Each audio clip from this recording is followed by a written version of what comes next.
go ahead and make sure my mic's not muted and go ahead and start the recording. Okay.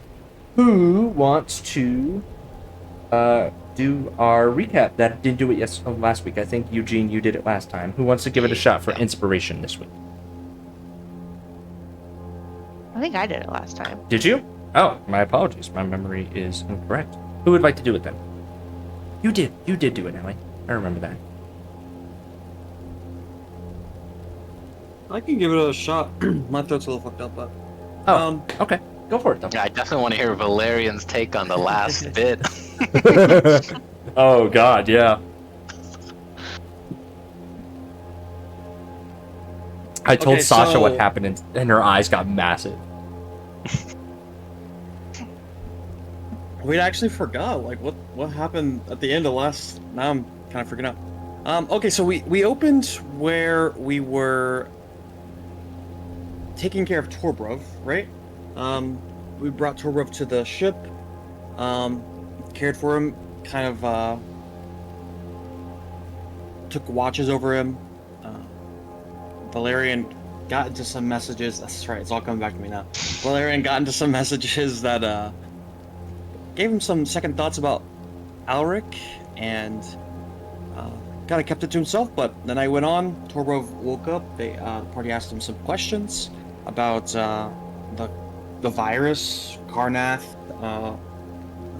where it came from, and he really didn't have a lot of answers to provide. But ultimately, we haven't determined where he's going to go or what he really wants to do. We kind of left that up to him.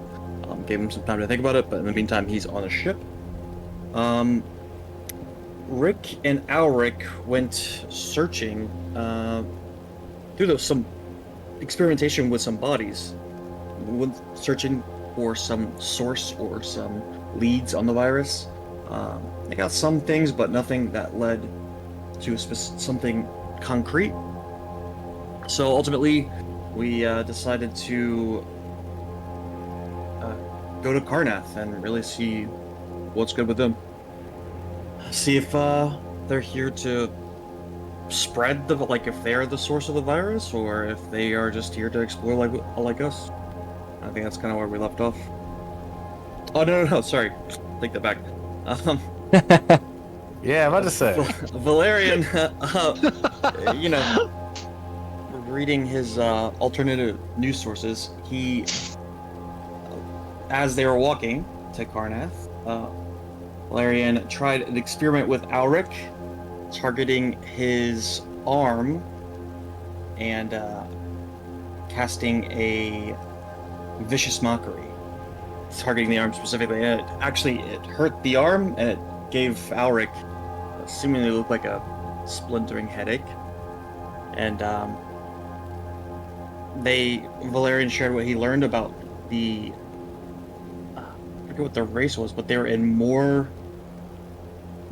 or something like that. What was it called? The dwarves of the Moorhold. Moorhold. Yeah, gave him the information about that, and that is a tongue twister. I think that's where we left off. I did not realize that was a tongue twister. I'm sorry for that. Yeah. I was about to say. The dwarves that inhabit the area of Eberron, specifically the Moorhold. Yes. I'd love for that to be like a shibboleth, like an accent thing, where like you can speak it perfectly if you have their accent. Yeah. Well done. Well done, Moses. Thank you. Valerian, please take your inspiration. Does anyone have anything they want to add on to that? No, that was good for me. Yeah, I think we just about covered it. Okay. So when we last picked up, if my memory serves, were you guys were either going back to the ship or you were considering hoofing it on foot to Karnath, but my memory is a little foggy on that. So let's go ahead and jump into that, because I know you guys were heading away from the tavern because we left off at that point. So we pick up as the four of you are all trudging through the snow. And Alric, your pounding headache is slowly subsiding, but you feel your mind still a bit fuzzy. You still have that stat decrease until you take that long rest. Yeah, what are you guys doing? I think we're off to see Karna here. I think so. Okay. Yep. So, Do you wanna when walk? Say we're going up to meet Karnath. We're traveling aboard the Dragonhawk to see them in like orbit, or are we? Well, last we know, they're here, Okay. landed. Then, I think what we talked about last time was like a 30-minute walk to them? Or hike? Forget though. yeah, pretty close to that. Yeah. So yeah, it's really about how you guys want to approach Karnath. What would you like? How do you wanna plan this? Are you attempting to like sneak up and scout? Are you guys just showing up at the front door and saying hi? What's the intent here? It's less suspicious if we just, go there. Yeah. Yeah. We're not at Maybe war. we do bring the Dragonhawk as well, just to like show we're on the same path as them, like we're going planet to planet. That they know that we're not lying, even though we are clearly from Eberron. Does Alaric have? Could he have like an understanding of their customs, or like what their expectations would be? Like, do they require like specific protocol to like hail them? So, based off of you basically have the knowledge that I shared with you guys in that journal entry, right? So, you understand that the Karnathi expeditions are only known to be solely military operations, right? So you can expect there to be, right, security. You can expect there to be a very well-defined chain of command. Similar to, right, there is a chain of command that you guys have in the officer corps and the, your lesser officers and your notable individuals and your standard crew members, right? There's like 4 or 5 levels of hierarchy on your ship. But right, it's very obvious, and your understanding, all of your understandings of those who have been on the battlefield, right, is they work in very stereotypical martial wartime units. So Karnathi operations at a military installation, there would be some sort of security checkpoint. So there would likely be an area where there would be guards denying access to anyone who doesn't have access. And if you attempt to violate that by breaching the perimeter, lethal force has been known to be used to be authorized if they're particularly heavy-handed or secretive about whatever they're trying to do, right? Now, obviously, you guys are not in a hot war with Karnath. You guys are in a cold war, I guess is the best way to put that, right? With Karnath and a lot of the other major factions. So it would be inadvisable for them to attack you on sight. So you probably could walk up and gain an audience. But also, you know that if you show up to a military installation at the guard shack and tell them that you're there, they're likely going to... They have been known to change their operations on the minute to ensure that no security or no operation security intelligence leaks about what they're doing. Okay, so yeah,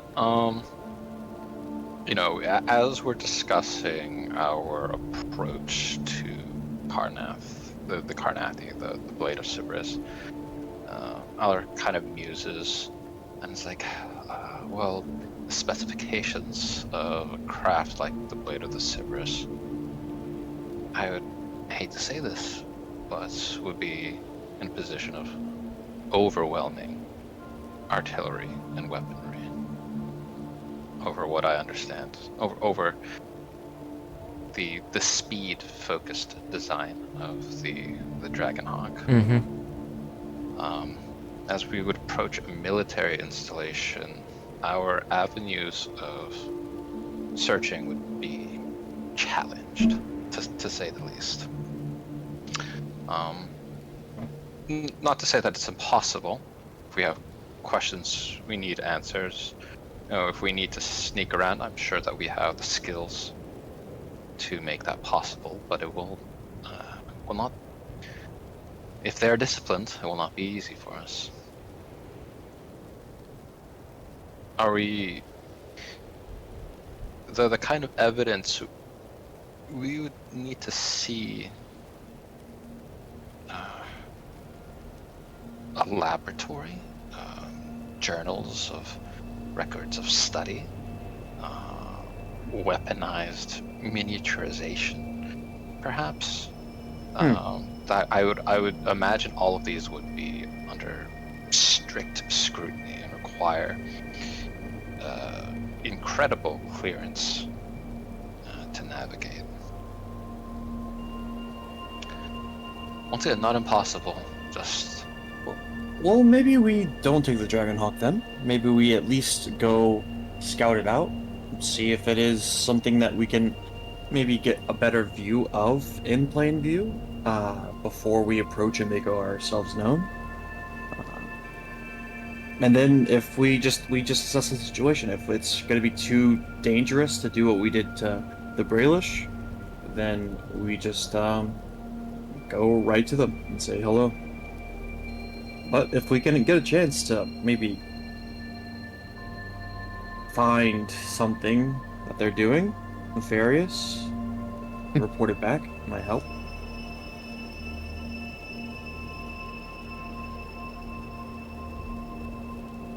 So should we walk? Understood. Okay. After you. I mean, you're the captain. Let's do it. How far away do you want the Dragonhawk? Do you want the Dragonhawk to stay where it is, 30 minutes out? Do you want it to be, you know, how right, because the Dragonhawk moves slowly when it's not being operated by the Arbiter, right? So you basically have like 5 to 10 feet of movement with the ship. So do you want it closer to where it is now, or do you want to leave it where it is? I think we maybe inch it a little closer in case we need to, in case some things go really, really bad. But I don't think that will happen, so have it be safe, but have it like follow us at a very slow pace. Yeah, if it approaches, would it be automatically detected? Is it possible for it to be, or like, would it be challenging for it to be concealed, but like something that we could retreat to in like the worst I would case say it is possible. However, that would mean that you would need to move the ship into the more what's the words I'm looking for? Into areas with less visibility, which currently right now with the storm nearby, your only option is to park it on the outskirts of the storms. Now that would bring it closer to where you suspect the Karnath ship is planted, but you risk some potential minor damage to the ship because it is currently in that blizzard. But it can be held aloft stationary inside the blizzard, but there's obviously a risk of damage. I would vouch for the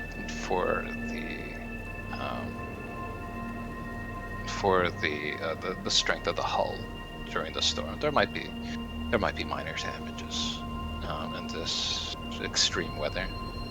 Okay. So I would say if you're going to do that, that'll put the Dragonhawk within like a 1 to 2 minute run from where you suspect the Karnathi area is. So it'll be concealed and close enough that you can access it, but it may take some damage. Okay. Now you The guys, crew are gonna hate us, guys. yeah, you are parking the ship. Doesn't the Dragonhawk have its own environment? You know, it can. It Not really. does have its own environment. However, when it's inside of a like particularly strong environment, that can be weakened, right? Just like if you went through a gas cloud in space, that can still drift into the air. So it's more like a pocket of air, but if wind is blowing through that air at a significant speed, it can break through that. Like that's why the air bubble was able to function naturally on the Ring of Sybaris and the Venomous Dements because there's not a lot of wind there. But in a place like this, that becomes more problematic. So Makes no sense. So, like, if the crew hates us, as close as I feel to them, I think the anxiety I feel as a decant is that we may this war right now is just bubbling under the surface. You know, it's as cool as the temperatures we enjoy now. But if we, misstep, or if we give them ample justification, we would, I imagine, or I worry that we could be on the wrong side of their targeting of the Blade of Sybaris. I think we just need to do something nice for them after this. It's been a rough time, and I think that we need them, and it's fair of us to treat them. Yeah. You know. I think they've done a great job as well. So. I agree. I think it's important to find out what it is they want and why it is that they're here. Perhaps they could unionize like the Chowingas. Okay. God damn it. Okay, so fair warning. I'm going to use a lot of lingo that sounds a lot like what I do at my job. I'm going to use a lot of military lingo. If anyone is lost, please ask me to clarify. Okay? Just caveating that right now. So, okay. You dispatch your Dragonhawk ship and crew into the outskirts of the blizzard, using the cloud cover and whipping white snow as a sort of mask to the presence of the ship as the four of you approach on foot. What actions are you taking, if any, before you gain closer proximity to the compound? I think we want to scout this out, right? Like, so we want to find a vantage point so we can kind of look at it, at the ship, and get a decent look at it so we can see if there's anything in plain view that we can report. Okay. So let's see if you guys can do that. So you're specifically trying to find a vantage point where you can look into the compound, because it is a compound. Okay. So how are you going to try to do that? Are you looking for like specific areas, specific landscape features you're trying to hide? Because it's mostly like a hillside. Mostly flat terrain. Okay. But you're looking for a hillside? Yeah, Okay. hillside, maybe even a tree that I could climb up, or someone could climb up. Okay. Is anyone else doing anything before we get to that, or you want to do that first? So I think Alaric would once again pull up slip his goggles back down and begin his detection of magic, which would appear on his goggles as radar. Okay. A kind of radar pings, or a mix between radar and sonar detection, because I guess there's a barrier. Yeah. Or they're barriers. In Is that there a detection. specific spell that you're casting, or is this a specific magic item that you're using for this? No, this is him ritually casting detect magic. Gotcha. Okay. So you're pulling on your goggles of arcane sight, if you will, something to that nature. Okay. Exactly. All right. What is Rick and Toad doing?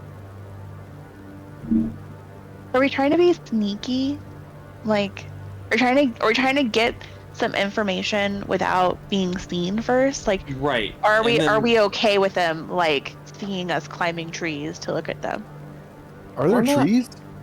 I imagine there's no trees. We're gonna roll to see how well that works. That's gonna be a level of chance to see how well you guys can find it. Yeah, Roll I for think right trees. now is information gathering. Are they agitated? What kind of presence do they have on the ground?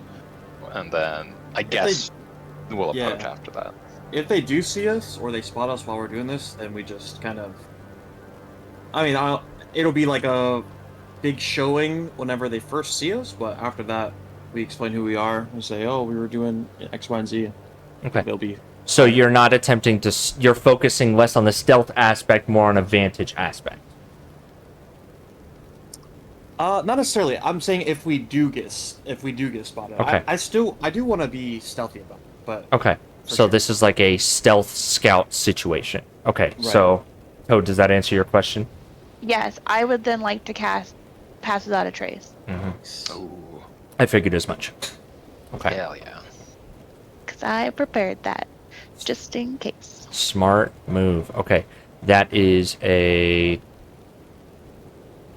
Has a +10 bonus to dexterity checks. Okay. Got it. Also, Got it it. can't be tracked except for by magical means. So I just wanted to point that out too, just in Excellent. case. Excellent. Yes, your tracks in the snow quickly disappear. What does Pass Without a Trace look like as Toad is casting that? What does that look like as a spell for Toad? 'Cause I love this I spell. imagine it's very wind based. So I imagine it's kind of like a little like wind tornado, like curls up around everyone's feet and like starts to like erase the footsteps as we go and just makes us lighter of foot that way. Excellent. I like that. That's a very good way of thinking about that. Please take inspiration. Okay. Lastly, Rick, are you doing anything else? I'm not doing anything special. I don't think Rick likes the idea of the subterfuge here. I think Rick would rather just go in and talk to them like right away, but he's playing along right now. Okay. So I'll just do whatever anyone needs me to do. Okay. So I will go ahead and have Valerian. I'm going to have you roll me I'm going to say either a perception or survival check to determine if you can find a good vantage point. Okay. Can I help with that? I would say yes, you are currently concentrating on a spell. What are you intending to... So, using the help action, I would say... Yeah, I'll give it. But, okay, so how about this, right? You can help by giving Valerian advantage. We're not going to use your modifier. Fair? Okay. Since you're concentrating on the spell. So Valerian, Okay. either or. Okay. Not bad. So with a 15, you are able to, as the wind kind of settles, you are able to find, it is a relatively dead tree, but it offers just enough branch protection that you think you might be able to climb up to get a vantage point into this compound. So at this point, all of you are getting closer, and you're attempting to get to this good vantage point. So I would like all of you to make stealth checks, please. And I will just add the +10 for everyone, so you don't have to do that piece. Cool.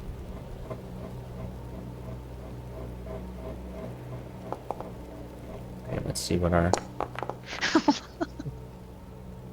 I will use my inspiration to reroll. Me too. Okay. I see 2 rolls. Okay. That's with advantage? Dear lord. Oh, natural 20. Let's go. A 0. Interesting. Interesting. Huh. I used my Are you last sure? inspiration to let you reroll. Yeah. Those are double ones. Now that's something. Yeah. I Rick, mean, if that- you're that could rolling, be a I'm not sign, seeing it. yeah. Oh, sorry. I didn't know I was going with the gang here. Oh, yeah. I would assume that because you're in general proximity. You're just attempting to keep a We're getting low that plus profile. 10 to It's this, an right? 18. Yeah, you are I getting a think it's +10 not to bad. this. Let me type that in. real quick. Yeah, no worries. Yeah, 2, a 0, and an 8. Yeah, I mean, I'm good. No, it's made of metal and Ooh. wood. There we go. That's with the +10, right? Toad? Yeah, that you Yeah. added that +10 on there. Yeah, so let me just make sure I have Oh. this right. Okay, so I've I got... don't see it on Toads. I see. No, I'm gonna go through and add it. So Yeah. 33, 21. 30.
Cool.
In our scouting, do we see any presence of tusk beasts or the golems?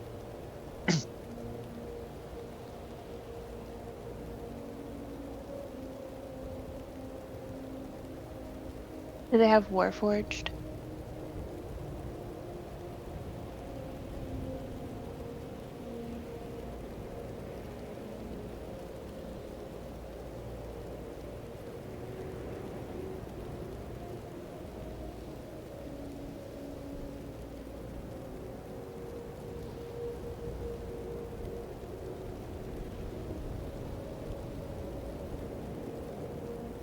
The undead, do they have any any of the marks from the virus, like the flower, or any covered in ice?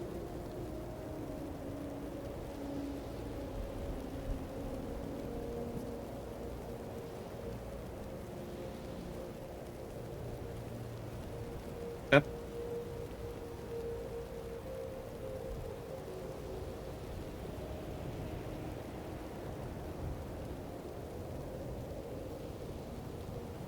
So, at this point, are we still looking? Are you asking?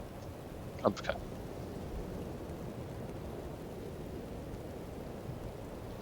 Okay. Yeah. Can I also look to see if they have like established like artillery?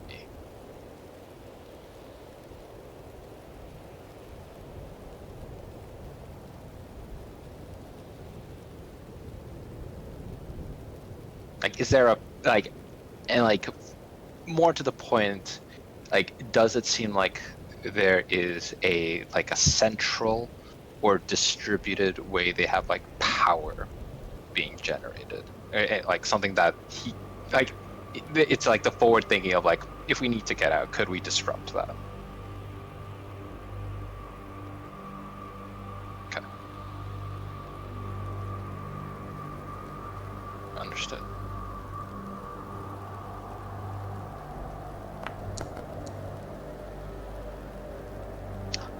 Man, my rolls are terrible. I mean, kind of already covered it with looking for tusk beasts or golems or any sign of that they know about the disease or they've interacted with the diseased people or anything.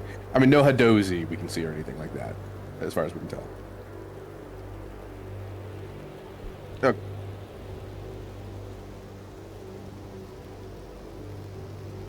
Oh, yeah. I guess I know a little bit more about that than he does. Very true.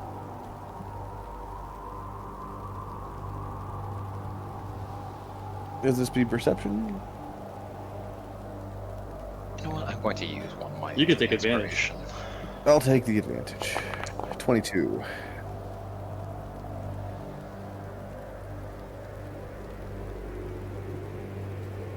Can I look out specifically for officers? Anyone who looks like an officer?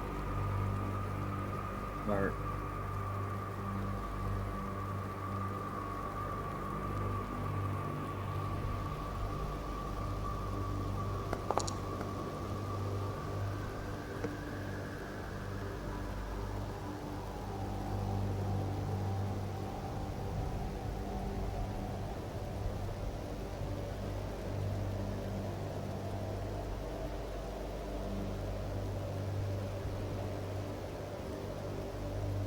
Mm-hmm.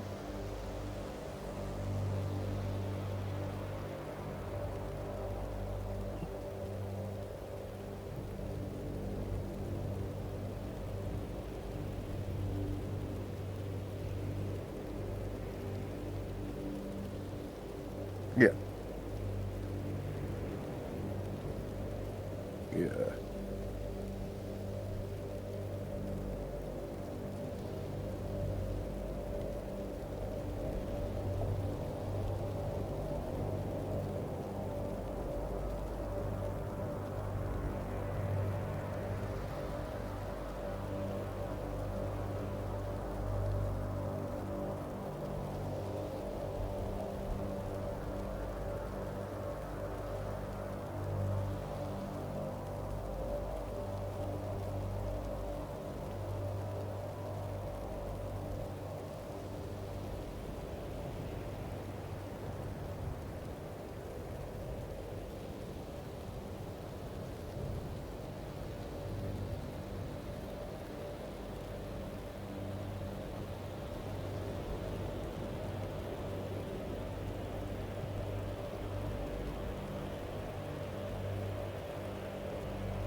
Okay.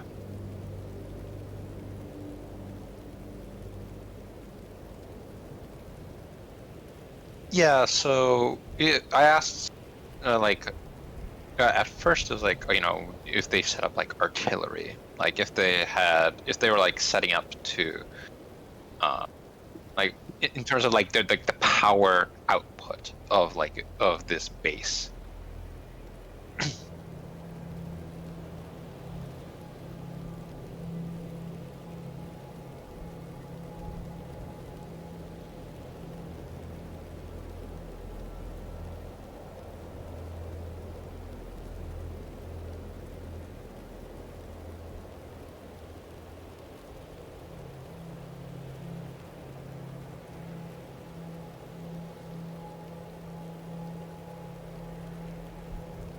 Mhm.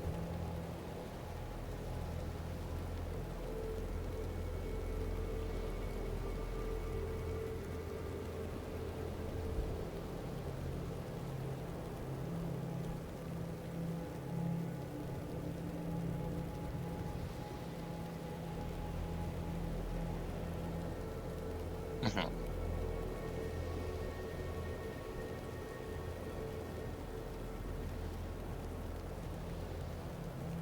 Gotcha.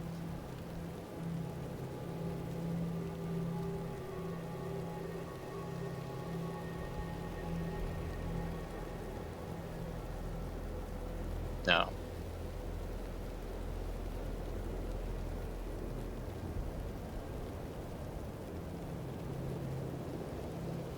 Yeah.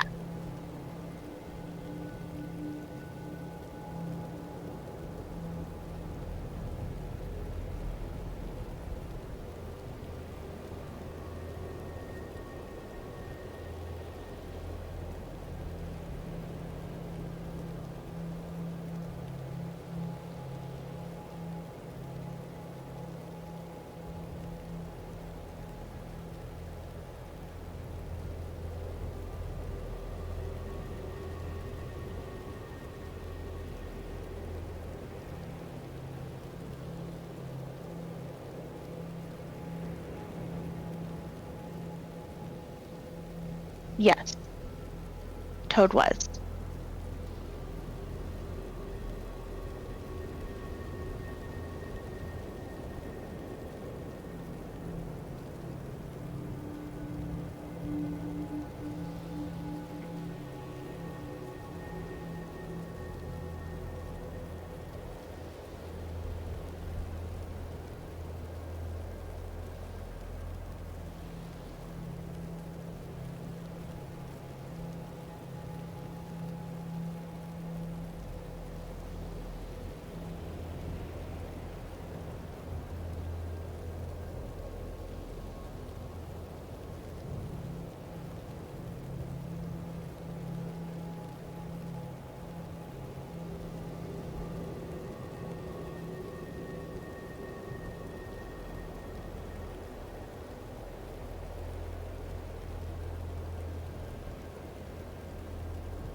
Is she kind of scary?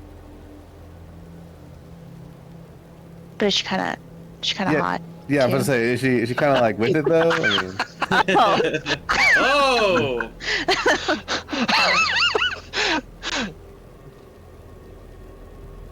Nice.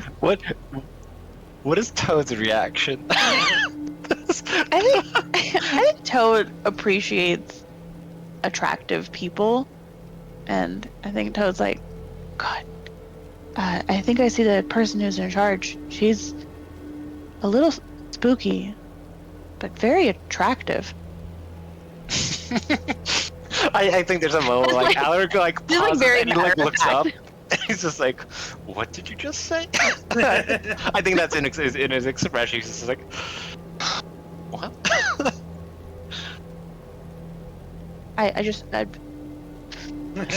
Objectively, I think that this person's attractive. I don't. Anyway, are we gonna go talk to her? Yeah, we should. I mean, we. oh, Toad, you want to go talk to her? I mean, you should talk to her, Rick. I think you're I don't know, more I the mean, mouthpiece for us. Oh, I mean, you know, you know, she's a paladin, but you know those Carnathy paladins, they're kind of weirdos, right? So I don't know if we get along because of religious reasons. On the other hand, you know, yeah. Yeah. I see. Okay, I I'm mean, not- you know, unless you just want Val to do all the talking, that's fine, I guess. Oh. No, that's okay. I believe in you. Oh, okay. Toad like pops out their mustache, just Yeah. straightens it a little bit, fluffs their cloak of billowing. Okay. Just do that every time. You'll be perfect. You'll be the coolest person on that show. Well, not as cool as you, Valerian. Not as tall, maybe, but.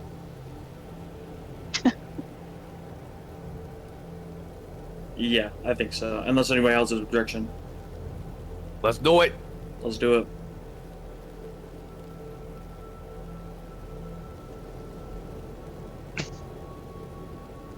How long does guidance last? Oh shit. Yeah, it's not gonna work. Okay, whatever then.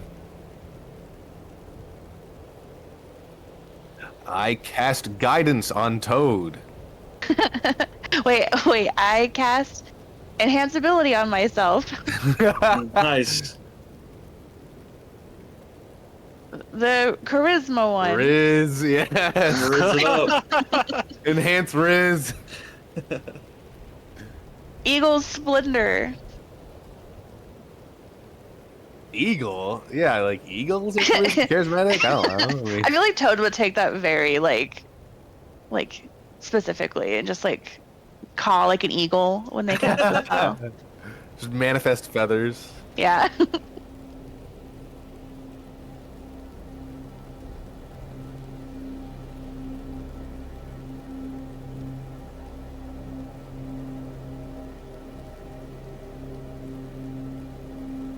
I have no weapons drawn. I'm gonna keep mine stowed. I do have a question though. This Carnathian dagger I've got. We compared it to the Carnathian Ooh. daggers at the in the village, right? I forgot. Does my dagger is obviously like it's a +2 dagger. Those are just normal daggers. Does my dagger look particularly old or okay? Gotcha. All right, I'll keep that in mind. I think I'd like to ask him about it because we found it in the tower. I wonder what that's all about. We did.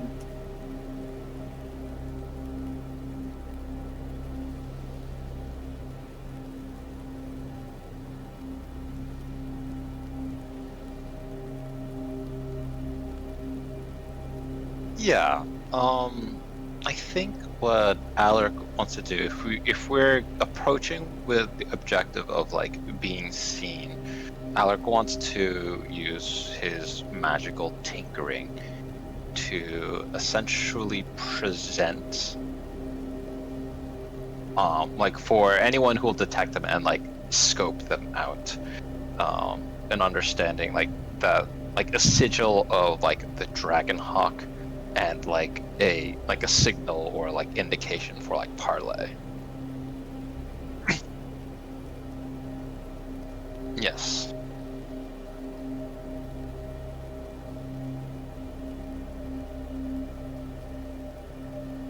Toad, I think Toad is using their staff like a walking stick, and so has their staff in their hand, and has I think they have the hood of their cloak, I guess, pushed back to not seem. No, Toad's gonna go cool. Toad's gonna have the hood up and Yeah. and approach that way. And I think I'm gonna pop Cooper out. Make them disarmed by the cuteness. Yeah, who could possibly have any negative feelings about this little guy, you know? Are there any specific Carnathian greeting rituals we should know about? Are these guys like, or I don't not to put you on the spot and make you make up something. I'm actually legitimately asking the question. Okay. It's like Mass Effect. They're gonna make us headbutt them. Yeah. Or you Or have to like, you know, in stab one of your Dune. companions.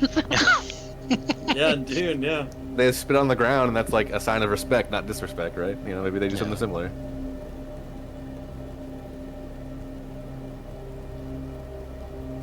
If not, we can just assume that they're just normal.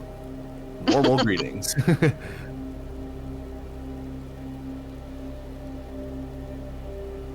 Gotcha.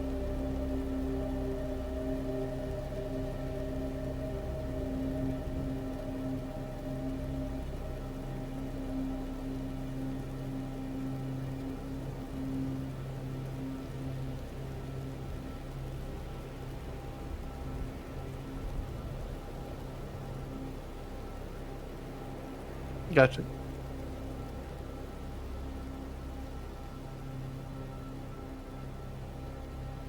Valerian is I think I'm gonna just plant my greatsword in the snow, and I'm gonna summon my chalice of sobriety, and adjust my little crown, my little tiara, and I think Valerian's just kind of thinking of Aaron right now and just trying to embody that, but he's looking at Toad and excited. You know, he wants to try to have everyone branch out, so he's just kind of sitting back. It's a wine glass, but I'm telling myself. I think Valerian's probably telling himself that's a chalice. You know. Yeah. That's about as on there as it gets, though, right? I think, yeah, exactly. I'm trying to embody Aaron.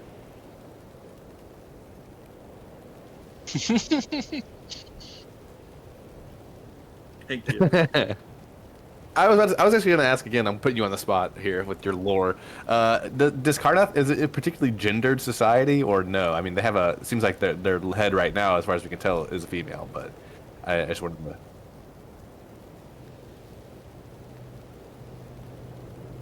Gotcha.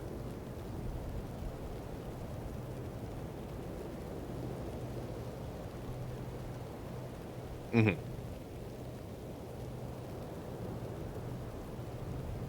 Gotcha.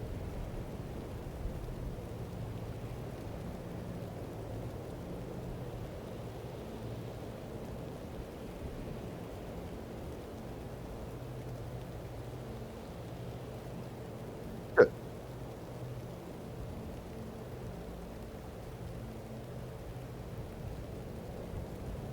Do you remember if the Talenta Plains halflings were different? I can't. I'll look it up later. Okay. Okay. Egalitarian, I suppose. Yeah, but with in the case of Carnath, though, it's like it's a might makes right thing. I think we can safely say, right? Yeah, Like, I think so. okay.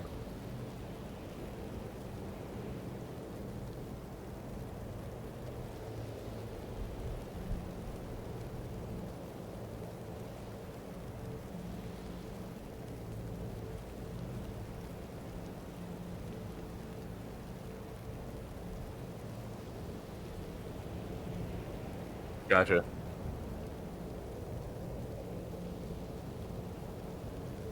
Right.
Uh-huh. Yeah.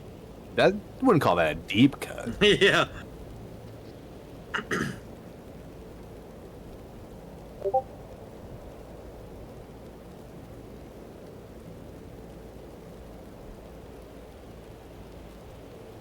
Mm.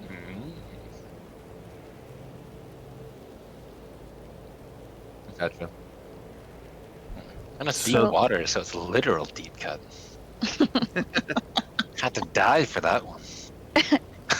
From small indie film Moana. Yeah. Hello. You guys know this these Walt Disney, but They're kind of up and coming. Adversity roll.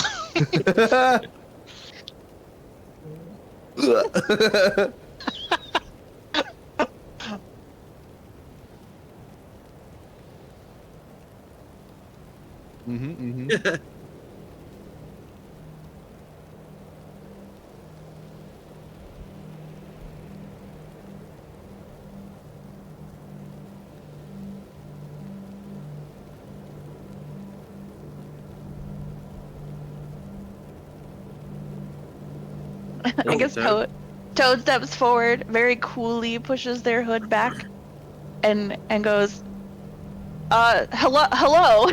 I am Toad. I'm trying. My name is Toad. I am a xenoarchaeologist from the Dragonhawk Initiative of Ondare. We come on friendly terms. Tell her you want to parlay. We want a party? Parlay. Parlay. We come to parlay. What does that Nice. mean? Nice.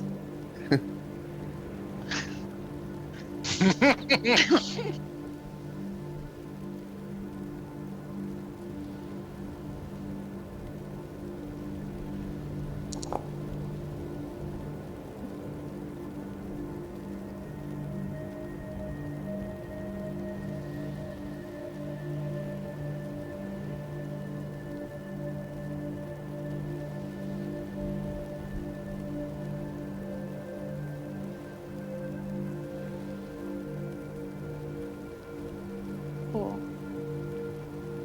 I rolled it. Toad steps forward.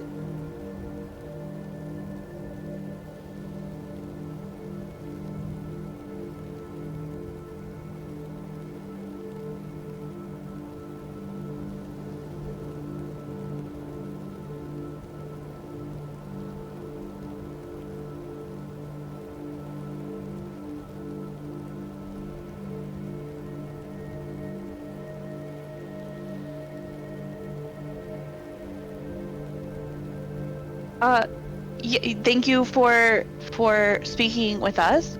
My name is Toad. I am. said that. We also came to this planet, and we are happy to find others from Eberron here, and we had heard that you had tried to assist the Tusk Beasts when they fell to a terrible disease, and we simply wanted to talk to you about that. You were great. Good job. Are we like how close am I to the hot elf lady? Hot elf lady. Oh yeah.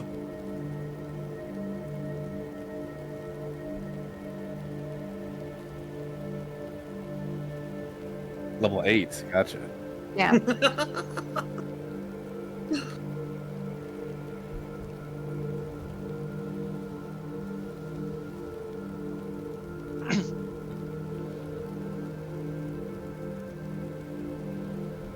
What? No, I just wrote it down based on what you. Perfect. Very unfortunate the letters there. I gotta tell you, not loving that. Maybe, yeah. I know. Maybe I'll rearrange that. God damn it! How long have I been? How long have I been The king. muted? I've been. Klaus the third, Carnath King. Carnath the King. God damn it! I just checked OBS. I've been muted. I don't know how long. We'll figure it out in the recording. No.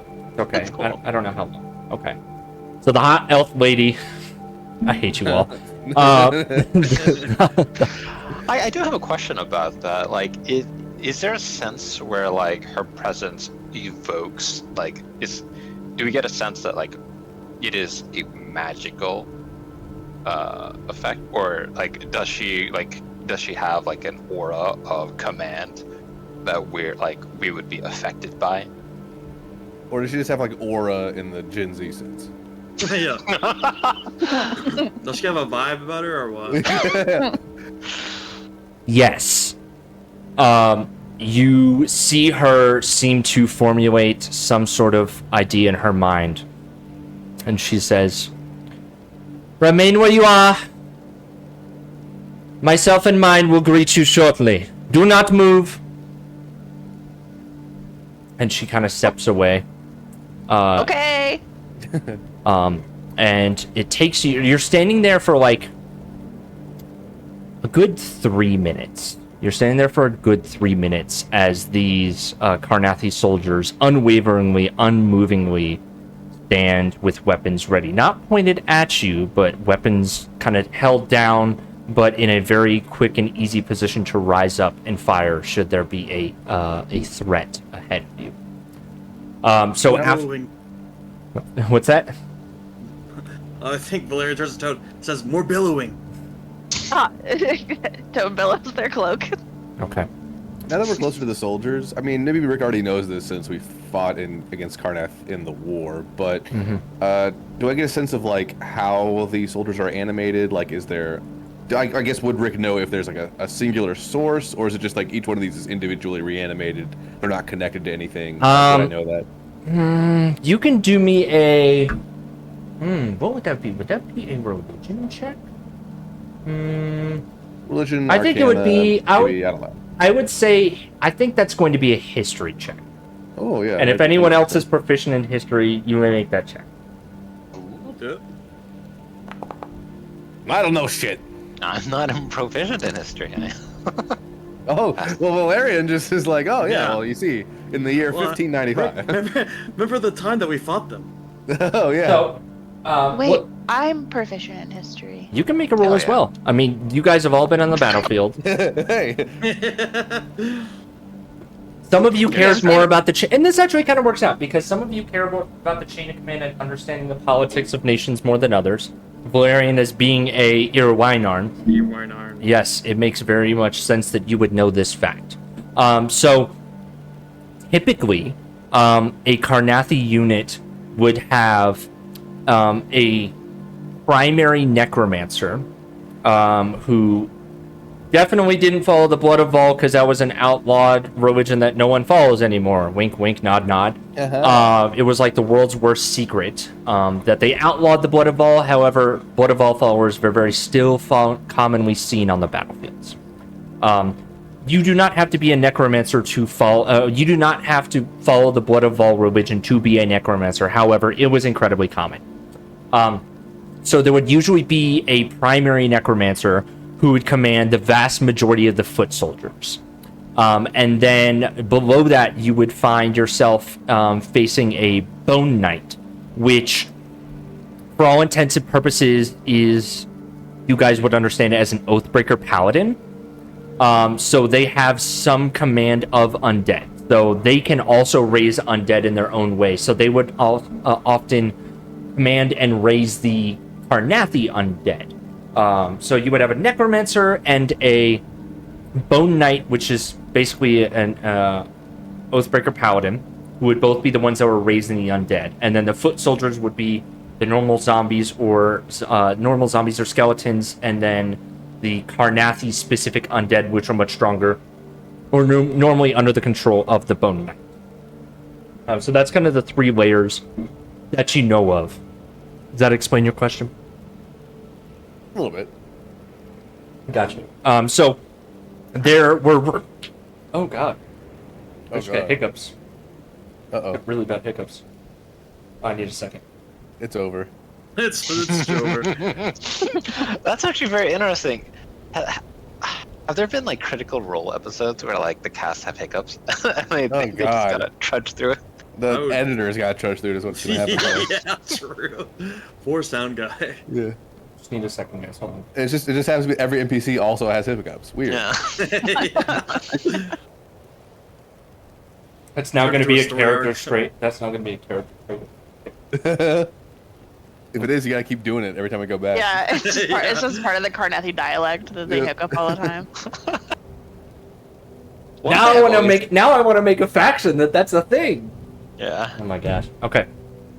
All right. I think I've made it past it. I'm drinking soda. That's what happened. Okay. So that was the general hierarchy. There were rumors of more powerful necromancers that created undead, that controlled from, like, well behind the battlefield lines, right? Your generals, your significant military leaders that commanded hundreds, maybe even thousands. But these necromancers who were that powerful were never seen on the battlefield. They were always high-value targets. But during the Carnathy War, no massive necromancer of that category that was rumored had been captured or killed during the war. That was their most prized possession, and they defended those generals with their lives, with their lives and their unlives. So, yeah, that's what you know about Carnathy Undead. Does that answer questions? I think so. I am satisfied. For mine. Okay. All right. Give me one sec. I need a little bit more water. That One thing hiccup. about hiccups that like always interests me is that the solutions that I've always heard for hiccups always sound like pranks. They really do. I don't like- think they're ever. It's like drink the cup, drink water. Drink from the water cup. upside down. Yeah, idiot. Do that. Make sure you do it in front of us, though. Eat it. What is it? Eat a teaspoon of sugar is another one. I heard it Oh, was God. salt like it's anything. Mm. Whatever's Okay. disgusting. Yeah. All right. So after a few minutes, you see the female knight emerge, but she is not leading the group that approaches you. She is standing as the right-hand man to another individual, as well as flanked by one particular Carnathy undead soldier. I will display more character art. Give me 1 second. There you go. There's the other individual that approaches. Oh, never mind. He saw it too. Oh no, they're both hot. Oh no! Now I we just- panicked. Bye. I wasn't gonna say it. Thank you for saying it. Somebody said it. Okay. So this individual approaches and exits out of the door that exits to the rear of this ship, and says, he kind of takes a moment of silence to overlook all of you. So gives him a little wave. Hello, Cheers my cup to him. I'm Toad And from the Dragonhawk. Oh, sorry. Well, I didn't hear. I'm bad at this. What was your name? I said typical Undarians. I am First Mate Dryus. You wish to speak with the Carnathy aboard this planet? Speak your piece. want to parlay again. We want to parlay. On what grounds? We have no quarrel here. I was expecting that. We just want to talk. You know, we're both, parties from our home planet and out here on this strange place, and we know that you have encountered the same strange disease that we have, and we thought that might be a good thing for us to discuss. You know, we also, this is Rick, our doctor, and we offer support if you need help. If anyone's infected, we could take a look. Have you been To that point, have they begun any protocols? Like aside from like asking us to like halt, have there been any like indication that they're scanning us or? That is a great like, question. Undergoing like any like quarantine protocols? Yeah, so as First Mate Dryas begins to speak, you notice that a few of the passerby undead or the scouts on the railing to the north that are occupied well over here seem to pull out some sort of device. And there is a series of gestures that kind of travels along a conga line of the scouts down to some of the undead on the sides, and word seems to be traveling back to First Mate Dryas as the Carnathi undead flanking on his left gives a curt nod as he looks back. So there are definitely some precautionary measures being taken here. But most of them are undead. So we'll see how effective it is against undead if you ask them. We are aware of the sickness that inhabits the local population. We have no issues with that here. Our core team is successful. I cannot allow you on board our ship, unfortunately. Sorry. And he gives kind of like a smile that makes it to his mouth, but you see a sly grin in his eyes. Do you have any further records regarding the progression of the illness amongst the local populace during your something that you may have experienced during your stay here? You've only recently arrived. Details of an ongoing medical investigation cannot be disclosed until the conclusion of the report. However, if you have any information you wish to add, our people will take it well into consideration for further development. Is there something you care to add for my people? Oh, yes, I'm sorry. Where are my manners? I am First Mate Dryas. This is Knight Arala. And she just doesn't make any head motion. She's just staring you all down. Cold.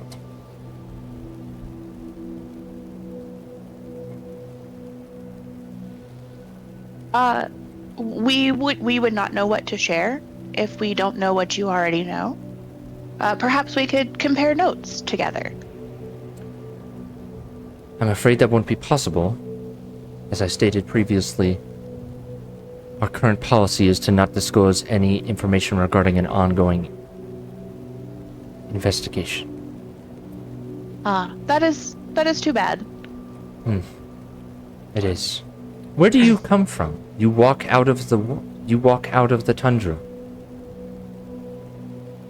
We enjoy walking. We recently came across the Tuspisk Tavern and beheld a terrible sight. We're not able to save them. Save them. You have a cure? We just weren't able to do anything to help them. By the time we got there, everyone was dead. He turns Perhaps, to... you know, He turns... perhaps with a discussion regarding your own research, we could discuss our findings. We would hardly want to waste your time by sharing details you already have or treatments you may have already innovated upon. The first mate turns to the Carnathi undead, says, "Inform the captain of what has occurred to the Tuspies. She will be most displeased." Can I check this guy to see if he's like lying? Like, is he satisfied or is he happy to hear the news that the Tuspies are gone? Yeah, you can make an insight check. Ooh, that's good. And is anyone else doing anything in this moment? Yeah. Okay. Yeah, this would also be something of like could Alaric have seen something in their expression when Toad mentioned that the Dragonhawk crew had found a cure, or had maybe even had mentioned a cure. Yeah. You may also make me an insight check for that specific thing. And then are the Rick and Toad, are you guys looking for anything specific? Facial recognitions, emotions? I mean, I'd just be doing the same thing. Gotcha. Okay. Alaric. Can I get a read on Arala, actually? Yeah, absolutely. Make me an insight check. Okay. Yeah, you guys are looking at specific details here. So, Valerian,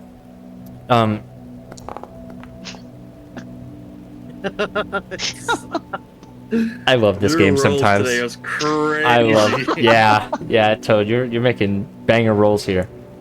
So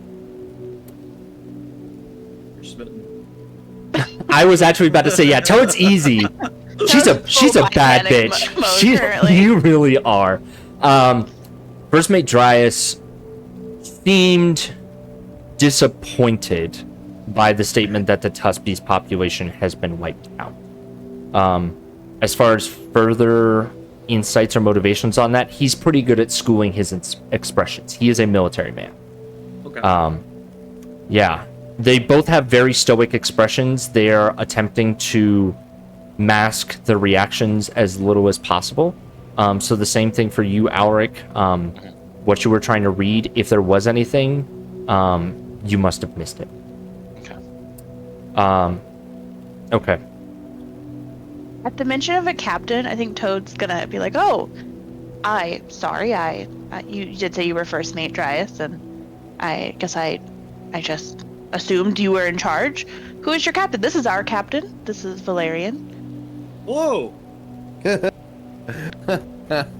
Cheers to him again. Your xenoarchaeologist speaks for your captain? Interesting. We are. Hey, you speaking for your captain? I mean, come on now. Let's be reasonable here. It's kind of the same thing, just different names. I volunteered. I thought it would be an interesting discussion.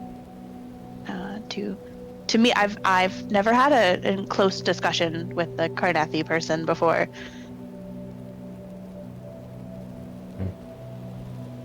Not to mention that they are one of the experts of our crew on this virus, so it's probably even more reason to compare notes if you guys do plan on. I'll kind of motion to the encampment if you guys do plan on staying for a while.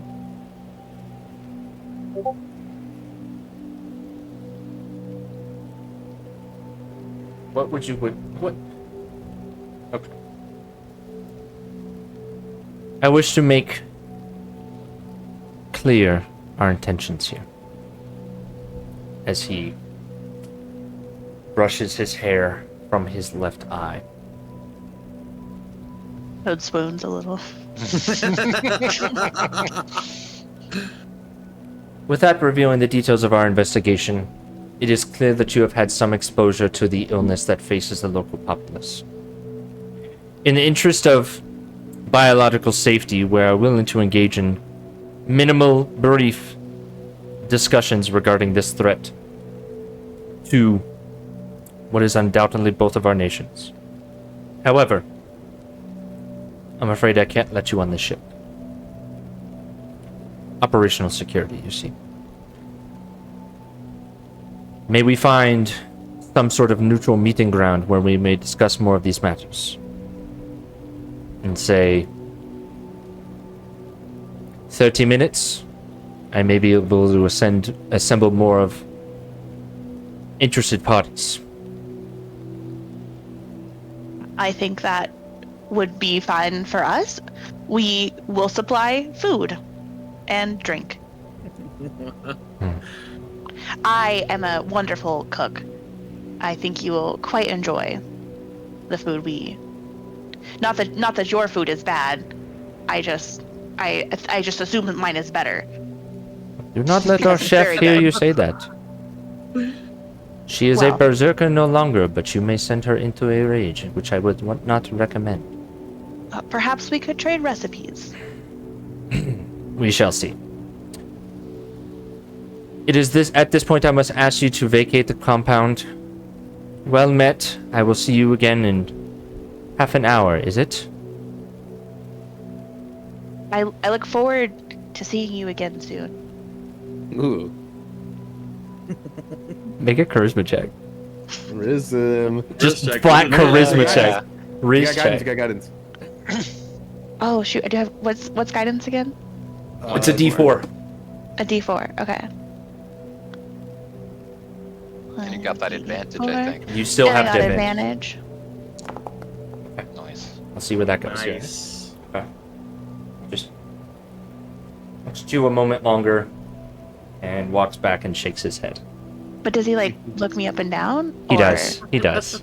He does. Nice. Okay. All right. So,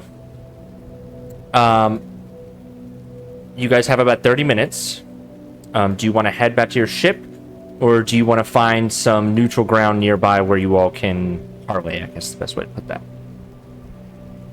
Yeah, I let's think just. we Oh, sorry. Go ahead. get back to the ship, right? Oh, I was Bring gonna the ship with say, us. let's just go like find a place in the middle between their ship and our ship. Yeah. I do have a map for that. Perfect. That's a good point. I imagine Toad carries a lot of like food supplies in the bag of holding, just for like snack purposes. Purple But do we worm meat? have like? Yeah, but like, don't say it like that. Like something delicious for me. What was your question? You were going to ask me something? But I was gonna say, I was gonna ask, like, kind of us as a group, do we have anything that we can like build like a shelter? Because we're kind of in the middle of this tundra. Like, Good would it point. be feasible to like go back to the ship, grab some stuff? But we'd have to like go into the blizzard. So I guess that would be. Well, the ship is only like a minute away in running distance. So probably like a 5-minute walk. So are you going to So go step walk back. into the blizzard from departing the compound? Yeah, that's a good point. It still is a blizzard. Yeah. I mean, What you, if we meet you by can. the cool tree we found instead? I mean, yeah. Yeah, I have a map that has some cool trees on it.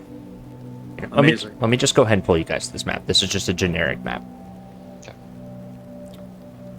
Okay. So this is where the meeting place will be held.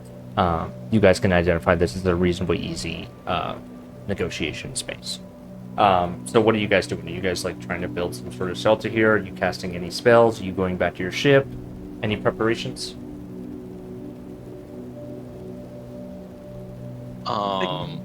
Alec would be happy to like help construct something. You know, asking Toads like, did you have some form of protection or decor in mind?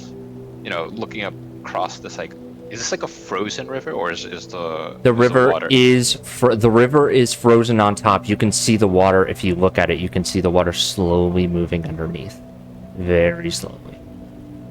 Alec wants to like test whether or not like how well it can hold like his weight, essentially.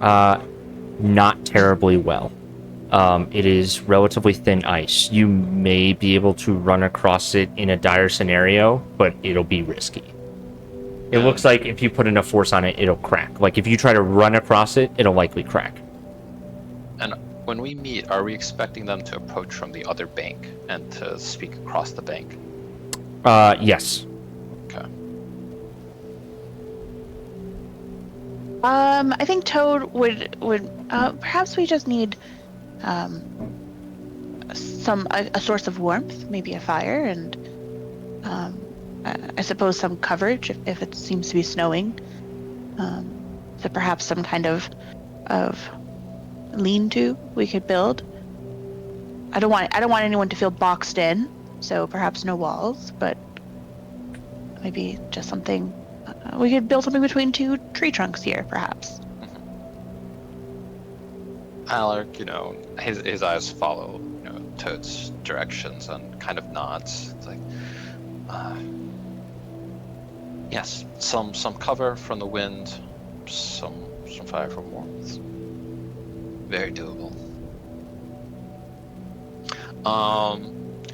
Yeah.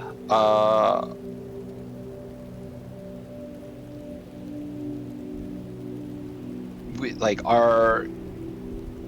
You know, if he wanted to, could he, like take, like the larger branches from like other trees to, provide like a windbreak, essentially. Sure, I'll allow that. Yeah. Can Uh, Toad's gonna look for firewood, I Okay. guess. Guys, check this out. I'm so good at being a DM. I have a tile for a temporary shelter. Oh, nice. Oh my. Wow. I'm just that guy. I'm not gonna lie, it's really good, but I still remember that water that Eugene drew for us, like in paint. That was, With that that armor, was, one was shot. really good. That was beautiful. realistic. And had ray tracing and everything. The water level kept going up. It was crazy. Okay. So you guys set up just a short little gathering area for some cover, maybe a small fire. I looked. I don't Maybe, have a like- fire asset. Pull up some logs that we can sit on, like around the fire. Hmm. How rustic. Yeah. Yeah, There- very like kumbaya. In the matter of speaking, do we think they would prefer to stand on the other side of the bank and not approach, or would we want to have like an actual and metaphorical bridge? Up to you guys, really. Like this? Personally, oh yeah, actually perfect. But maybe like between the two banks. Yeah, maybe like. I mean, I've opposite. seen the alternative. I've seen. I think like Perfect. historically there have been stuff Ooh. where like two sides, like the leaders of two sides, have just like sat on like a middle platform or like stood on a central platform between their navies. Yeah. But yeah, I imagine it's more Ondarian of us to like set up a space, make it It comfy is actually, yeah. and welcoming.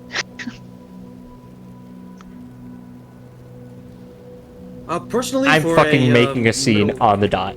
I'm your favorite TM. Don't tell me Hell yeah. otherwise. This is boundary beautiful. assets. Assets. Okay. All right. So you guys are setting up like a general meeting ground, kind of set up in the middle here. So you guys, the intent is kind of to meet across, like set up like this, where you guys can speak across the bridge type thing. Okay. You guys are going to be in fairly close proximity. Don't I'm forget gonna take a Cooper. step back, I think. I need my Riz helper. Yeah. You guys aren't paused, so put your characters wherever you want them to be positioned on this. yeah, and Alec will also speak to Rick. It seems that they don't have a treatment for this illness, thus the additional care. They're Yeah, not should having this could be this could be a major bargaining point, but I don't know what it is that they want. They were trading with the tusk beasts at some point, providing weaponry, but to what gain? Yeah, and at a cursory glance, I mean, it didn't seem like the disease affected them at all. Granted, I think most of the inhabitants of that ship probably can't catch it, but, Do we want to keep that close to the chest? That we have a cure, unless it makes sense. I don't. Are we? If we're still assuming that they're the orchestrators of this, that could put us in a bad situation. There are two Well, things we gotta figure out that we Yep. want to tell them about. It's either the cure and also the Hadozi, right? They haven't mentioned the Hadozi at all. Right. So do we want to undercut that as well? Let them know that we've talked to the Hadozi, or do we want to keep the Hadozi secret? I mean, they're not really a secret. As soon as they go to the other side of the planet, they're gonna meet them. Perhaps we True. could start general with less information, and reveal more as we, not necessarily being deceptive, Yeah. instead being choice with our words. I don't think we should lie. If they ask us, we give them the truth, but we don't give anything away freely, right? Without any prompting. I do think we should keep the source of the mushrooms for the cure Yes. a secret, though. Still, I was gonna say that exactly. That's I think the only thing that we most likely should not give until we get our friend off the planet. Yeah. But otherwise, I agree. I think we stay honest. We stay open. You know, we should be choice with our words. But if they Yeah. catch that we're hiding anything or trying to, play some kind of coy game, they might, shell up and not give us any information. However, I don't know what they could give us that would be helpful right now, except for we are the ones doing it. Actually, on that note, maybe this is a good time to record this conversation, this meeting, really, as well. perhaps we should. It's pretty obvious when we are recording. Perhaps we should ask for consent first before. Two-party consent, I like that. Yeah, I think Karnath is a two-party consent state. Yeah, I'm pretty sure. Unless Unless you're undead. Yeah, but you guys are making me think about work with this shit. I think Toad prepares coffee, not Valerian's coffee, like good coffee, and also pulls out a bunch of cups that I think Toad's just prepared for this moment, and then a bottle of the river River water. The fucking absinthe. Alright. In case anyone wants something a little stronger in their coffee. It's funny that this is gonna be our, you gave us the most powerful weapon, Planet 1. I did. I'm okay with that. Unlimited alcohol, fine. It's fine. All good. Okay. What other things are you guys doing before sitting down with Karnathi leadership? I want to put on my special eyes. Okay. My brand. My brand. I have like half an hour left, maybe on. Yeah, I'll say you have. Yeah, depending on how long this conversation goes, I'll say you have. Yeah, you have about half an hour. Okay. Okay. Should we take our break before we get into this? It's 8:00. Oh, that's a good point. Yeah, do you guys want to take your break now? Good idea. And we'll of course we'll pause for whenever you guys level up. So don't worry about that. Okay. Cool. Let's take. What do you guys want? 10 minutes. Yeah, that's Let's just be back at Yeah. 10 after. Okie cool. dokie.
let's go ahead and jump back into our recording. So,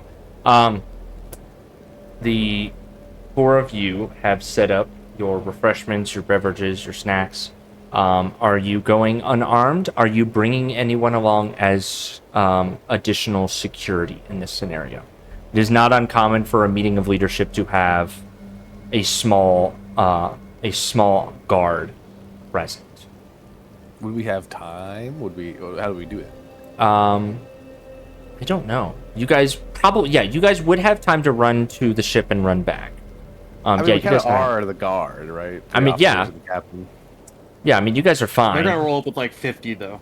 If they kidnap us, then campaign ends. Whatever, it's fine. Hey, that's it. Okay. Yeah. Okay, so you guys just going, just the four of y'all? Yeah, I think. Okay. Just the four of us. Hey, there's really 6 of us. There Belle and is. Cooper There are is. here. There is 6 of them. True. Okay. All right. So as you all find yourselves settled on this bridge across this frozen gap, that we'll say that Alaric, you constructed this quick bridge, right? You're a woodworker. It's simple enough. You could have found the resources, and you guys set up a short little meeting area. Are you guys casting any more spells? I understand that one of you is concentrating on a spell. Is anyone else doing anything else before the opposing party arrives? Ritually. Actually, I don't know if I can. No, I don't have the time to ritually cast detect magic. It takes an hour or something. Yeah, I'd have to just full on cast it. Yeah, and it was active for what, 10 minutes? Yeah. Yeah, I would say it's dropped at this point. So, okay. How with his winter clothing on, how visible is Ulrich's mutations? With his winter clothing on, minimal, almost Okay. basically nothing, because the visible portions. Correct me if I'm wrong, Ulrich, is mostly in the back of your head. And right, because your arms are covered in jackets. If you're wearing a hood, right, they can't see the back of your head; they just see your face. There's no marketable signs of this tentacle whip being embedded in Ulrich. Yeah, no offense, Ulrich, but maybe we should keep your condition on the wraps a little bit as well. I think they might be kind of interested in you. You know what I'm saying? Oh, that's like I wonder how the conversation would even bring that up. But yes, I agree.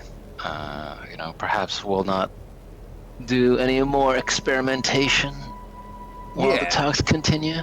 Yeah. Second, I'm just looking at something. It's like that is a good question. Are we mentioning what should we mention? What should we not? We're keeping any mention of the mushrooms under strict scrutiny. But are we going to bring up the Hadozi at all? If they ask, I feel like it'd be kind of foolish to keep them, secret when they are simply the other population on the other side of the planet, and I can't imagine, Carnath's not going to take a look over there and see what's going on. Would they Actually, why did they have- land on this side? That is a good question. And also, would they have seen us as we did our scouting mission? So they would have known about when we arrived. They may have questions about what we've been doing in that time. Didn't seem to know, but they could be, affecting that, right? They could be lying. I don't know. I think it would be very interesting to see their reaction to the Hadozi thriving now with the cure. See, maybe one of you two should gauge that, Toad and Rick, just to see on one of the more vulnerable faces if they're hiding anything of disdain or of satisfaction of the Hadozi being alive. Understood. So we are talking about the Hadozi. I think to Rick's point earlier, I think that there's nothing off the table specifically except for our Mushroom source. our recipe and Auric's arm as well. Okay.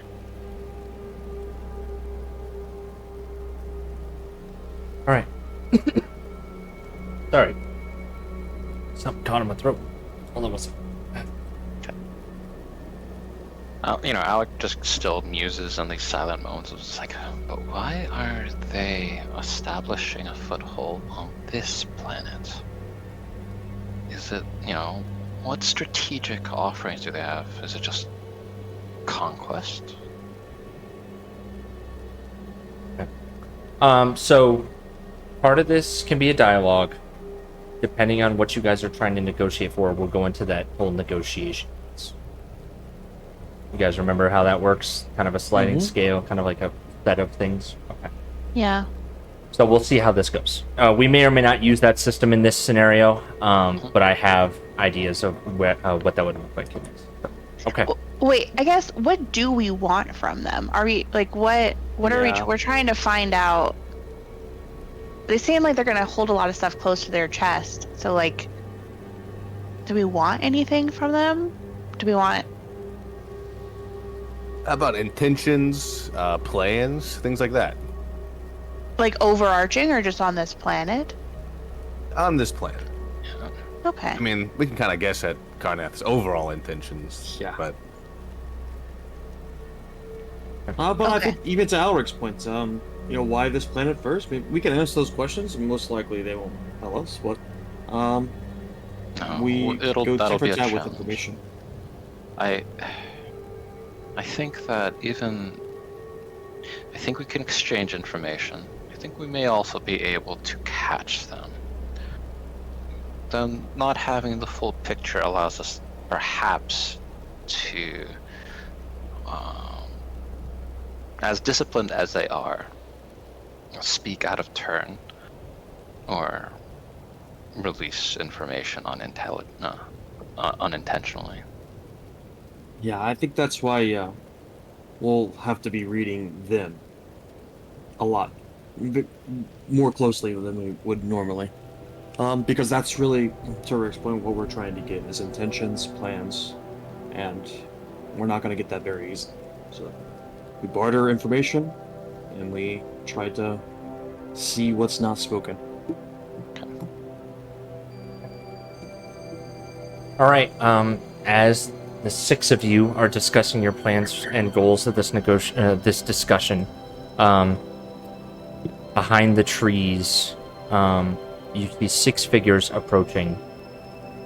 Three of them, technically three of them you would recognize, right?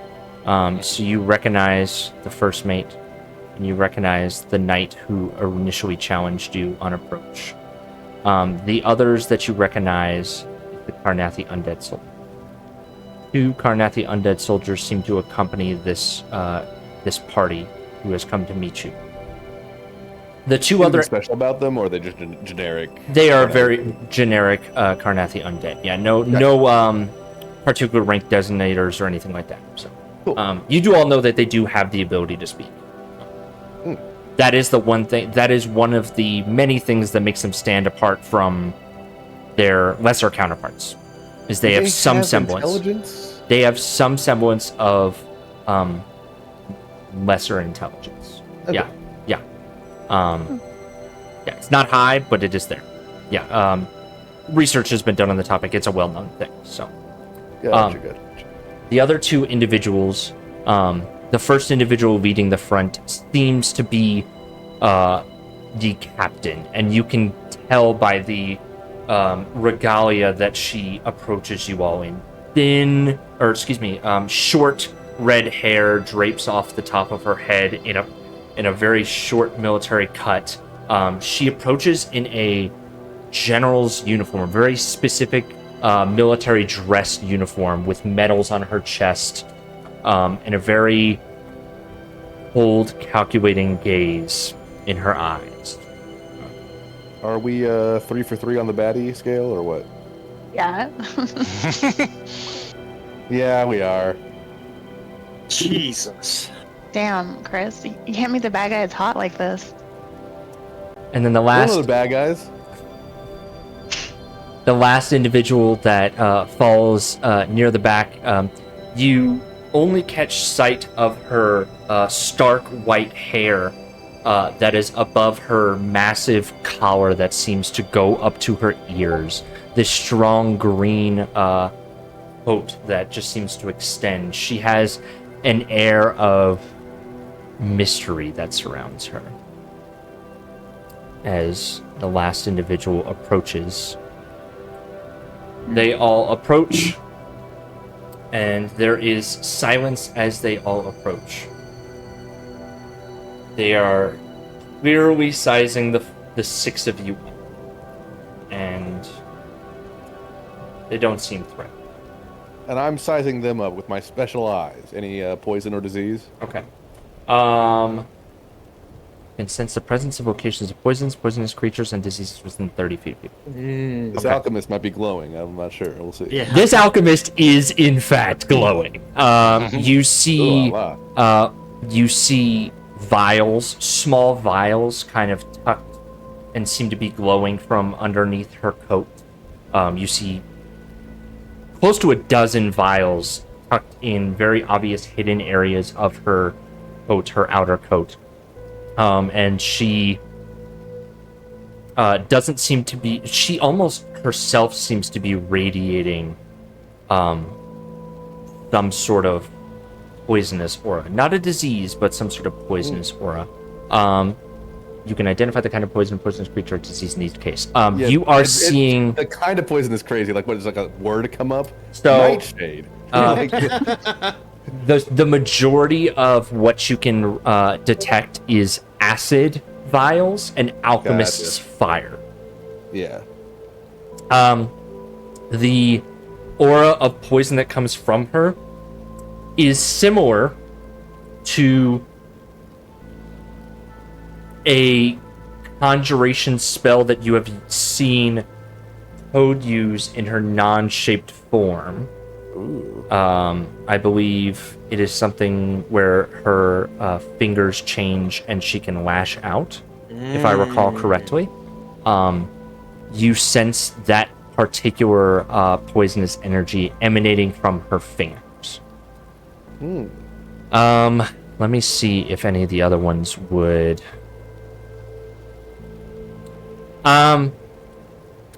Yes, the knight emanates a aura of disease, but it is a disease that is similar to the rotting of flesh. You would know, you've recognized this aura before. This aura typically comes from necromancers or individuals who hold control of the undead. Sometimes the aura of that command seeps into the soul of the individual that controls. Gotcha. So it is almost like a disease which is the rotting of the flesh. Her flesh may not be rotting in per se, but that aura tends to affect that. Nasty. Let me check the others real quick. Disease. So far, things are looking great for Toad. Mm-hmm. Yeah, absolutely. Toad's like, oh my gosh. I think Toad fully thinks that Dreas is into them, by the way. I think Toad's like, yeah, this god is in a bag. Sorry, I didn't even do that. Oh, I just realized. I'm making changes in the right place. Let me close. I just realized I had the player thing open on the display here. For some reason, it was not agreeing with me. There we go. I just wanted to move that out of the way because it was bugging me. Okay. So the four of them approach, and the captain steps forward. Greetings. I am Captain Swanarek. With whom do I have the pleasure of speaking to? With my counterpart of captain. Well, I'm disappointed. Yeah.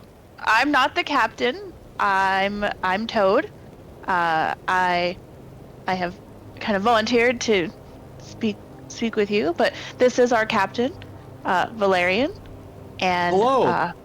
Our ship's doctor, Rick, Hello. and also this is our artificer, Alaric.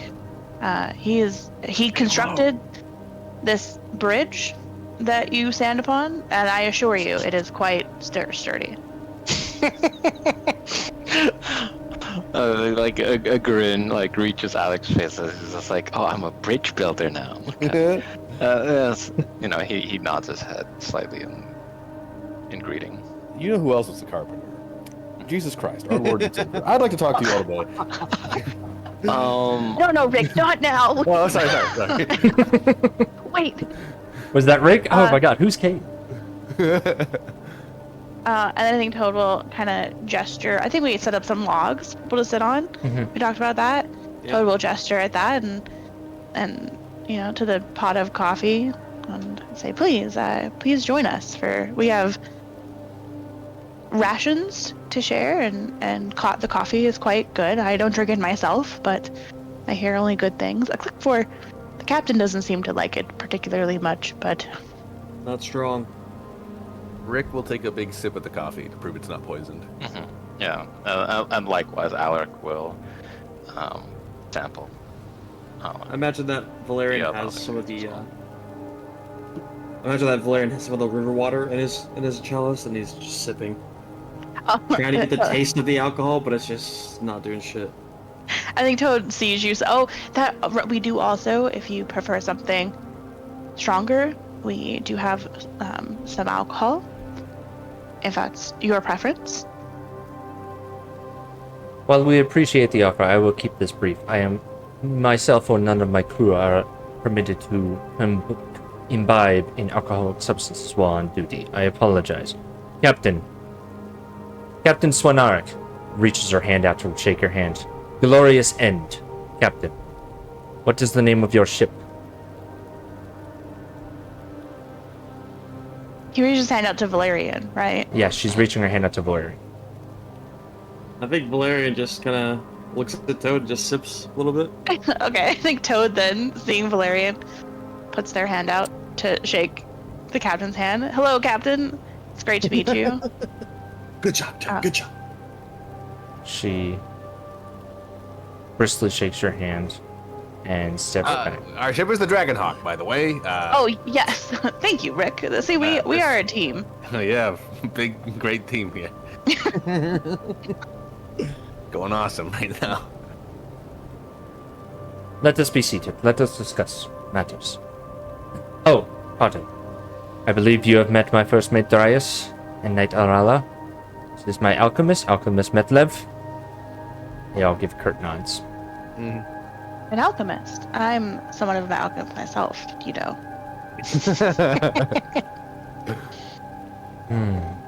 Interesting.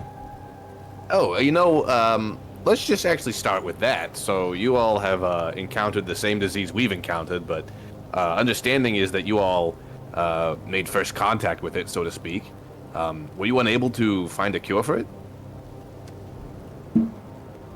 You are correct that our crew encountered the disease in our brief interactions with the ones known as the Tuspies in the local area. However, once the illness was identified, quickly precautions were made to quarantine the crew of the Glorious End. Limited contact has been made with the locals to protect myself and my crew. You understand? Of course. Did you make any attempts to help the Tusk Beast out once the disease was found, or?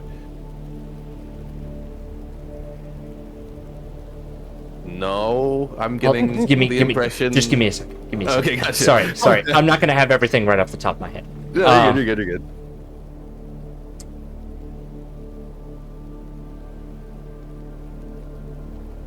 Our detachment sought it necessary to conduct research into the nature of said illness in order to protect our crew. However, progress is still underway. Yeah, go ahead. Can I make an insight check on that? Because I am pretty sure Tobrov mentioned specifically that they tried to help them. Mm-hmm. Yeah. Ooh. Insight check. Go for it. Cross-examination. Yeah. And maybe Tobrov just misunderstood. Yeah. Ooh. Okay. You sense from the captain. Hold on a second. You sense a mild frustration when the captain mentions the ongoing nature of the research into the illness. So you get the sense that she is upset at the progress. So you can deduce that they likely have not made or found the cure. Do I get the sense that they're working to find the cure? Or is it a different kind of curiosity? It is a frustration at the... You get the sense that it is a frustration with the process and the lack of results.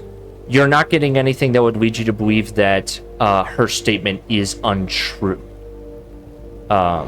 You're just getting the sense more so that she is upset with how long it has taken and how it is not finished. Okay. Captain Swanarik, I was wondering, is Alchemist Metlev double as your ship's doctor, or what passes for such a thing on a Carnathian ship? That is correct. Your assumption may be a fair assessment of the capabilities of my alchemist, among other things. Right, I was wondering about that. Probably more used to repairing undead than finding cures for diseases like this. If you'd like, we can share what we've learned. We've actually made quite a bit of progress ourselves, but you were the first to encounter it. So I was wondering what it looked like when you first noticed it manifesting in the Tusquees population. Captain Swanarik turns to Alchemist Metlev.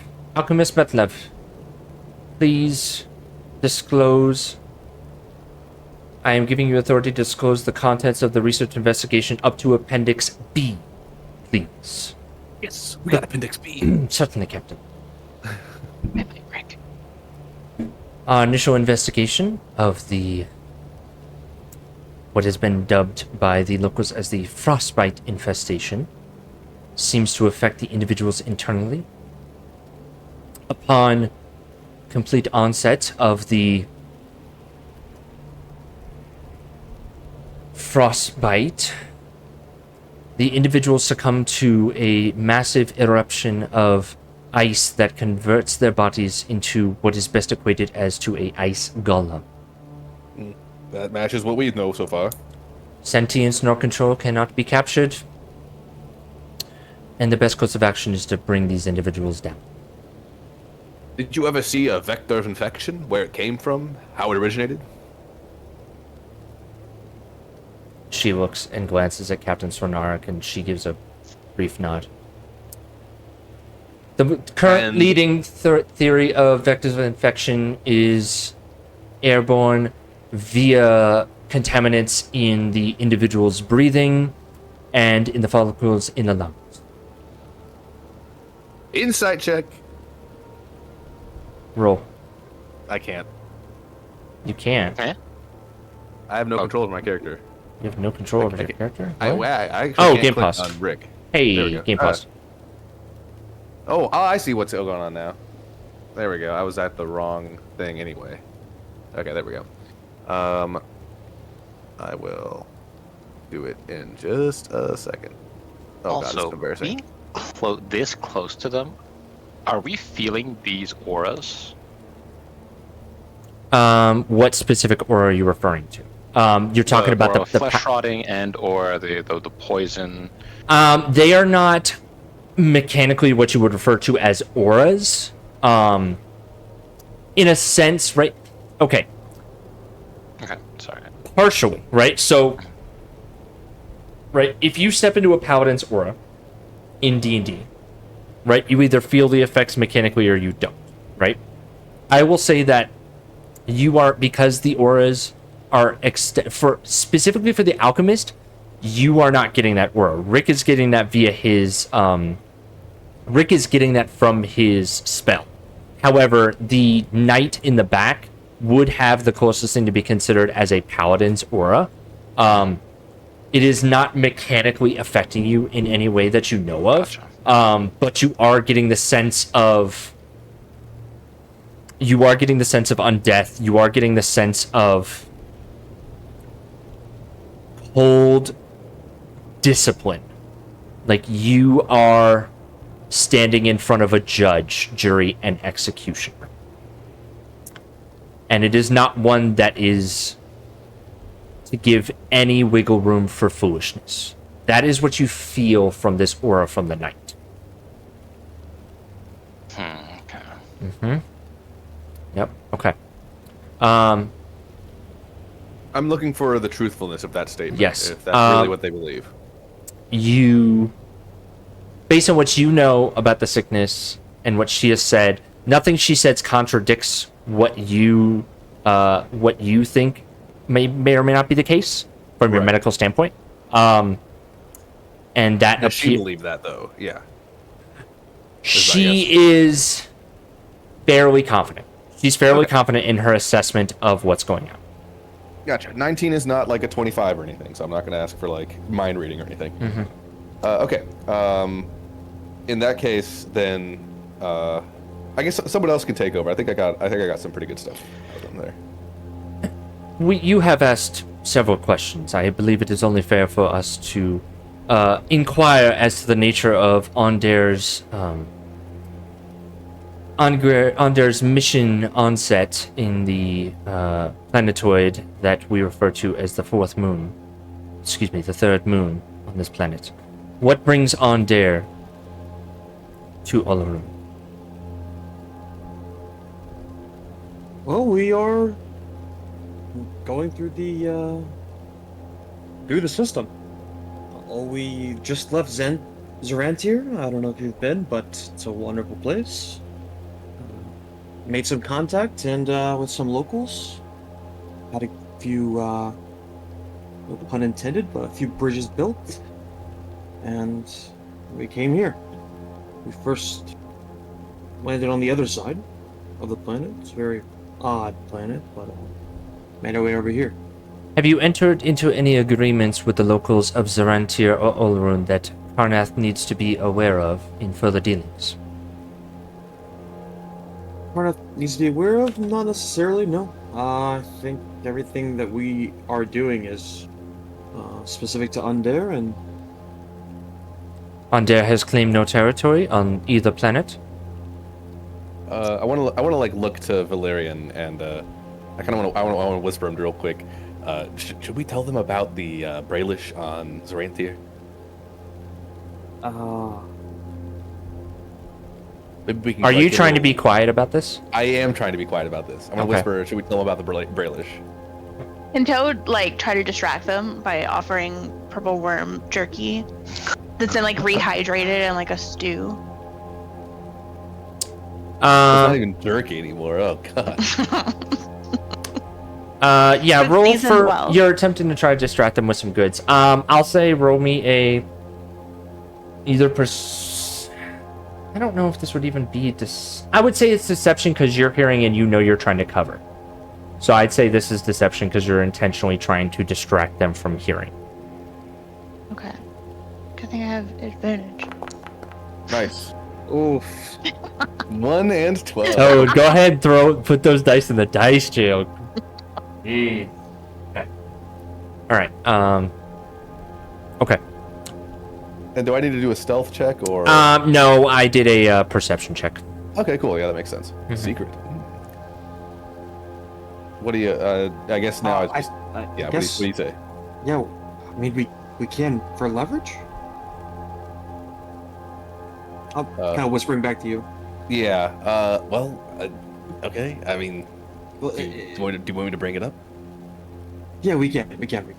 Okay. Um, Go ahead. Fuck. Okay, Zerantir. Yes, Zerantir. Yes, it was a wonderful place. And we did meet some of our other compatriots on Zerantir that made contact. The Brailish. So that might be a little bit of information for you. Have they The claimed Brailish are territory on on the planet of Zerantir? Not to our knowledge, no. I can We tell you have- for. Formed relationships with some folks on Zerantir. I don't think we would claim territory. That land belongs to someone else already. But we didn't plant flags down, if that's what you're asking. we built relationships, mutually beneficial relationships Ah. between our nations. Ah, I see the Hearts and Mind campaign. We do have There- an idea to build a sort of station that's there, sponsored by Undair, but it's just relationships, and relationship building is what we're after. Should we We're be allies. aware? Should we be aware of the Karnathi territories on this planet? Yes, you should be aware that King Caius III, His Holy Majesty, has claimed sovereign territory of 100 nautical miles north, has claimed sovereign territory of 100 square miles to anything due north of the territory formerly known as the Tusk Beast land. An agreement was struck amongst the Tusk Beasts for mining rights and operations and establishments of a military outpost at this location. But seeing that this is an agreement made with a local community who previously held sovereign rights of this land that has been ceded to King Karnath, we ask that you respect the territorial integrity of Karnath in this junction. Yeah, Alaric's mind is racing right now. It's like, why would they risk putting down a dreadnought in a place that has an airborne infectious disease that could compete with their own necromancy, right? Something that they don't have a cure for. What are they mining for? So very convenient for them. I don't know, maybe just Rick Yeah. says this at this point. Not to be too rude about this, but it is, you must admit, awfully convenient that the Tusk Beasts have been wiped out as soon as you claim territory in what was formerly their lands. No, you must agree that that's a little bit strange in terms of timing. Captain puts her hand behind her back at a sort of a parade rest. Karnath claims no responsibility for the illness known as frostbite that affected the Tusk Beasts. You have my word on this matter. We would not Ooh, stoop so low as Is to... this rehearsed? This feels rehearsed. rehearsed? Yeah, like is this like, are these like corporate talking points that she's Mm. throwing at us, or does she actually like, is she like, no, like for real, we didn't do it? Like, Yeah, would that be an insight? That would be an insight check. Anyone who wants to make an insight check on this can. Ooh, ooh, ooh. We're all rolling on this one. Let's do it. I think Alaric wants to examine Metlev's expression when he adds, or when he ponders, it wouldn't be the first time that a mining operation has uncovered a long buried and unexpected pathogen. Do you say that out loud, or is that an inside thought? He wants to say that, and he wants to see if that engenders a reaction in Metlev's expression. Okay. Like, would that be something, she agrees with? Okay. I'm definitely looking towards the captain. I don't know Yeah, about so it everybody. sounds like the three, Toad, Vorian, and Rick are looking towards the captain in this matter. Alaric, you may roll an insight check to your statement that is immediately after Captain Swanaric's statement. Well, Toad, I have will use not my rolled above a inspiration to have you reroll. me? Okay. Yes. Oh, are you sure? My rolls have been so bad. I Rick is believe. also good at insight. I think you have the highest bonus out of all of us. That's a Brutal. Sorry. Okay. Oof. Yes, this is definitely a political statement from a captain representing a nation. However, you have nothing that tells you that what she's stating is false. She's making a declaration on behalf of her nation Yeah. that Karnath is not involved in this. And with a 16, she's a little pissed at that insult, at that invocation. Reasonable. Maybe a little bit more than pissed. However, for Alaric's gesture and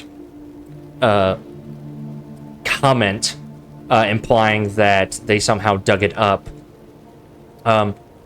you see all four of them frown. And the captain says, Well then, if we are going to stand here and be accused of committing crimes of the international affair, I believe that these discussions are no longer fruitful. Unless you have something more to say, I believe our discussion is... Just, it might have come off in that way, but of course, that's not our intention. Or we're not accusing you of anything. What is your intention, Captain? Because you stand here and present your xenoarchaeologist as a faceman for you, you fail to shake my hand, causing disrespect to myself and my first mate and my knight and my alchemist. You fail to provide any useful information that we do not already know, and then you insinuate that my country has destroyed a local population. You are accusing me of genocide. Tell me why I should not leave.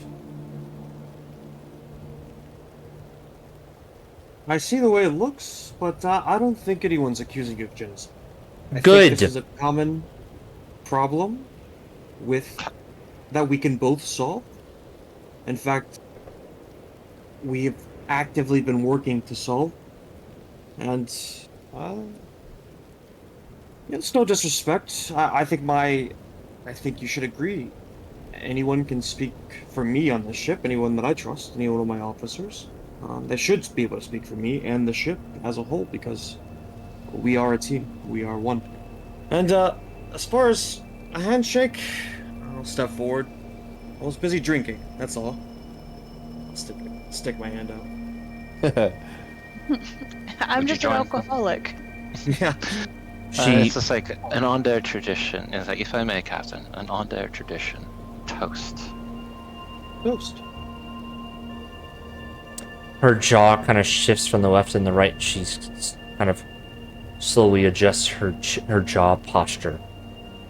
And she shakes your hand quickly, sternly. I accept your apology at the insult given to me and mine. However, you seem to have discussed and asked many questions about this illness. Do you have the cure? You have asked many questions, and your team... your team seems well versed in the matter. Is there more that you care to share? Do you have the cure? I'm gonna look to Valerian and kind of like give him a look. If I should just pull out, just let him know or what. I'll give a nod. Yes, in fact, we managed to have created a cure. Unfortunately, too late to save the Tusk Beasts, but I have a vial of it right here, and I'll pull out one of the potion that we used to inoculate. And not necessarily a cure, preventative. It seems the disease, once it progresses past a certain point, administering the inoculation causes additional harm, and unnecessary pain, and ultimately death.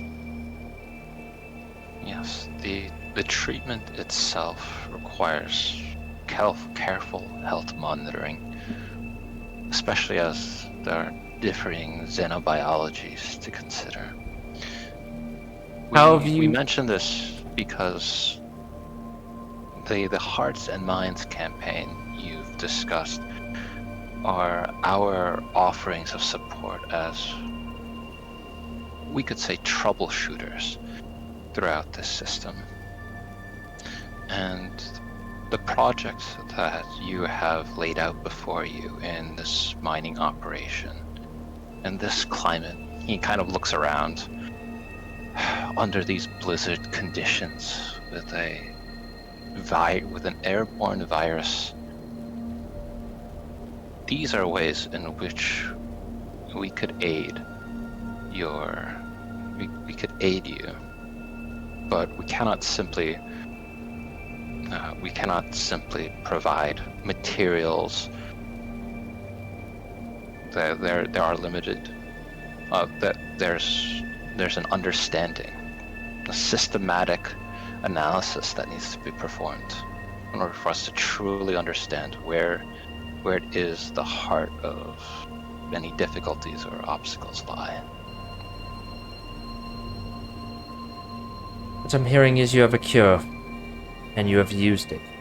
I assume the 4 of you and your crew have been inundated from this sickness?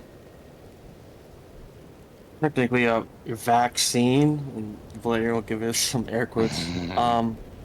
And I believe we've all taken.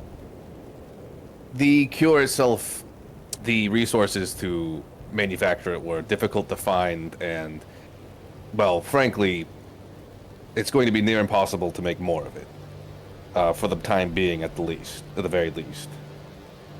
What limited supplies we do have, we'd be happy to share with you, but to be honest, I have to ask, is anybody in your crew infected? That information is classified. Then I see no reason for us to share anything else with you. Well, Rick, how many vials do we have?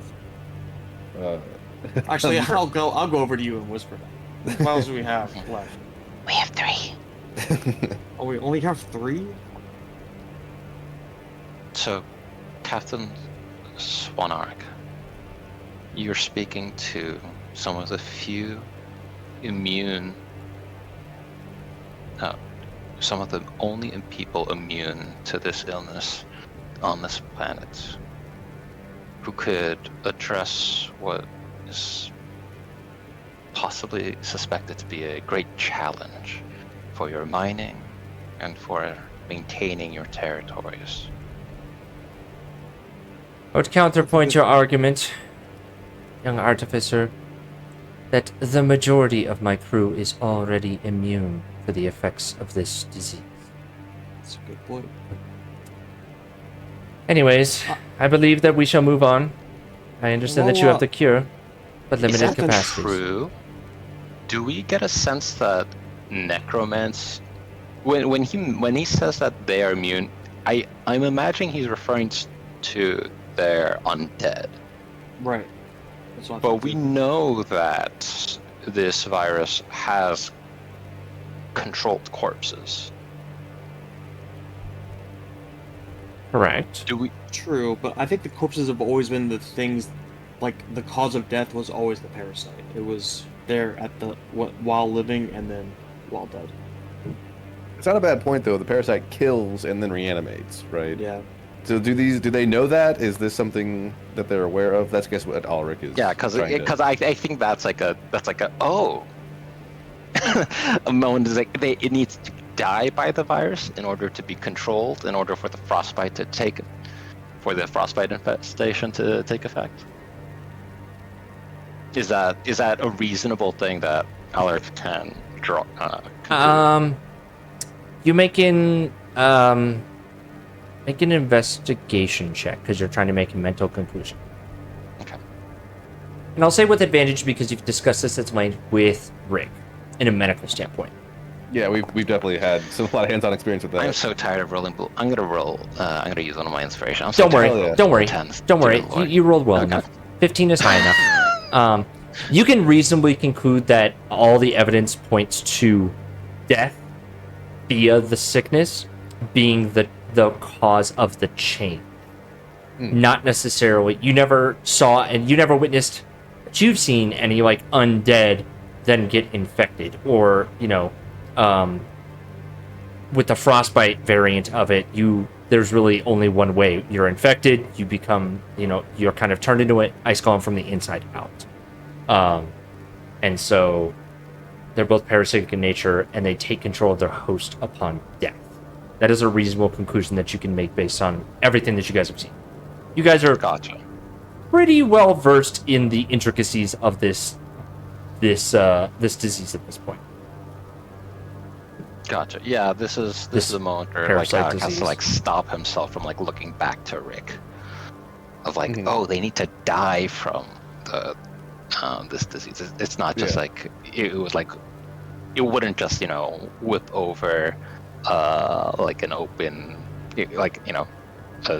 a battlefield and like reanimate corpses that way. Right. Which would have been convenient for them. Kind of makes it actually less likely that it was a Carnathian invention. We already had kind of had some doubts about this, and I mean they seem like they're pretty insulated from it. One could argue, Captain, that even though many of your crew are immune to disease, you may still carry it into your camps. In nature, often, creatures carry disease to other creatures, even though it doesn't affect them. Without We don't know how the disease is, where it comes from, how it began. It could be spores. It could be something in the dirt. It could be something in the snow. Yeah, let's be clear. We've yet to find an origin for this. We have a cure. We don't know where it began. Unless you do. Without disclosing confidential information, I can assure you that we are not the source, nor do we know of said source, and we are taking the proper precautions with our crew that are susceptible to said illness. But I thank you for your concern. Well, with what we have left, as we've already taken it, maybe we'd be willing to trade our cure for something. For the right price, really. Such a wayward word. In a trade? In good faith, you barter. How many vials do you have left? She pauses for a second as the first mate kind of leans in. You have 3 vials left. Talented alchemist, I'm sure, can reverse engineer more, right?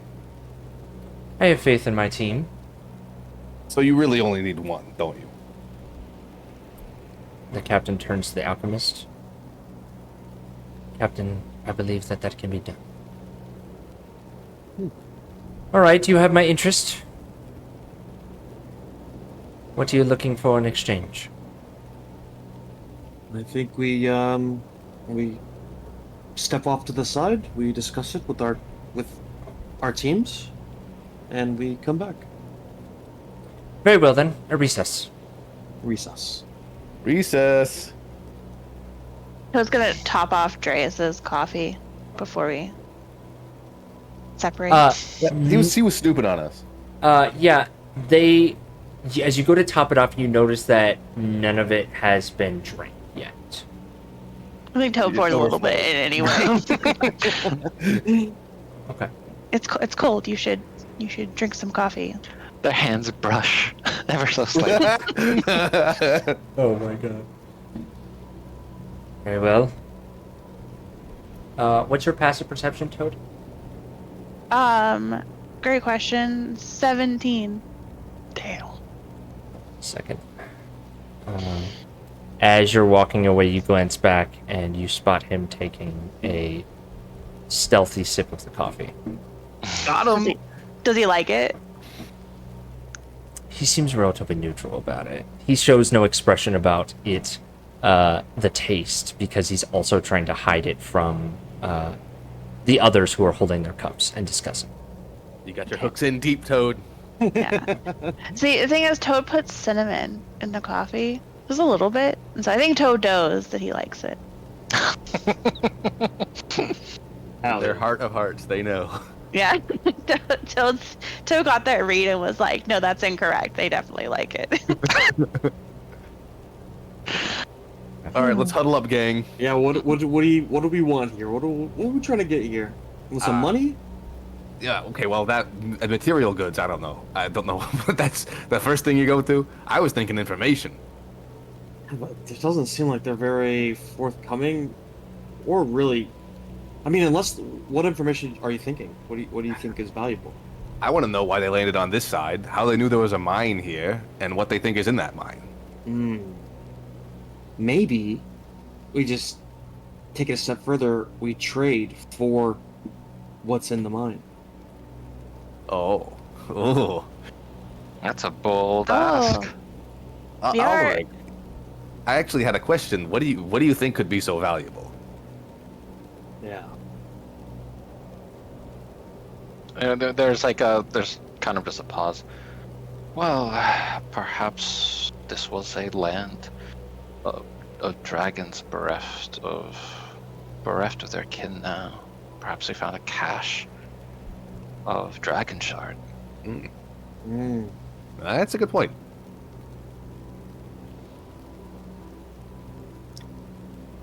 Yeah, maybe we trade for the dragon shard.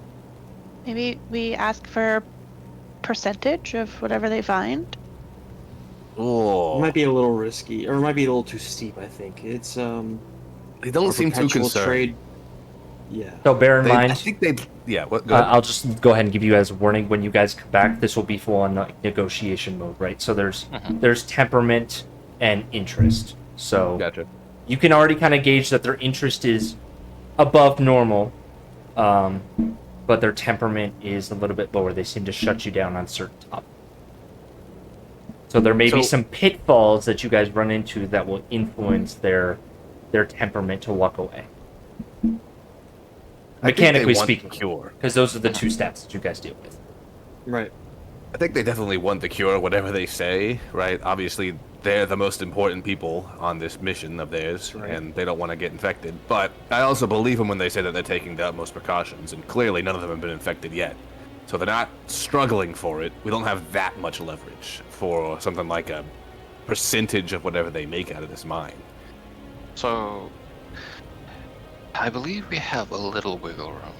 I think that they have an operation that will take some time, and I can only imagine that these extreme conditions, especially with this potential virus requiring quarantine protocols, will slow them down. Yes, they do have undead manpower, but there are powers and there is intelligence required, in order to delve the greater depths. Well, simply asking for a bit of their quarry might be a little much. But what if we could also finagle our presence into the exploration? What if we offer our assistance as troubleshooters? I don't mind that Troubleshooting idea. what? They're going deep into this mine, extracting some of this power, and presumably we are on, there is a treaty signed that's, for all intents and purposes, we are in good faith honoring at this point.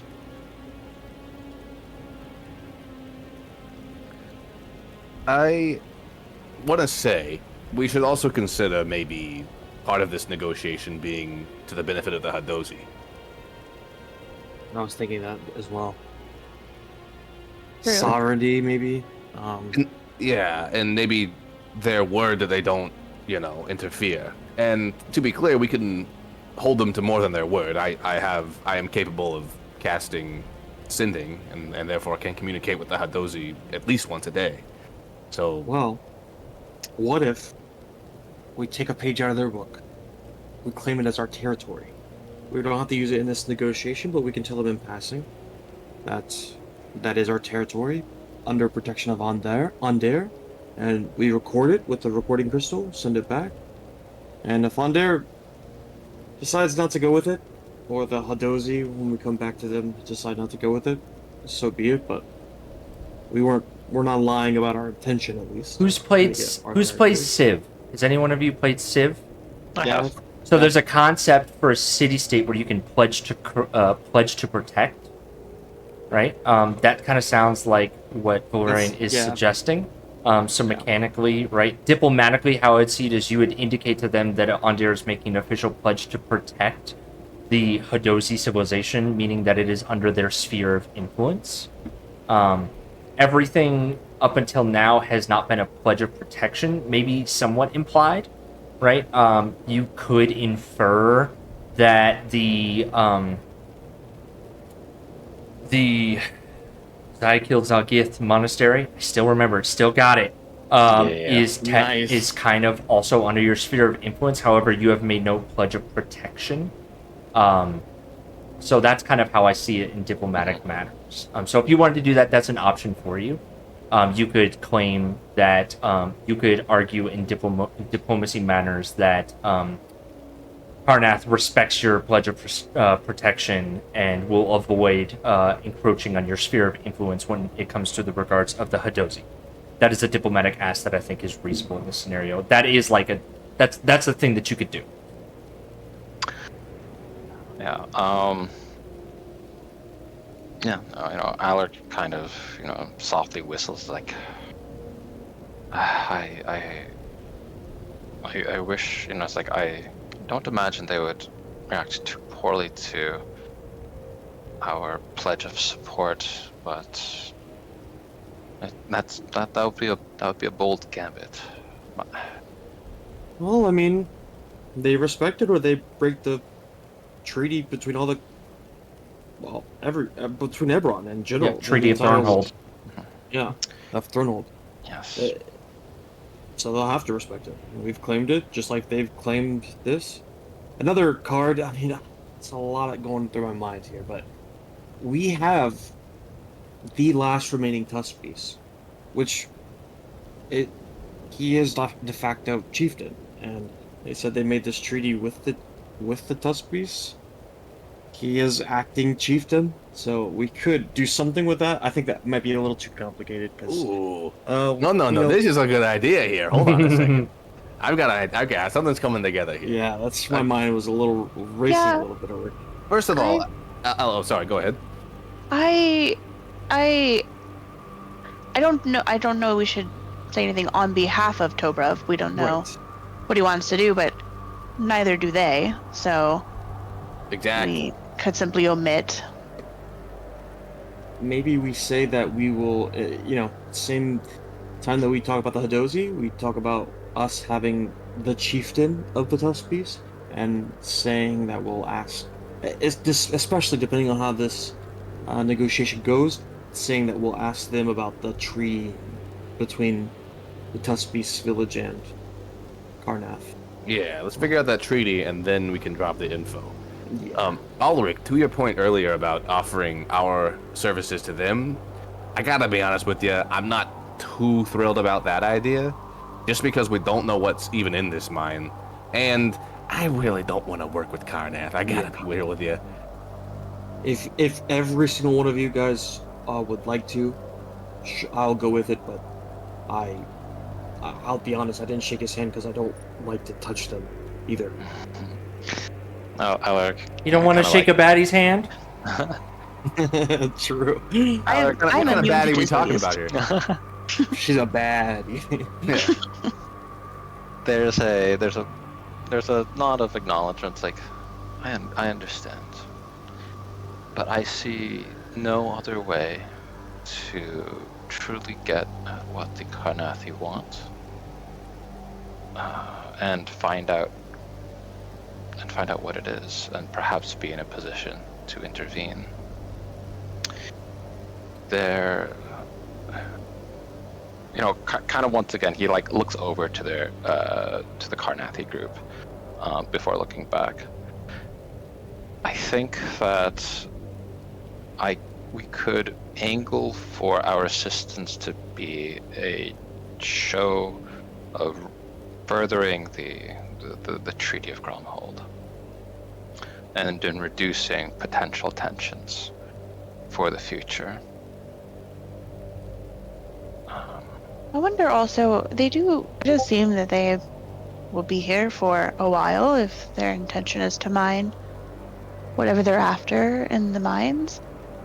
Perhaps this is something that we start with a show of goodwill, and whatever comes of this negotiation, we may be able to further our relationship with them at another time. Yeah.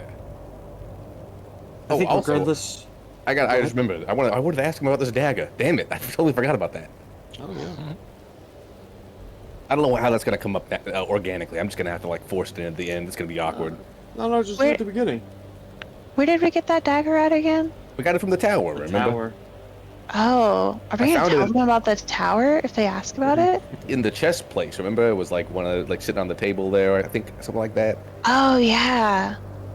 It wasn't that weird. Hey, didn't you open a bookcase and something weird happened to you back there as well? I don't. I'll be honest, Rick. I'm a little flustered. I don't remember. Yeah, well, it was a long time ago, so It was almost a month ago, if not more. yeah, we've been through a lot.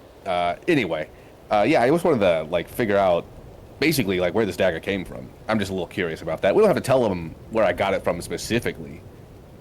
Damn it, if they ask though, what am I gonna say?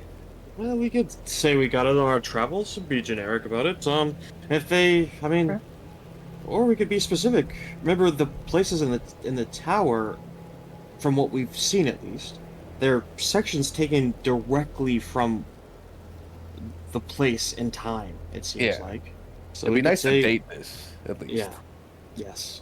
I could ask Dreas. He appears to have a dagger. Oh yeah, you know what? Here, I'm gonna hand Toad my dagger. Okay. Since you already have quite a rapport with him, maybe you could just Oh, do let him know. you think so?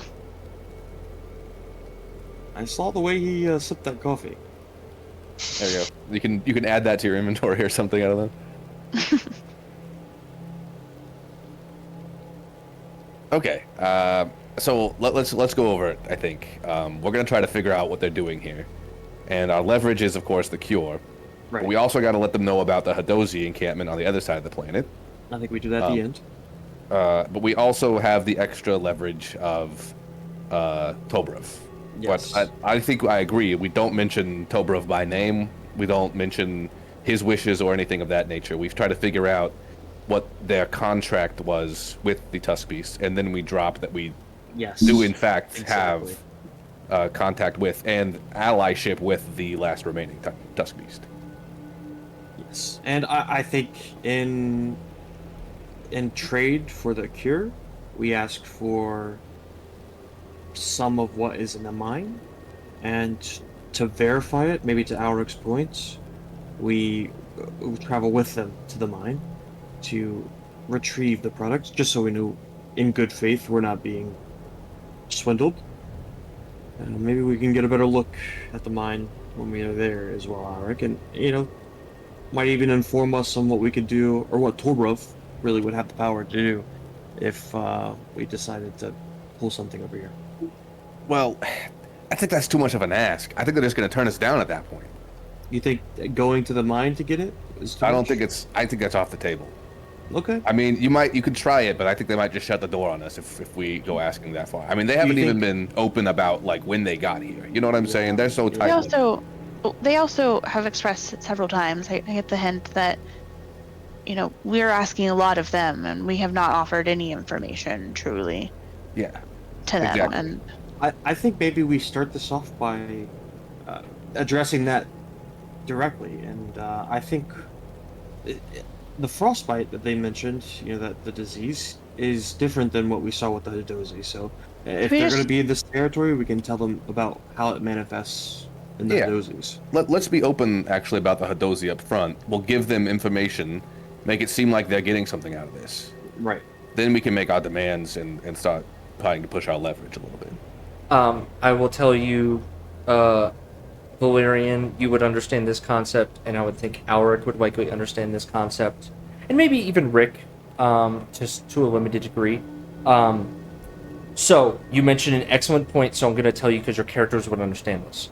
Because Karnath has signed an agreement and a treaty with the nations of with the faction of the Tuspies, because you hold currently in your ship the last Tuspies, treaties can be nullified by the last remaining like anyone who's designated as leadership, right? So treaties can be torn up by leadership. So you would also understand that that's a nuclear option, but you would understand that as a major pressure point. So if you wanted to go into this more aggressively, you could basically just walk in there and threaten to have the Tuspies tear up the contract, marking the claim of sovereign territory null and void. It's a nuclear what? option, but you would understand that you could do that. We need to get what they're saying recorded, obviously, and we need to make note of what they're saying, and so we can make it like really clear that they've informed us about this treaty, and and then we can tell them about the Tusk Beast. I think we need to draw them out before we drop the Yes. info. I agree. I think we do that by doing what you said before. We give information, and we ask for just a little bit, and we drop that. Yeah. Okay. Yeah, perhaps Rick and I can just discuss our findings on how it manifests in the Hadozi, and perhaps some information about the surgery you had to perform. Mm-hmm. That's a good point. Yeah, whatever the questions they Surprise. want to ask of us, I think we can be quite honest with them up to a point, and make it seem like this is a more equitable trade. So remind me again, your main goals of asks from them is regarding the mine. Yeah, basically what their intentions are here, why they're so interested in this mine, and if we can, what are they mining? Like ultimately, we want to figure out like what are they trying to get out of this thing? Yeah, and if we're gonna trade, we trade for what's in the mine. But even with since we, I was really do have thinking the actually leverage we trade the cure for the info. I mean, if you Mm. if you really want to push it, like, you know, you can try. I was but thinking I think you're right. We could trade for the info. I was thinking like we could trade. Yeah, see, that's a good point. Because again, the cure by itself, I don't think is enough leverage. Yeah. They'll shut us out. So the cure plus information, maybe they give us a little info. The cure plus information from us, plus, oh yeah, by the way, we made friends with the last Tusk Beast, and we have essentially control over your guys' contract. Hint, hint. We're not gonna say that out loud, but we're gonna imply it. Like that might be what gets us finally like a foot in the door, like for real, for real. So okay, so our main goal is to find out specifically what kind of stones they're trying to mine. If it's stones, I mean, we don't even know if it's stones, right? It's a Right, mine, presumably, but it could be anything, right? And then, I mean, the hopeful goal, like the extra bonus point, I guess, would be if we could actually get our hands on something from that mine. That'd be sick. But that's kind of a little far fetched. Mm-hmm. I think we got a plan. Yeah, I think we do. And I want to look over at the... I'm going to take a quick glance at the Carnathian party, and I want to see if Dryas is looking at us or visibly trying to listen in, because he snooped pretty hard last time. Make a perception check. Okay. Well, can't see over y'all, so I can't see them. Yeah, you missed anything that you don't get a good look at him to see if he's looking over. Yeah. Presumably we were having this conversation well away from them, but I just wanted to be sure. Right. Yeah, I assumed you guys were having it well away. Yeah. Was anyone keeping an eye? I assumed maybe. I mean, I'll count your passive perception for some of your characters is keeping an eye out, making sure that no one was getting close to listen. Mm-hmm. I mean, we can't hear them in their negotiations, right? This entire time. I guess none of us were trying to, but we You weren't couldn't- it's like- trying to. Yeah, exactly. I imagine Cooper kind of like stood guard behind us, you know. Okay. Are you trying to snoop on them via Cooper? No, I thought about it. A Cooper Snooper, perhaps?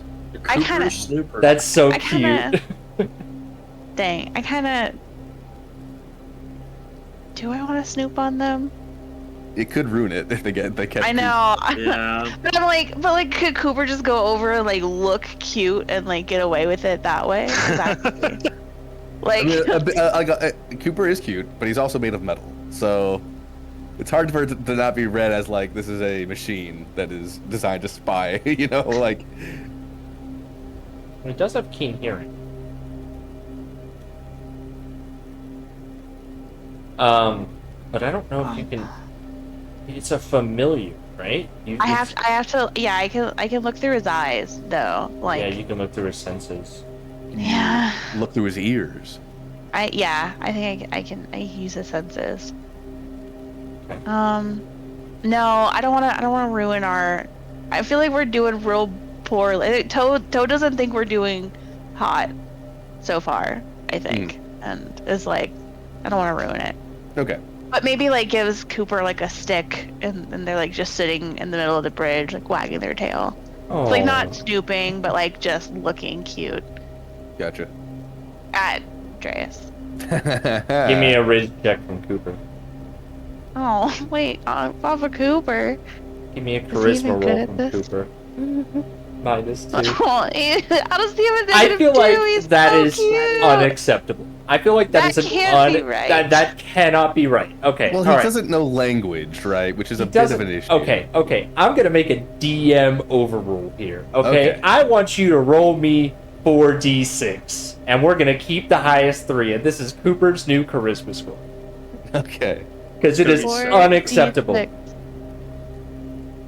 Oh boy. The highest 3 are 4, 4, and 3. 4, That 4, is an 3. 11. So that is an 11. So 0. I will change his charisma.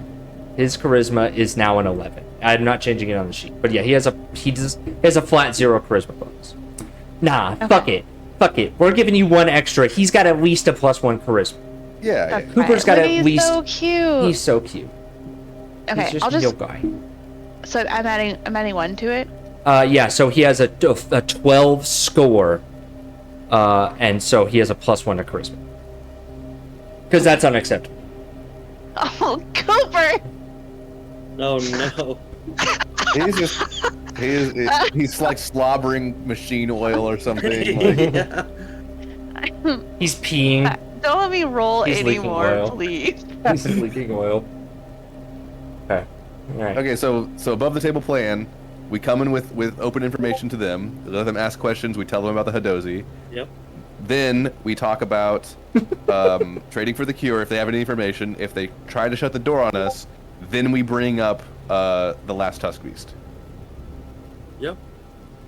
I think maybe we even bring up the last Tusk Beast after negotiations over, just to show that, like, first of all, to make sure they don't mess with the sovereignty of the Hadozi, but also to, like, let them know that we have the leverage, I guess. Yeah, Or maybe we don't mention it. I don't know. I think we should mention it if we need to. Back 100%. pocket type thing. Yeah, and also by mentioning the Hadozi, we should also make clear that we are offering our protection to them. We've staked a claim with them, and that it's like, hands off Karnath. Yep. They can talk to them if they want to. Like, they can go over there. We're not going to stop that. They have movement, but they can't, like. There's not going to be any hostilities or anything like that with the Hadozi. They're in negotiation with us. We got to Gotcha. make that clear as well.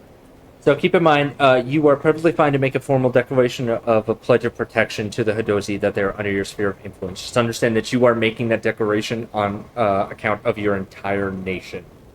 So just bear in mind that you will be required to tell Ondera about that in your update. If not, that's a serious faux pas.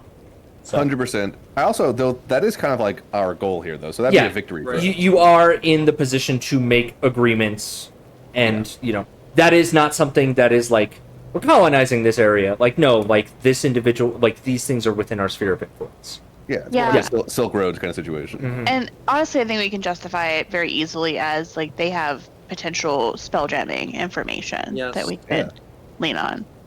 Also, we could justify it as we just need to make friends on all these planets because that's kind of a nice Yeah. thing to do. True. Also, they're the last. I think they're the last remaining civilization. So pretty good ally to have. Except for the Yeti. We don't know. Yeah, there could be a whole Yeti compound we don't know about. Coming from the snow behind you in the trees. I'm just kidding.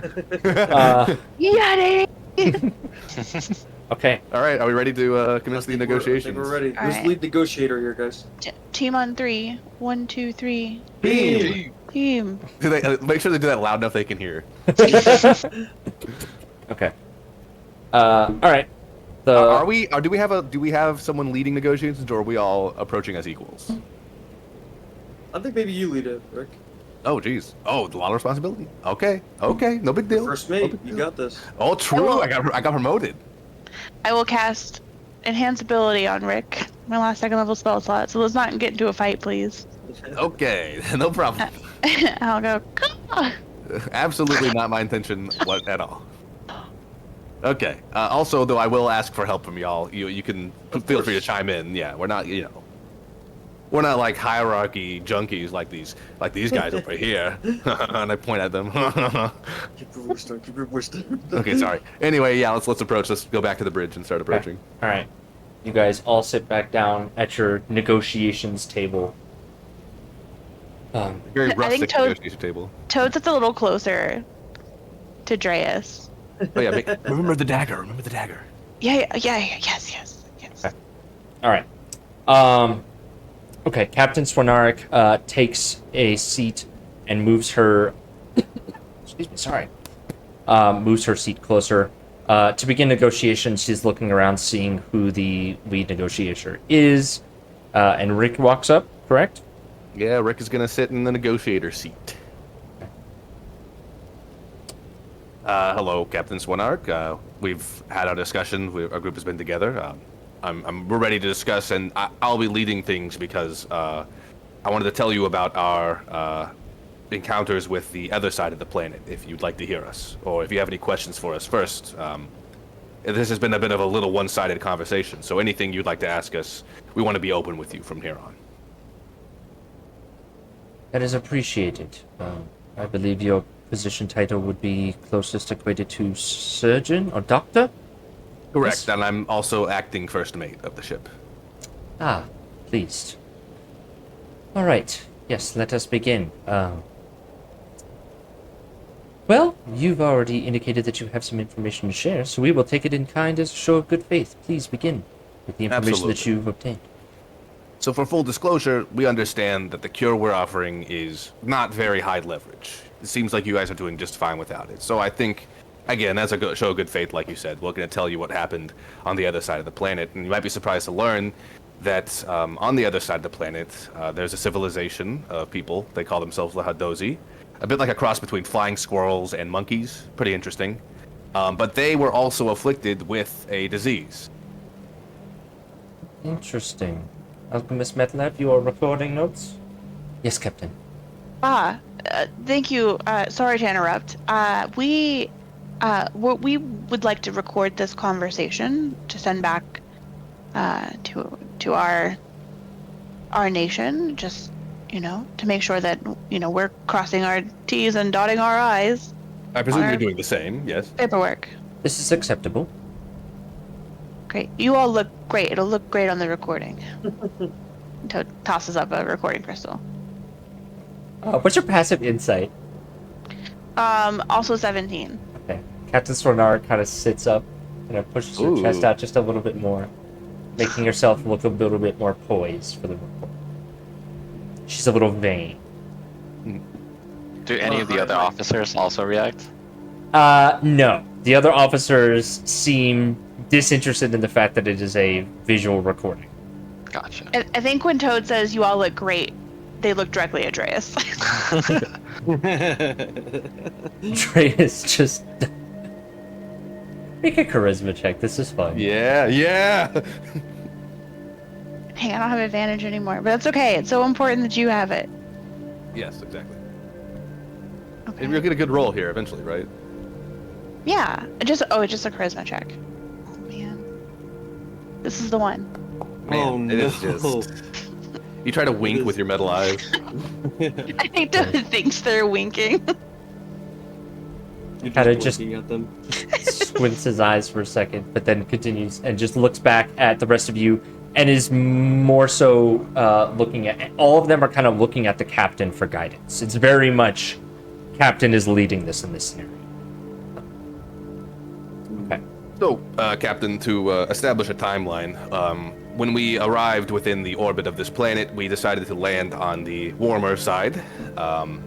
And when we did, we discovered the Hadozi village had been already afflicted by this disease for... DM, remind me? Did we get a timeline, like a couple days? 5 days. Gotcha. Mm-hmm. Okay. They've already been afflicted for almost a week. We managed to help them, and that was how we discovered a cure. Now, you might have a question, of course, which is, how can the cure we developed on that side of the planet be effective for the disease on this side of the planet? But it was. After we cured the Hadozi and made our way over to this side of the planet, we encountered a few surviving tusk beasts, unfortunately afflicted with the disease. But a cure did work. The one we developed for the Hadozi, which it manifested with entirely different symptoms, worked for the tusk beasts over here. So the origin of these diseases are clearly from the same place. I don't know how that makes sense, but maybe you can offer some insight. Alchemist Metlev? Does the theory hold any merit? Further research would be needed, Captain, but it is possible that different strains have adapted to the climates of the area. If I may, Captain. You may. Is this... We've experienced the symptoms of this frostbite. Can you list some of the symptoms of points of infection in this variant in this warmer climate, please? Yes, of course. And you will need to know this information if you head over there. It manifests as a plant infection. Essentially, spores from this flower infect the patient, take over their nervous system, and eventually their entire body, turning them into essentially plant zombies. The effect is not quite as pronounced as those in the tusk beasts. Their bodies don't completely metamorphise, but it is nonetheless fairly horrifying. And they seem to be, these parasites within the Hadozi seem to be building a colony of sorts, a plant colony. They're fascinating. Is there a sense of control that you're sensing when these victims fall prey to this infection? Is there... You mentioned that they rise again. Are they under the control of some sort of creature or entity? Well, we found a very large plant specimen at the top of the Hadozi village, which seemed to be in control of the infected. Frankly, it's a chicken and egg situation. We don't know which came first. Were they infected, and then the infected produced this plant, or did the plant produce the infection? We don't know. Very good. Captain, I don't have any more questions. Actually, I'm assuming that you've taken samples of the specimens from the frostbite infection, and what is the name of this alternate varies in the warmer climate? Oh yeah, what do we call it? I forgot. I think Yellow Toad named it. Yeah. something? No, I think I named the flower, right? Yeah, it was like the it has like we had like a default name, and we just decided to go with that. Creeper? Yeah. Yellow creeper. Yellow creeper. Yeah, we've decided Maybe- to call. Yeah, we can go with that. Is that it? Yeah, like yellow creeper disease or something. Yeah. If you want to come up with something right now. Okay, We yeah, can just do that. yellow Yellow- creeper works. Okay. This Yeah, we call it yellow creeper. The flowers were yellow, so it This- seems to fit. yellow creeper seems to work as if my basic assumptions of the scenario that you're describing are correct. Is it parasitic in nature then, that seems to take control of the host body, or is it some sort of psychic inherent in control? I'm confused of the nature of the control of these undead. Is this something we figured out in our studies, or It's parasitic. It's parasitic. That's what I thought. I couldn't remember if we got any further than that. As far as we could tell, Captain, it's a parasitic infection, a parasitic disease. Can I do an insight check on the captain, like asking that question? Are they like just genuinely curious, or is it like, how could we... I think Toad's worried that they're like gonna try to weaponize this disease. I would like this to be a blind insight check. Ooh. And most of the the rest of the insight checks for the negotiations are going to be blind. I think that adds more tension to this. Oh yeah, for sure. Oh, I'm so nervous. My rolls have been so bad. Well, now you won't know if they're bad, so it's better, right? No, it's so much more anxious. Wow, not 20. 34, can you imagine?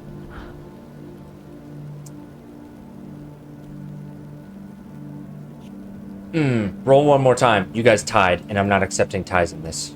Ooh. Okay. Da-da-da-da-da.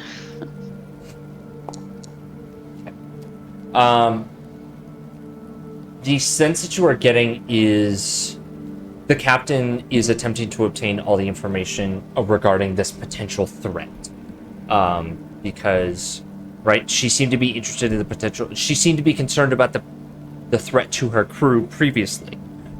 So in the same manner, she seems to be genuinely concerned about any threats this planet may have against her crew. Okay. I guess Rick wouldn't know that then. What's your passive insight? Passive insight 17. Actually, I mean, I'll allow you to roll. I'm gonna say that when we're doing insight checks like this, I'm not gonna allow different rolls because it would make it weird that Yeah. like maybe one Yeah. blind roll changes and then Exactly. yeah, we'll just keep that as is. I'll say that you come to any insight check rolls, everyone comes to the same conclusion. Okay. Fair to make things simple That for everyone. sounds fair. Okay, Yes. got it. 'Cause that would change how I approach this next Yeah. topic. Because we did encounter some other things on this planet before we met the Hadozi. Yeah. I was thinking about that. So, Captain, I should also inform you. Before we met the Hadozi, we also came across some vegetation, frankly predatory vegetation, on the floor of the forest. Quite a beautiful place aside from that. And then we also met a tree person, an int of sorts. Childlike, could self-reproduce, but pretty harmless as far as I could tell. So something to look out for if you ever take a visit over there. Noted. Thank you for the outstanding information. You said childlike? Is it Well, yeah. lacking of intelligence, or is it I actually wouldn't a say child? that. It was, well, we didn't get much of a conversation, to be honest with you. Ah, They, I would say childlike in the way of maybe a little entitled, not understanding social convention, but ultimately, not poorly intentioned. They tried Noted. to take my associate Toad's here, staff, and it was a little awkward. They didn't really get that it was not theirs to take. It's a little thing. Understood. Continue, please. Yeah. So returning to the Hadozi, we developed a cure. Should let you know that the cure, if it's applied to someone who has already been infected, they will need surgery to remove the infection as the cure is going through their system, or else they will die. That She is nods relevant to the alchemist to like emphasize to write that point down. information. Write that down. Write that down. Very much that. Yeah. I will say it's difficult. It's best to inoculate before infection if you can afford it. I mean, avoid that at all costs. We had to perform a surgery on one of the tusk beasts. It's just not a good thing to do. Okay. I will say this as well. I'm sure you can maybe already infer this, but we have made treaties with the Hadozi. They are under our protection, and we have made our our diplomacy, planted our flag, so to speak, diplomatically on this side of the planet. They're under our sphere of influence. Under Undir's sphere of influence. She That's right, turns Captain. to First Mate Dryas. First Mate Dryas, be sure to log that in the order of diplomatic treaties and addendums to the potential Treaty of Thronehold addendums to be brought back to Eberron upon safe return. Yes, Captain. Okay. If you have any more questions for us, I'd be happy to answer. Yes, these... what do you call them? You said, Hadozi? Hadozi, yes, that's correct. What is their temperament towards violence? What is their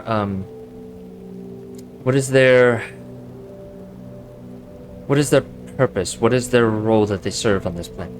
Are they conquerors? Are they peacekeepers? Are they foragers? We wish to understand as to not encroach on any sort of particular domain that Under wishes to continue observing. In comparison to the Tusk Beasts, I would say significantly less of a warrior people, but they are not pacifists. From my understanding, there is history between them and the Tusk Beasts. I heard this from the Hadozi side alone, of course, that they have had conflicts in the past. So I think it's safe to say a fairly technologically advanced people. They are well equipped to defend themselves from normal threats. It's just that this disease was not something they could handle on their own. That is helpful for understanding local culture in case any interactions do occur. Recognizing on their sphere of influence. We will not engage unless engaged by them. Good to hear. Should we proceed to the meat of this negotiation then? Yes, Karnath is willing to extend terms in exchange for at least one sample of your vaccine cure, whatever you may refer to it. I apologize, I'm not medically inclined. Karnath is willing to offer a substantial subsidy of profits from the treasury of the Glorious, and in exchange for your gracious donation to helping assuage any issues that myself and my crew may experience on this planet. To be reverse engineered and used by my people to ensure the safety and security of Karnath's interests. Does she have anything like a paperwork to present to me or something to that regard? No, Would, this is verbal. He's Gotcha. offering to pay. Yes. She's using phrases that make you guess that it's probably a substantial amount when we're talking about diplomatic terms. I look to the rest. How do we feel about gold? I I kinda like Valerian look at him will just- shrug. We're kind of flush with cash currently. And Alric? Yeah, there's a question of just like, what do we need to get next? It's more of a issue of our, of what we could work on next, a matter of time, rather than, actual wealth. I agree. I'm going to turn back to Captain Swanerick. To be honest, Captain, our reserves are fairly full. We have little need for monetary compensation. I'm sure you can guess what I'm going to ask for next. We would like information instead of gold. Understood.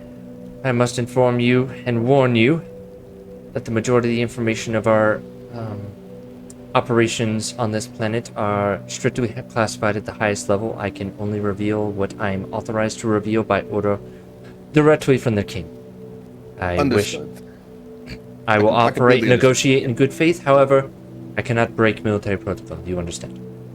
Absolutely. Do you have perhaps any emergency protocols you could use to override your existing ones, though? Yes, but If information were to come about, say. yes, of course, we have emergency protocols where we may reveal information to outsiders. However, a negotiation table would not constitute a declaration of emergency that I, as the captain, can declare in this scenario. Of course. I was just trying to level the playing field, or get everything out on the table. Of course. Here's what we want to know. Let's just start with this, perhaps. A timetable. When did you arrive on the planet, and why did you choose the winter side of the planet, rather than the obviously much more hospitable fall side of the planet? You wish this information in exchange for the serum? We'll start with that. Okay.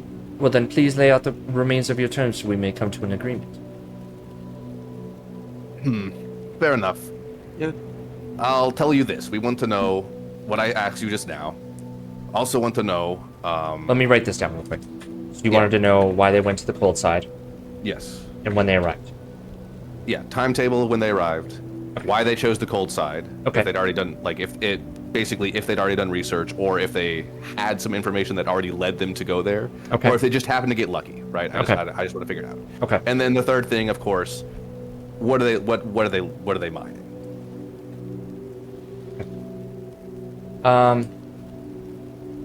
I need you to make a persuasion check with disadvantage, but because you're under Eagle Splendor, it'll be a flat roll. Gotcha. And this will be in blind, correct? No, these are the negotiation rolls. I'll allow these to be public. Okay. I believe. Here we go, the Rizless King. Oh, yeah. Ooh. Okay. All right. Your terms are fair and considerable. We are more than welcome to provide the information of why we chose this side and when Karnath arrived and staked our claim on this planet. However, what is being mined out of what we are obtaining as far as resources is strictly confidential. I'm afraid that is off the table. I apologize, but I cannot provide that information. Understood. I'm gonna put the vial on. It's like a table between us. Yes. We will exchange the vial for you in exchange for what information you can provide. Regarding those two think, topics. is there any way you can't really give us information, but what about something from the mine? You can reverse engineer our cure, and maybe we can look at the mine and it could tell us and answer the questions that we would have for you, but that are classified and you can't give us. Okay. Step 2. Make a persuasion check. Valerian, make a persuasion check with disadvantage, unfortunately, because this is one of those pitfall pieces. The mind is a sensitive topic. Yep. Yeah, I fucked up. Oh god. First Oh, one that was a was 19. that was. First roll was a 19, unfortunately. Yikes. While I understand your interest in Karnath's interest, I'm afraid that that information nor the materials that are proceeded from the mine can be provided to any outside of me. Understood. I'm gonna lay our trap now. Okay, I know you can't tell us what's in the mine. That's off the table. Can you at least tell us what the nature of your treaty with the Tusk Beast was? First, Mage Rice? Of course. And he pulls out a scroll. The contents of the treaty between the Karnathi envoy of the Ship of the Glorious and details discussions regarding training of Tuskbeast troops in genuine martial arts training that is provided to standard Karnathi foot soldiers for the terms of 10 years. They are to be supplied with a reasonable set of arms suitable for outfitting at least 40 members of their operations, and in return, Karnath is to receive the plot of land as previously specified, 100 square miles, to be located at least 2 miles north of the current tavern location that is held by the current sitting chief of the Tusk Beast, as well as a generic non-aggression pact towards both parties. That is the nature of our agreement. Can we record that with the recorder, please? Of course. She will. Thank you very much. She will present, First Mage Rice will step up to who's got the recording room. Oh, Toad for sure does. Okay, so he's stepping up closer and holding the paper so it can be recorded by the recording crystal. Toad gets real close. Yeah. I apologize. I must get very close for it to look good on the crystal. Ask him about the dagger. Understood. Hey, while this is happening, I love D&D. It takes a little while to record. He has to get exposure, right? yeah, Toad's like, sorry. Pulls out a dagger. Like, how do I make this smooth?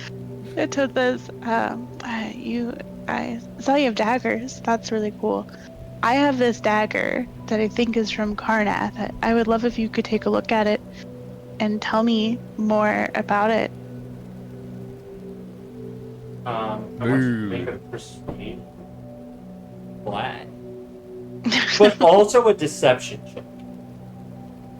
Why am I? Because you're trying to holding him deceive. here under the recording. Oh, that's true. That's true. Oh, I'm trying to deceive everyone else.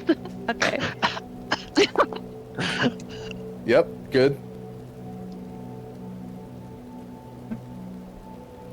Oh boy. Oh.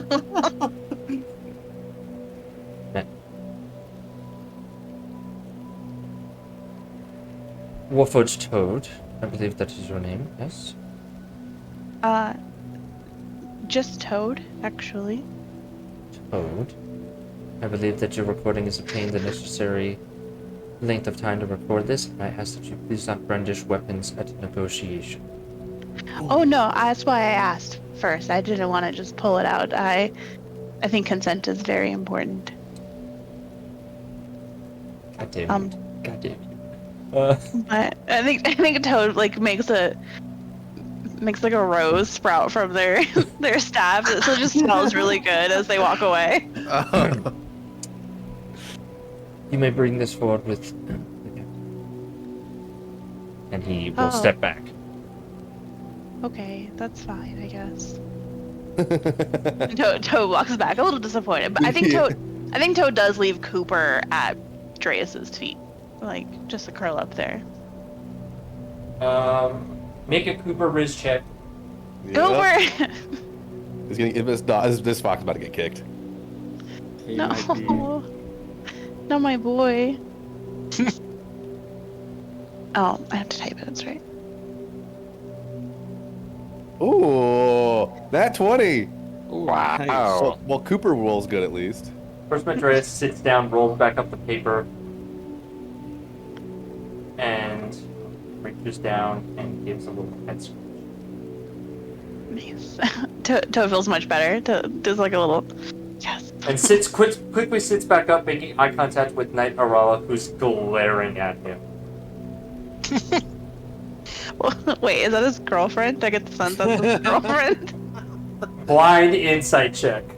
Oh yeah, we're getting some juicy D&D drama. I love D&D sometimes.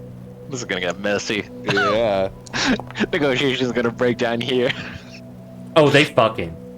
But like friends with benefits or like Other feelings That was a lover's scorn. Ooh. Oh, Toad. Toad's into polyamory, guy. I don't think Yeah. Toad's is kind of like, oh, I could have two Throuple. partners. Okay. All right. That recording has been done. Okay, let's proceed with the other information I requested. So, how did you guys decide to arrive on the winter side of the planet? That information can potentially be revealed as part of the agreement. Is that why we have chosen this side of the planet and our particular area of territory, and when we first arrived and staked our claim? Are those the terms that you are setting for this agreement? Yes, and Toad, can I have the can I? Yeah. Oh, my partner's gonna produce a dagger, totally non-hostilely. Is that okay? It's a Carnathian dagger. I want you guys to date it. Basically, it looks old. I just was curious about it. Dreas suggested I seek your wisdom regarding it, and I value your information. We would, as a show of good faith, identify this item It would just be a little extra on top for us. as that's all part of this deal. That is amenable to us. Okay, great. Hey, Toad, can I have it? Yeah, Toad just pulls it out of the. I guess it just had like tucked into like their belt somewhere. Yeah. There you go. I'll grab it by the blade tip and I'll place it down on the table. Oh, we could have a look at that later. But it is kind of threatening, though, that now that I think about it, I just laid a dagger on the table. That's kind of cool. You waited at hilt first, but yes. Yeah, but the hilt's pointing towards them. The point is pointing towards me, so make it clear that it's not an actual threat or anything. She glances down at it and then glances back. So yeah, that's what we'll exchange with you, the vial, and we want to know timeline, not just of when you arrived here, but also when you found the disease developing and what you've been doing since then, and then also why you chose this side of the planet. Those are the conditions, and then we'll hand over the vial. So passive insight picked up Captain Swanalik's eyes widening and quickly schooling her expression when she looked at the dagger. Ooh, Oh. Okay. Interesting. interesting indeed. Very well, these are agreeable terms. I believe it is only fair that I provide part of this information to answer your first question, and you provide the vial. Is that agreeable? As I provide... Absolutely. You want to shake on it, or do you have a paper for me to sign? I believe the recordings are well in place on both sides. Wonderful. Amenable. I have made the decision to establish the military foothold here on the, what you refer to as the cold side of the planet, the side that is tightly locked against the face of the sun. Due to the lack of biodiversity in the tundric area of this planet. So Establishing- you're saying, sorry, don't mean to interrupt, but you're saying that it was an intentional decision to go to the less hospitable side. That is correct, as Karnath can well operate in such harsh environments as this, We believe that the impact on the environmental hazards was minimized by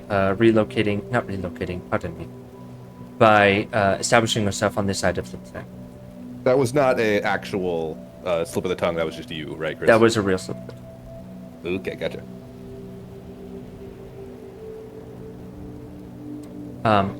I believe that satisfies the first question. May I provide the initial vial to Alchemist Metlev before I begin our second question? Yes, you may. Thank you. She takes the vial from you. Yes, you're giving her the vial. I'm giving her the vial. Okay. She passes it to Alchemist Metlev. Alchemist Metlev quickly puts that in a protective container. So like a box. Gotcha. And yeah, so it's secure. Thank you for that. As far as when we arrived roughly, I'd have to say, roughly 2 weeks ago. We identified our initial negotiations that needed to be made with the local population. That treaty was struck on day 3 of arrival onto the planet of Eberron. Since then, we've had minimal contact outside of the treaty organization, the training, by Knight Arala, towards our Hold Tusk on, Beasts. but when did you meet the Tusk Beasts? Day 1 in our initial scouting mission.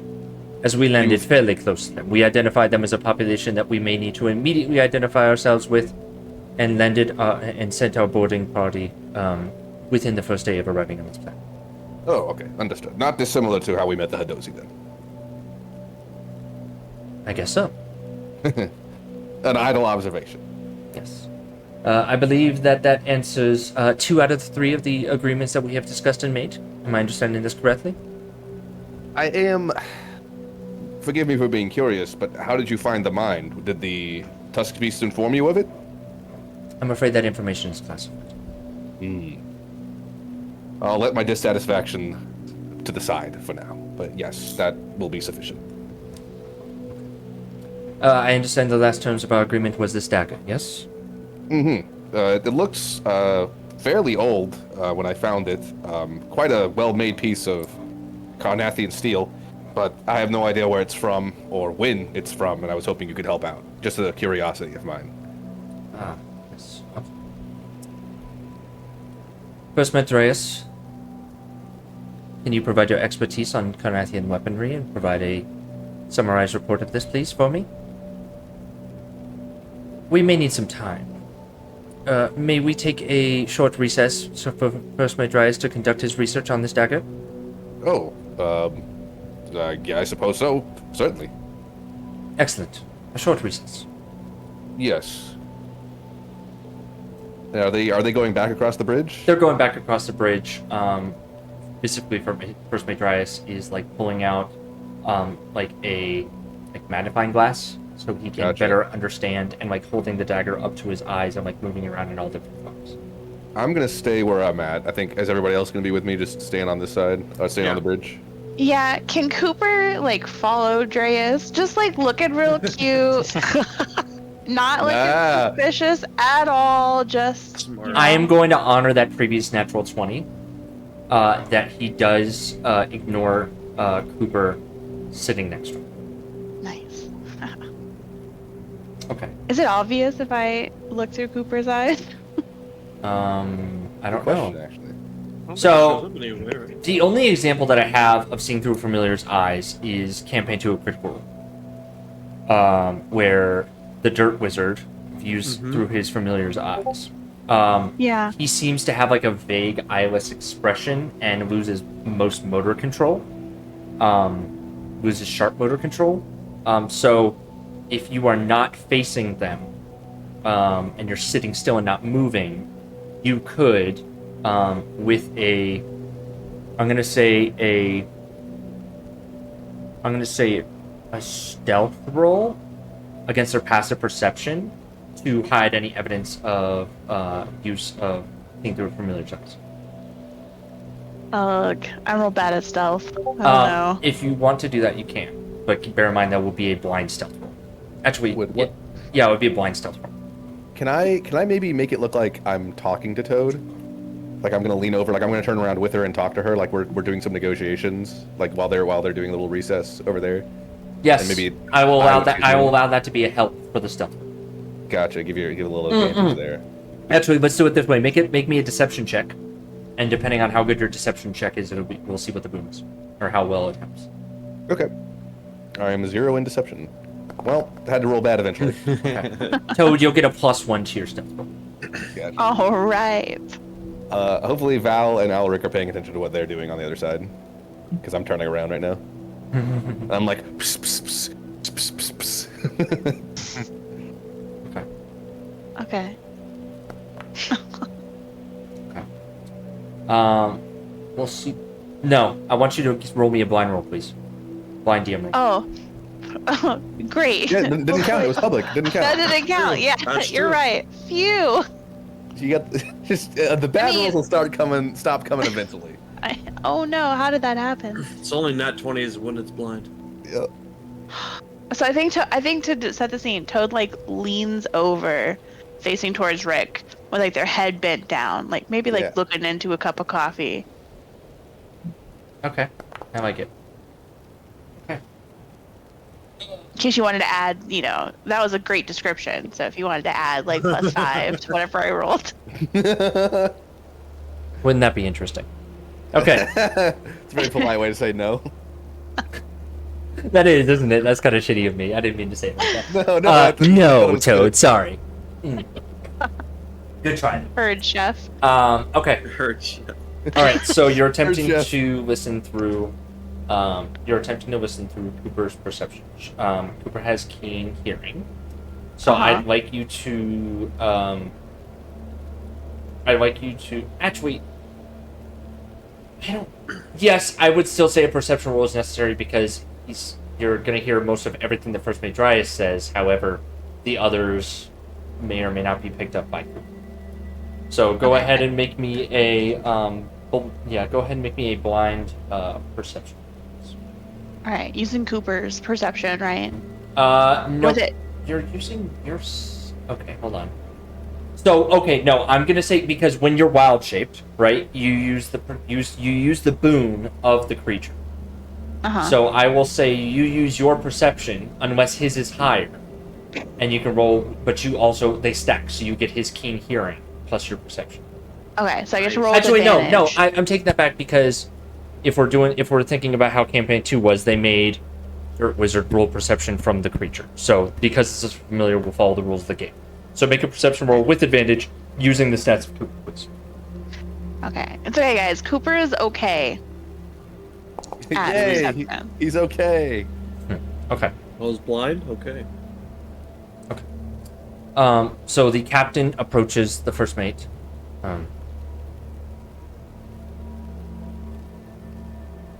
Initial observations, first mate? Old, Captain. Very, very old. This is certainly from the nobility. And he's continuing to, move the dagger around and things like that. Captain turns. Alchemist Metlev, a word? Yes, Captain.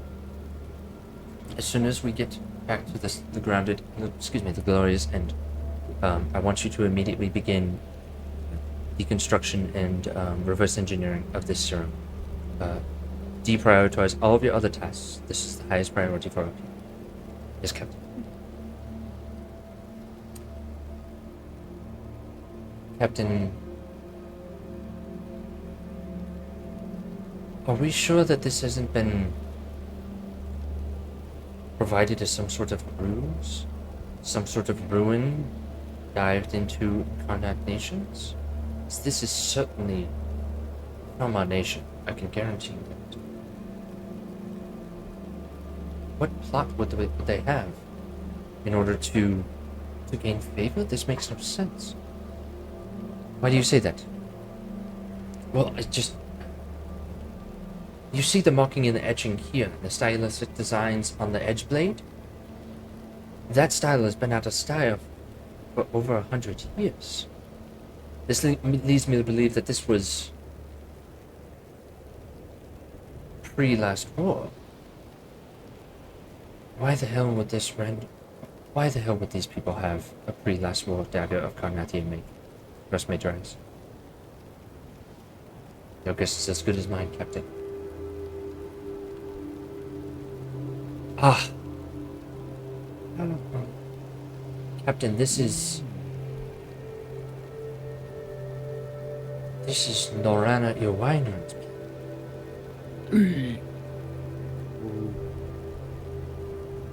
Please repeat that. Press my drums. It sounded like you said Norana Irwinard. Yes, you see here, all of King Caius I's harem. On the blade, all had heart indicated in multiple circlets, cut through by the number of lines indicating the size of his harem. As one of the major members of his harem, the third part is larger than all the others by only a fractional. It can be no other. Very well. What do we tell them? You have made an agreement, Captain. Figure what at this point would be folly. Nidarawa, you hear her voice. What can be gained? More surely can be gained from providing this information. Surely we can make additional agreements. We can withhold the information. No, Nidarawa, we may not withhold the information. However,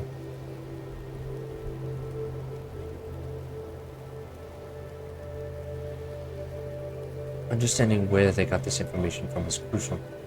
We must obtain this. Priority 1. You hear 4 voices. Yes, Captain. Very well. Let us resume. Bada bing. Toad kind of like as they were listening, I think like whispers the highlights to the group, or maybe like just towards Rick, so Rick knows. Let me go ahead and drop in D&D info the specific names, because I understand that I was speaking quietly. No, that was good. That was DM talking to himself and stabbing you multiple characters. Yeah, that's tough to do. Yeah. That's tough indeed. I put it in D&D info. Okie dokie. Interesting. I guess I can put in character chat too.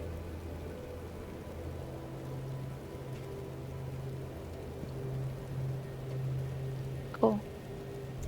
Now this whole Irwinard thing. How much does Rick understand the magnitude of that?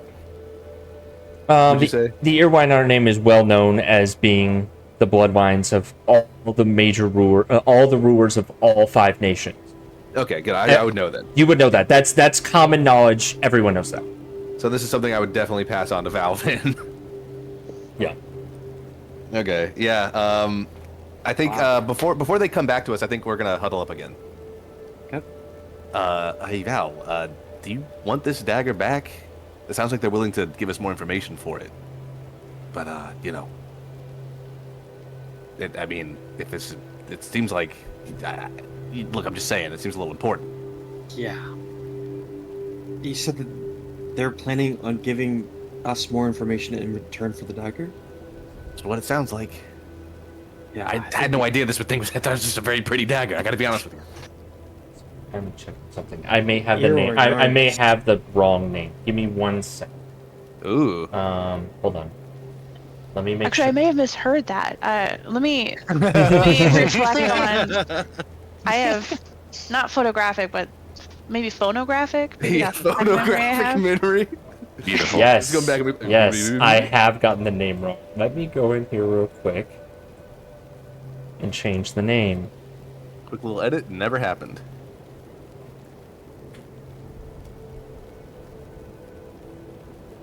I said I think I said Norana. That's not right. It was Lady Barvette Irwinard. Gotcha. Yeah. Sorry, those names are really close together, and I get them confused. So I just above the table need to understand. So this is an ancestor of Valyrians, correct? Or am I crazy about that? Because I don't know the whole lore situation going on here. Moses, I can share this detail privately with you, or I can share it with the group. I think you can share with the group, yeah. That's your mom. Yeah. Okay, so I don't. Does Rick know that? Likely not. Okay. Yeah.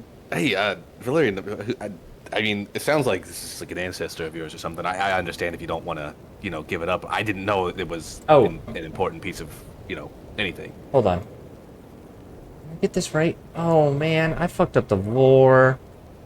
We can make some adjustments if you need to. Oh yeah, I'm sorry. Okay. This is okay. I'm so sorry. I would like to rephrase this. We're gonna retcon this. I meant it to be his dad because his mom is the one who is from Ondair. His father was the one from Karnak. Gotcha. So his father was the father to King Caius Irwana III. So it would be Lord Jaren Irwine. My apologies. But Sorry, Val. I'm sorry, actually, God damn not it. your mom. Not a woman's name. Actually, totally different name. It's a man's name. That was male me. ancestor. That was of making yours. me. That was me trying to put the lore together. Like, No, you're good because you have to fucking be the repository of knowledge. sorry, which yeah, is- sorry. My notes are not perfect, and his notes are in a separate Google Doc, and I thought I had it right, and I had it wrong. I apologize. Also, But- we kind of dropped this on you at the last minute here in the session, so. No, I had this. I had this as a thing. I just hadn't looked up the correct name. I knew it was going to be one of his parents. So that Gotcha. was Okay, a so- known thing. Again, Rick doesn't know this, but this dagger belonged to his grandfather or father, His. or who? It would have been. It would have been his father. Okay, Yes. gotcha. So I've been using Valerian's father's ceremonial dagger as like a thing that I cut my bread with every morning. Gotcha. Yes. All right. Yes. But I don't know that. I don't know. Does the name Lord Jaren Irwine? Would I know that through history? I would know the Irwine name, but would I know who Lord Jaren is? Is that Carnathian history or is that world history? Like That I know who Caesar is, right? For example. So right, his father was the father to King. So that is, I would say you don't know that name. Everyone knows the king. So everyone knows the nobility of like the main leaders of each nation, right? So Karnath's leaders, the past three leaders have been King Caius the first, second, and third, right? Yeah. Yeah. King Caius the second or King Caius the first had sons, right? Right. The understanding is that because Valerian's dad was the father to King Caius Irwine III, basically he's the sibling to the king. Okay, gotcha. So yeah, you would understand that Lord Jaren is the sibling who did not rule, but was the sibling to King Caius II. Okay. Yeah, we're getting into kingdom politics this session. Okay. Yeah. Yeah. I always have to Valerian deconstruct the fucking noble player characters, man. So yeah, Is this Valerian- name for me is just like somebody who has the same last name as Valerian's true name, and that's a surprise for me. But yeah, good question, Toad. Go ahead. Yeah. Does Val react to that name? Like, Yeah, I think you see Val. This whole time he's trying to like be carefree. He has the chalice. He's like sipping the non-alcoholic absinthe, and he's just trying to have a good time, trying to like watch everyone else for a change. And I think the carefree kind of just washes away as soon as the name's said. And I think he'll speak up to it. Rick, we shouldn't give it away. We should keep that. Okay, yeah, no, 100%. Yeah, whatever information they were gonna give. I mean, look, we still have our ace in the hole, right? So. Right. Okay, yeah, awesome. No problem, man. Okay. Okay. Okay. Good fox work, Toad. Yeah, oh great job. yeah, Cooper is a very good boy. All right, we're ready to return to the negotiation table. Snooper Cooper. Snooper Cooper. Cooper. I love it. I love it. Okay. All right, you all return to the negotiations table. About how long did that take? Like, I know we talked a lot longer than it was. I would say the entire thing took about 10 minutes for both sides. Okay, So, gotcha. yeah, for tracking purposes for your skills and whatnot. So, okay. I filled up another batch of coffee for myself, I suppose, at this point. All right. Captain Swarnark sits back down and places the dagger towards you hilt first. All right. So, what'd you learn? We have identified the owner of this blade. However, Karnath makes goods on its agreements, but I must desperately ask, and we may make further agreements, that you tell us the location that you obtained this dagger. Even as vague as on planet or off planet. We didn't find it on Eberron, I can tell you that much. Have you been to the planetoids within the Rings of Sybaris? We made minimal visual inspection to the areas and deemed them not military sufficient to explore and inspect. Understood. But your answer is sufficient. But you mentioned that. Wait a minute. You mentioned the Ring of Sybaris. Have you has Under claimed areas that we need to be understanding of? Yeah. Let's talk about that. So I feel obliged to be somewhat, open with you about this. Within the Rings of Sybaris, there's a planetoid that has a strange obelisk on it. We decided to investigate this on our way out of Eberron proper. And within that obelisk, it's difficult to describe, but things seem to be taken out of time and space on each level of the tower. Captain Swarnark's eyebrows go straight up. It's like, are you serious? Yeah, it's weird. A strange artifact, to be sure. We don't know the nature of it. We haven't been through it all the way. Here's a problem. We've got some people living there that we have made a pact with. Understood. These people are who? She looks her first mate tries. They are plasmoids, yeah. They're slime people. I'm not familiar with this race. Alchemist Medlev? No, Captain. Very well. Will you give me a brief description of their appearance for our records so we may understand and take note? Oh boy, yeah, sure. I do that. Yeah. Perfect. They write it down. Yeah. Noted. Under the Treaty of Thornhold, you have recognized these plasmoids as being under the sphere of influence by Andir. Understood. Is Andir's intention to claim the obelisk under sphere of influence, or is it considered neutral grounds? Ooh, boy. I look back towards Valerian, what are we saying here? Sorry, I didn't hear what Chris said. You have indicated that that you have not fully explored this range obelisk. I would very much like to send information back to my leadership for further investigation. Maybe send a small team to investigate. Currently, that area is under our investigation. However, of course, we'll be happy to share any findings that we have. And if Under itself and its subsidiaries decide that it's feasible to have assistance, we would gladly invite Karnath to assist us with an investigation. To add on to that, the obelisk itself is filled with dangers and traps. So it is considered hostile ground that you are currently exploring. Am I understanding that correctly? It's contained. Nothing from within ever leaves.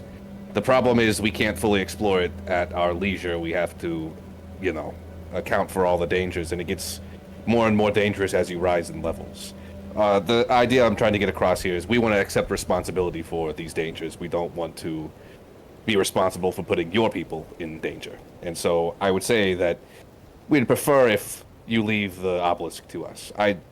Apparently this dagger must mean a lot to you. I understand you want to find out where it came from, but I'm sorry. This is a little sensitive, you understand?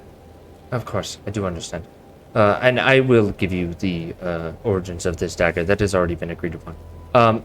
I will caution you, as a general diplomatic note, that I must report this information back to my leadership, and any decisions they make on a potential ruin that has not been particularly claimed or fully explored may or may not have a team sent out to it. Obviously, if our two teams were to engage in meet, there would be no hostility under the Treaty of Thornhold, which Karnath strictly abides by. Yeah, okay, I get it. Thank you. Any other specific spheres of influence that Karnath needs to be made aware of regarding Onder's claim to territory in the Ring of Cyprus? Well, we've made contact with the other two planetoids within the Rings of Cyprus. Do you all at least know about the civilizations or peoples on those? We have made reports back to... that information is classified. Of course it is. Well, needless to say, I'll just put it this way: we haven't claimed anything. They're independent peoples on those locations, and we have, communications and trade with them. Understood. All right. And she gestures to this dagger. Yep, I'll just be taking that back now. Of course. Tell me. Of course. What is it? This dagger is over 100 years old, according to my first mate. He just gives a brief nod. That would be pre-last war, if I'm correct. Yeah. You are correct in that assumption. This dagger is believed to have been held in the family of Lord Jaren Iowainarn, brother to King Caius II, potentially held at his estate, but due to drastic damage to his estate, neither confirmed during investigations. Are you telling me that you found this in a tower on an asteroid field hundreds of miles outside of Eberron from that man's estate? Am I to understand this If you'd like correctly? to throw down a zone of truth right now, we can hash this out. But yes, that is what I'm telling you. That will not be necessary. I will take your word for it. You have been honest and forward with us, and we shall be as much. That is the information that I have. However, I must, on Karnathi's behalf, indicate that our nation has great desire to obtain all the relics of previous lords and ladies, and Karnath has a desire to see that return to the lords and lady line that is appropriately attached to, and if no lord or lady line is attached to it This is for our historic. property. This is our property. Okay, I'll step back. Very well. Karnath asserts the claim. Onder indicates that they are asserting the claim as well. The matter has been refuted for the record. Is there any other agreements or discussions that we need to make today?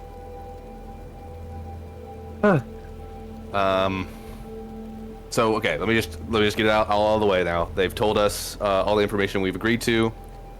We still haven't told them about Tobrov or anything. I think now's the time to.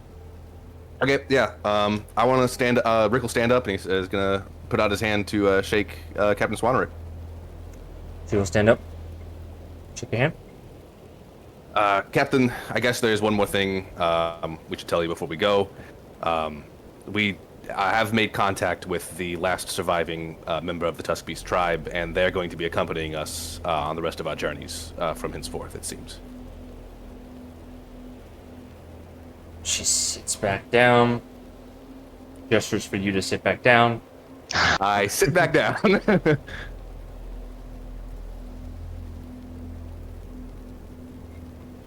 So, this Tusk Beast, we applied the cure to them. Hence, we figured out that it does work on their infection. Hence, we went to the rest of the Tusk Beast village. It's completely wiped out, and they're the last member alive, and seems that they want to join us as we leave the planet. Understood. As a party to a treaty signed on this planet, we would respectfully request that a meeting be held between this representative and the Karnathi representatives of this treaty so we can determine and finalize any further ongoing claims to territory via the Tusk Beast or any other local species.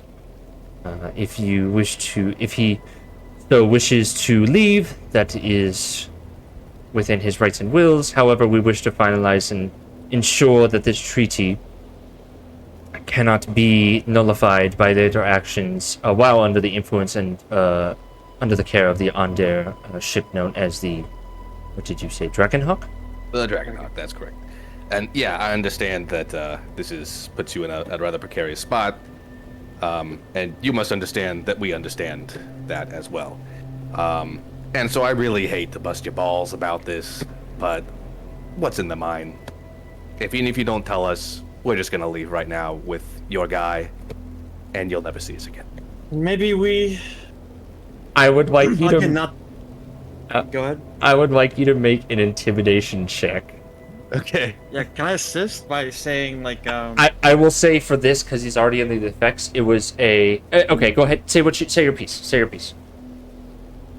I was gonna say, we could leave with them, or maybe he even decides to nullify the treaty and go with a different option. We want to sway him in any way that would be beneficial to both of us. Go ahead.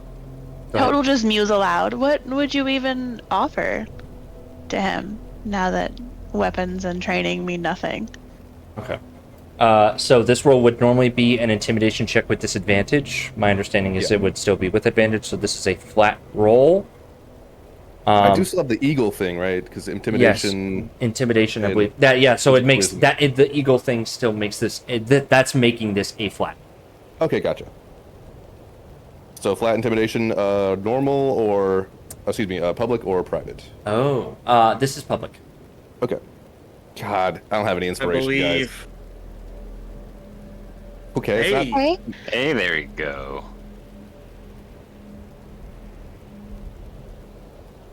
stand up real tall, Rick. I can't get much taller. First mate, Rick, you have been level with me, so I will be level with you. You are insinuating that you are influencing and attempting to influence for the gain of your nation in order to dispute a treaty that has been signed by two consenting parties. I will note that I will have to formulate this with high command. You know I cannot reveal state secrets. This meeting is adjourned. For the record, Toad, what we're doing is we are helping out the last surviving member of a race of people that have been wiped out by a disease that only started appearing after the Carnathys arrived on this planet. Oh, and we're saying this on the crystal for them to hear. Damn, this is. And let's adjourn this meeting. I agree. And I'm gonna get up and turn around. Yeah, I think if I'll just motion for Toad to turn off the recording crystal. Yeah, And- Toad.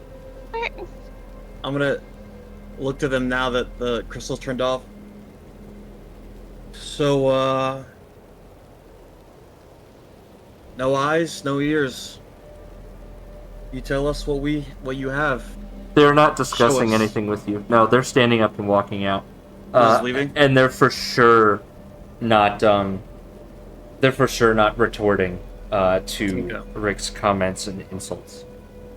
And Captain Swinark Okay, says that'll power me. says over her shoulder, "If you wish to engage in further negotiations in good faith, send a messenger. We will negotiate in our time.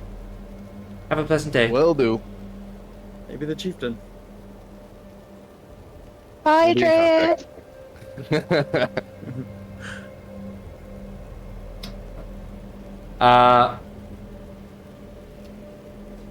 Yeah, Captain Swinark is like stomping off, walking very quickly. Yeah, that was a little mean of me, but you gotta do what you gotta do. Hey, you got What's a it- power move. Does Dreas look back when Toad says bye? Yeah, he does. Yeah, okay, nice. Don't worry, guys. I have an N. Does Knight Arala look back at Trish? Yeah, is the Rala look? She looks at Dreas, and he looks back at her, and his chin slightly drops, and then he keeps pushing. Oh, You can't see his facial expression because he's turned his face around at that point. poor guy. Okay. Well, that, we learned some things, and We definitely learned some things. I think I might have gone a little too hard. I don't know. That was close as far as maintaining They diplomacy didn't goes. give us anything, and we saved. Well, Well, they gave us a little bit. even if they could reverse manufacture the potion, the ingredients just won't be around. Mm-hmm. And even if they knew that it was a specific type of mushroom, they have no idea where to begin looking for it. Now, we could follow. Okay, this would prolong our time here, but we could follow through on this threat. Can nullify this treaty, make a new one with Tobrov, and take what's in the mine. Even wait for on there to send reinforcements to actually colonize or make a really an encampment here. Not colonize anything since there's nothing here but the Yeti. The Yeti. Well, Yeah. you may be entitled to these lands. You don't know. Yeah, that's also true. They might be indigenous as well. Yeah, and we To be also frank- need to really figure out what Tobrov wants to do as well. It's all Yeah. depends on. I feel Yeah. like it's up to him, and also I think keeping this ace in our pocket a little longer would be to our benefit. Yeah.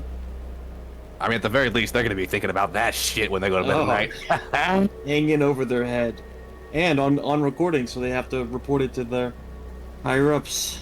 Yeah, that's going to make them look bad. Yeah. I was surprised they were so forthcoming about the dagger. That was nice of them. Nice I to meet you, believe by the way.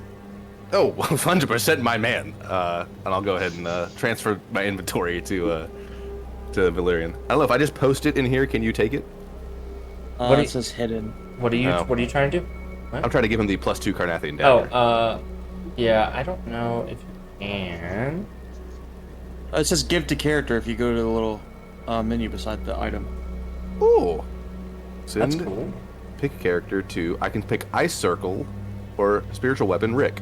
I think it's only characters I can control. All the characters you Oh. control. Yeah, if I recall correctly, it is you just renamed it, or you renamed a +2 dagger to say Carnathian dagger.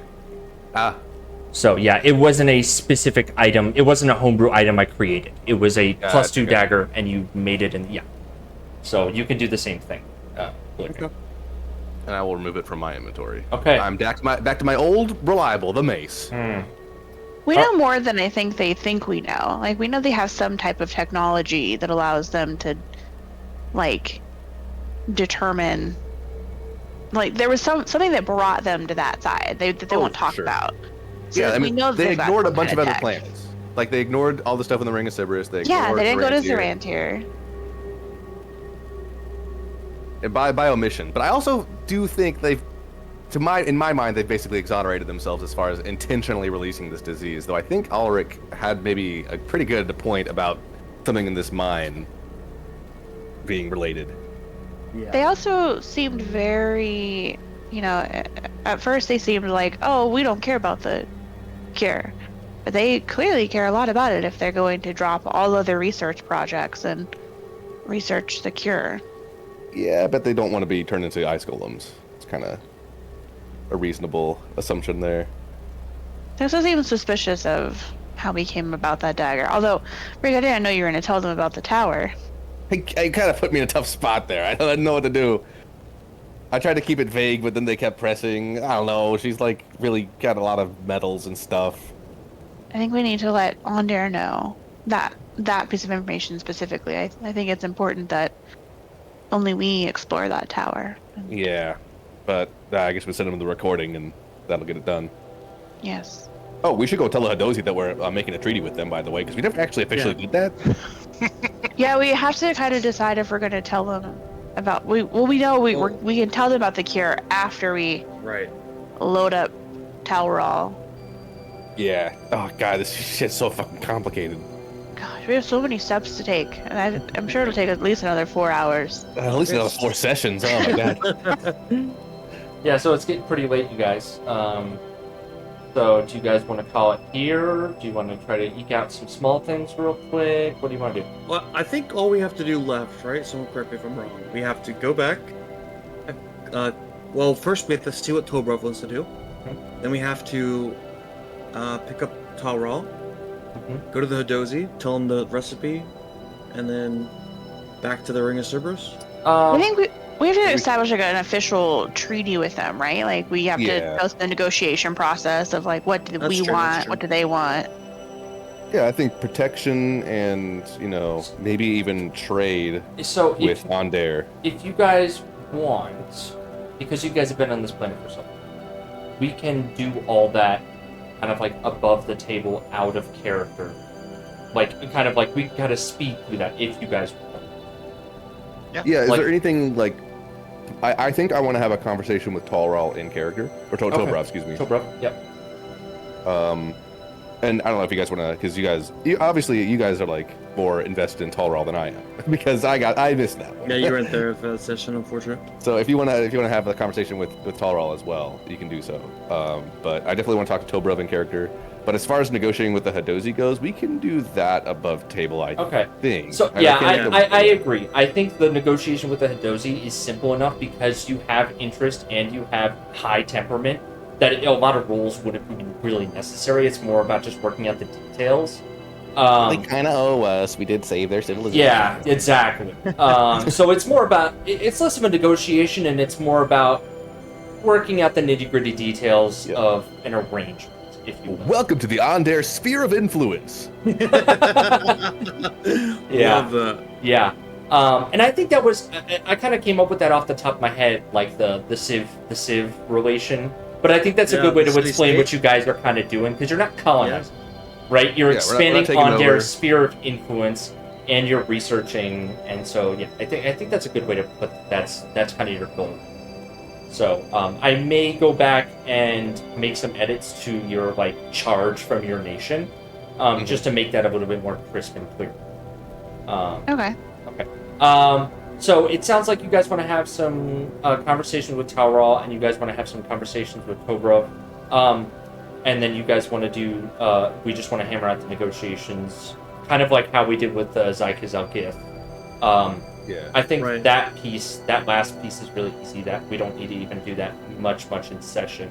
Do you guys think that the conversations that you have with Tobrov and Taural will be a long time? Do you want to do those next session and then read the planet, leaving you open to kind of doing anything else with Karnath, or do you want to No, just for a kind of- couple conversations now. If I mean, I don't mind to keep going. Yeah, So far, I can do that. If you give But me it's up just to you guys, obviously. yeah, if you just give me like a quick second to go pee real quick. Yeah, no and then, problem. Yeah, we can jump into that. We can knock that out. I was thinking next session we could start with going back to the Rings of Sybaris, and we gotta throw our crew a party. They gotta have Yeah, a vacation, 'cause 100%. these guys are pissed. Yeah, at so us. We gotta- Yeah. let's power through. Let's get through the last piece of this, and assuming you guys don't intend on doing more, if you plan on doing more things with Karnath, we'll move that to the next session. yeah. But yeah, if not, we can get through the basics here, and we can get you finished with this plan to the point where you guys feel comfortable. Yeah. And then level you up at the end of the session. Get the level up. Yep, you guys know the drill. All right, give me just a second. Louise first. Okay.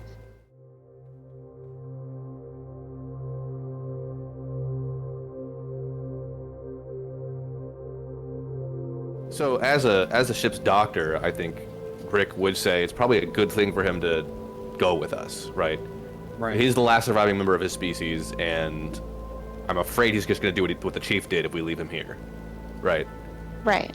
So it's better if he comes with us. His people are nomadic. He can join us. We can see other planets, and then we can discuss, like, you know. I would say I'm not going to force him to. If he's adamant on staying on the planet, like, we And let him sure. Yeah. Yeah. Like, want to add him to our crew?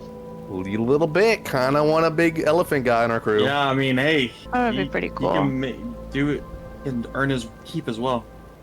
Holy crap, words. I think also it would be cool.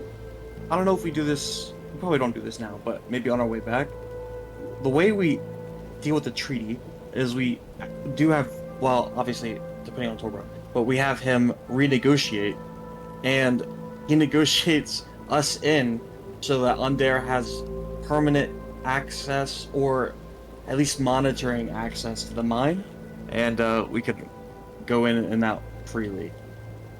And if they don't agree to it, then we just rip up the current treaty, right? Or Torbra does, really. I think it all really depends on him. Essentially, the line of questioning that I have in mind is, does Tobrov know what's in there? Like, is there any historical, That's a good question. like, understanding? And then it's like, what does he want to do? if he does want to stay, if he does want to, maintain some sort of guardianship over this land, I'd say like an intuitive dovetail would be like he's just witnessed, the last of his civilization. He has a right to know why, like what happened, and as a, we could serve as the essentially the investigators. It seems like he has reason to get, for us to be considered good, good faith representatives. So if he wants to know what caused, his civilization to collapse in such a rapid time, like what the source of this was, I feel like that's a reasonable tack to take. Yeah. Yeah, I think to Rick's point though, we just put him in the ship, put him on the crew, and we kind of went over his loyalty through traveling, right? And when he comes back, whatever we all want to do, we can kind of do pretty easily. Yeah, once again, presuming he does want to stay on the crew. Yeah. And stay on the ship. So yeah, I think like as those would just be like the three questions Alec would have. It's like, do you know what they're looking for in mining? Do you want to stay here, or do you want to go with us? And do you want to find out what happened, like why this happened to your people? Those are some good questions. He is a warrior guy. He didn't seem too concerned with the whys. I don't think he ever said like, "Why did this happen?" It's more like, "Well, this happened. Time to kill myself." So hopefully we can maybe convince him to care a little bit more about, figuring this stuff out. Yeah.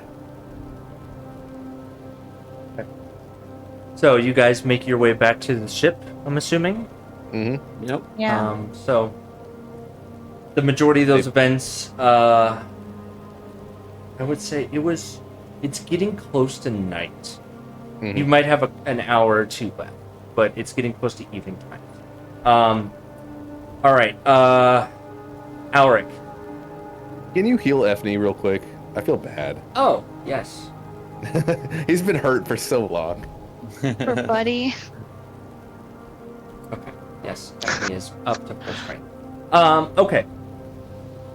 First of all, Alric, I would like you to roll me, 4d6. Oh boy, that's a lot of d6. Okay. Not bad. Oh, So you'll know if high is good. Yeah. I imagine this amount of damage we took. It is the amount of damage. Not bad, he says. It's Not bad, 2 6s. And a 1? So It balances your it. ship Yeah, it does. takes 17 damage Oh. as it got caught by a pretty strong gust of wind that slammed the side of the ship into the snow firmament it had recovered. So, right, Oak Blossom has a feature where she will slowly repair your ship. Right? But currently I've adjusted on your Dragonhawk token on the ship there. But yeah, so everything else considered, everyone's cold and glad to be out of this blizzard. Yeah. But yeah, so you guys are back on the ship. Like I said, it's maybe close to dinner time. Toad makes really warm soup for everybody and fresh bread. Ooh. Ooh. What'd you get fresh bread for? I guess I they imagine have we have stores. flour. Yeah. That's fair. Yeah, we have stores. Okay. It feels Is it like, like flatbread, sourdough, pita. Yeah, make me What's a like as Toad prepares bread? Like, is it roller, or like do they use like Warforged constructs to just like pound the gluten into development? That's a good question. I think it's sourdough. I imagine Toad has a sourdough starter. That Gotcha. seems like Toad's vibe. And then I imagine Toad's very gentle with the dough. I think Toad like really appreciates the like methodical process of kneading dough, and I don't know. I think Toad really enjoys that. Okay. Gotcha. Oh, did very any of the delicate crew thing. get injured in the blizzard? None of the crew got injured because they knew they were going into an area where they needed their back. Gotcha. So you are good. Awesome.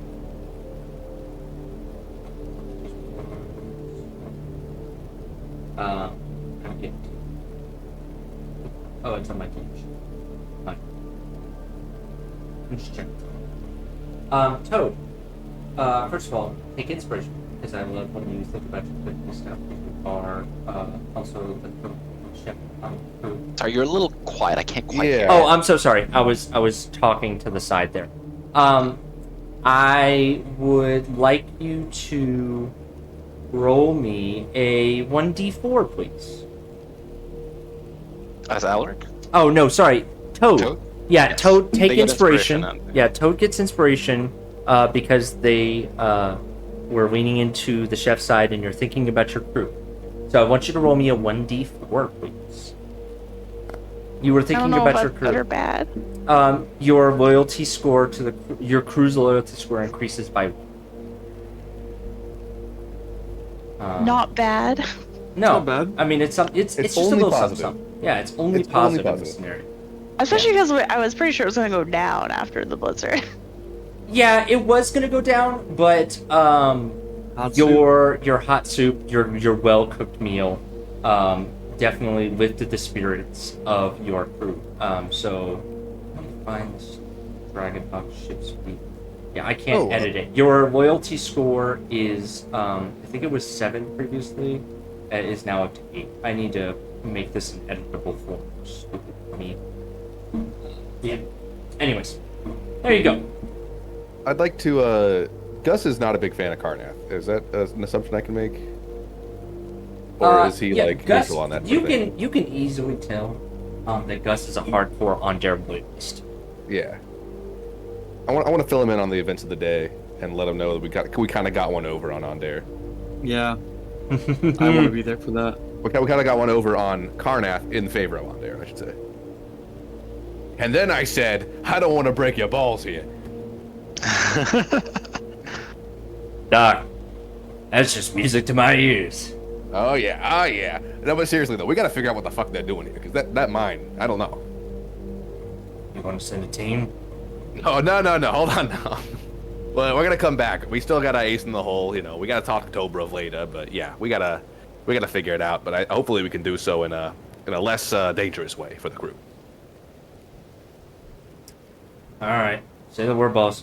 I'll be on that crew. You want me to go scope it out? I'll give you what you keep need. that in mind. Don't forget about me. Mm-hmm.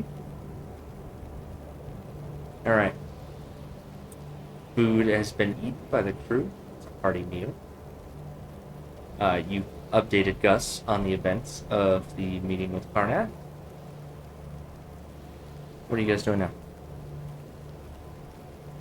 We're ready to take just a hot meal to Tobrov with some Yeah. river juice. Let's do it. All right, I'll bring the river juice. I'll bring the hot, like a big extra helping of All right. soup. Do we all want to crowd in with Tobrov right now, or do we just want to maybe it's just me and Toad on this one? Yeah, I think. I will also say it's been some time. If you want to ask him to go to a larger room, Oh yeah. he can move. Oh yeah. Hey Tobrov. Yeah, dinner's ready. Why don't we have it outside with us and give you a little space? You guys don't really have a captain's chamber. I would say the closest thing that you have to that is the arbiter's room. So Oh yeah. Which currently there's a giant bird in. yeah, I moved the giant. Okay. I'll go ahead and Oh put you jeez. guys- Valeria, you just leave Phantom in the captain's room. That's I mean, his my God. spot. That's You his have to spot. take them for walks, Valerian. You can't just leave them locked up all the time. Where's Flaps? Hey, you don't bring Flaps' name into this. Phantom gets it. You know, You fully domesticated Flaps, right? You did that, right? You did do that. No, Yeah, I was about to say, I don't think she did. not yet. I I might think do I have, some like- math after this session. We're getting pretty close to the domestication dead. Yeah, but I think what did I do the first? I can't remember. I think I like did I make my no. I think I spent time like on Valerian's sword, like, Yeah, experimenting you on did it. one bonding check, I believe, with Flaps.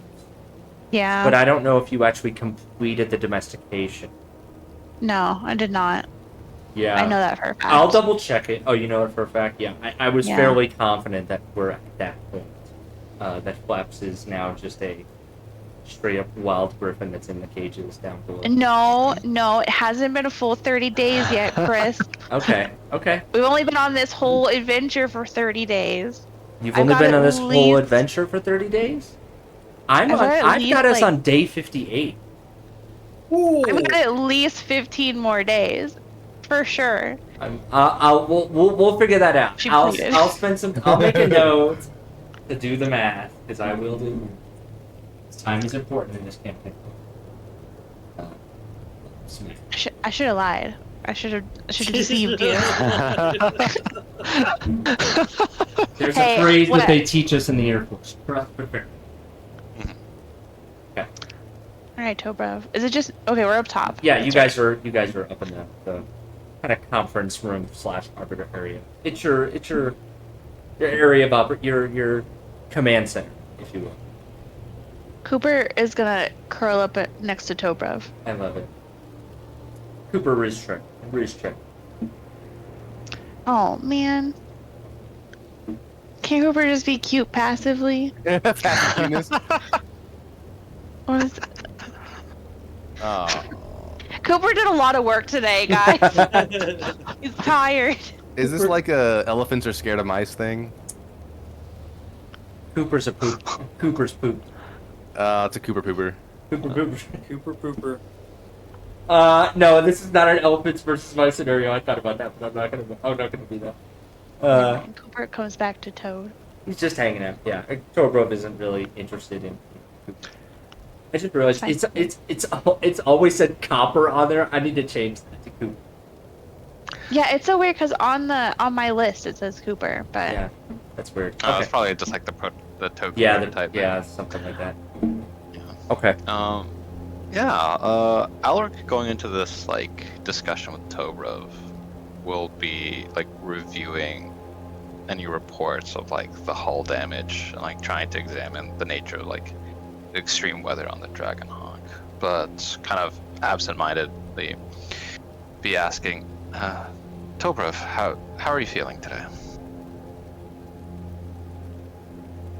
Better. Is good soup. You make. No, our chef is Toad, our xenobiologist. No, Toad does like a little bow. Mm-hmm.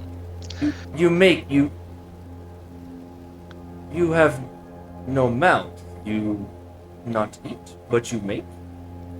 Your brother's confused.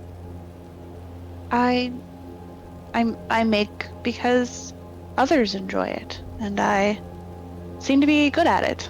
So just Yes. because I cannot partake doesn't mean that my family, my friends cannot enjoy hearty food that gives them energy. Just because they are not quite as, it's kind of lame to have to eat all the time, but I mean, it's pretty good. I gotta tell you, I like eating. It's nice. You are missing out. Yeah, I agree. Yes. I do like river water. I found that I do enjoy that.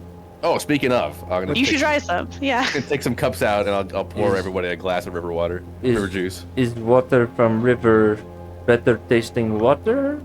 Oh, buddy, give it a shot. I'm gonna take a shot of river juice.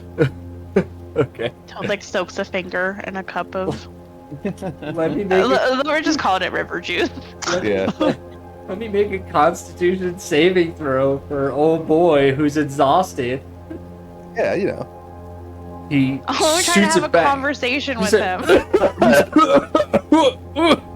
Yeah, pretty good, right? Pretty good. Oh, Oh, he like leans to his side. Oh, Yeah. no. Oh, jeez. Okay. Well, hold on. Oh, I know Oh, it's strong, but I thought you guys had vodka here. I mean, that's. oh, we do. This is not safe. River water. Oh. Okay. We'll have to. You have to teach us how to make some vodka, so we can help you out with that. I must teach. Yeah, River I think that's a good water is idea. Not good for Dobro.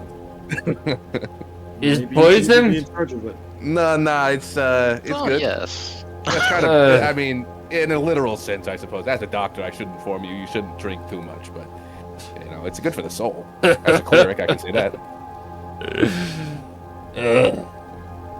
What does questions have?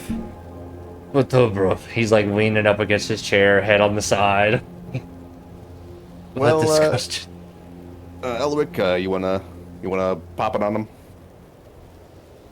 Tobrov, we met with the Karnathi earlier today, and they informed us in so many words that they had claimed territory north of here, and that they were using it to mine the earth below. So I ask you, Tobrov, would you happen to know what it is they're mining for? Or what may be buried beneath the earth or the ice in that territory?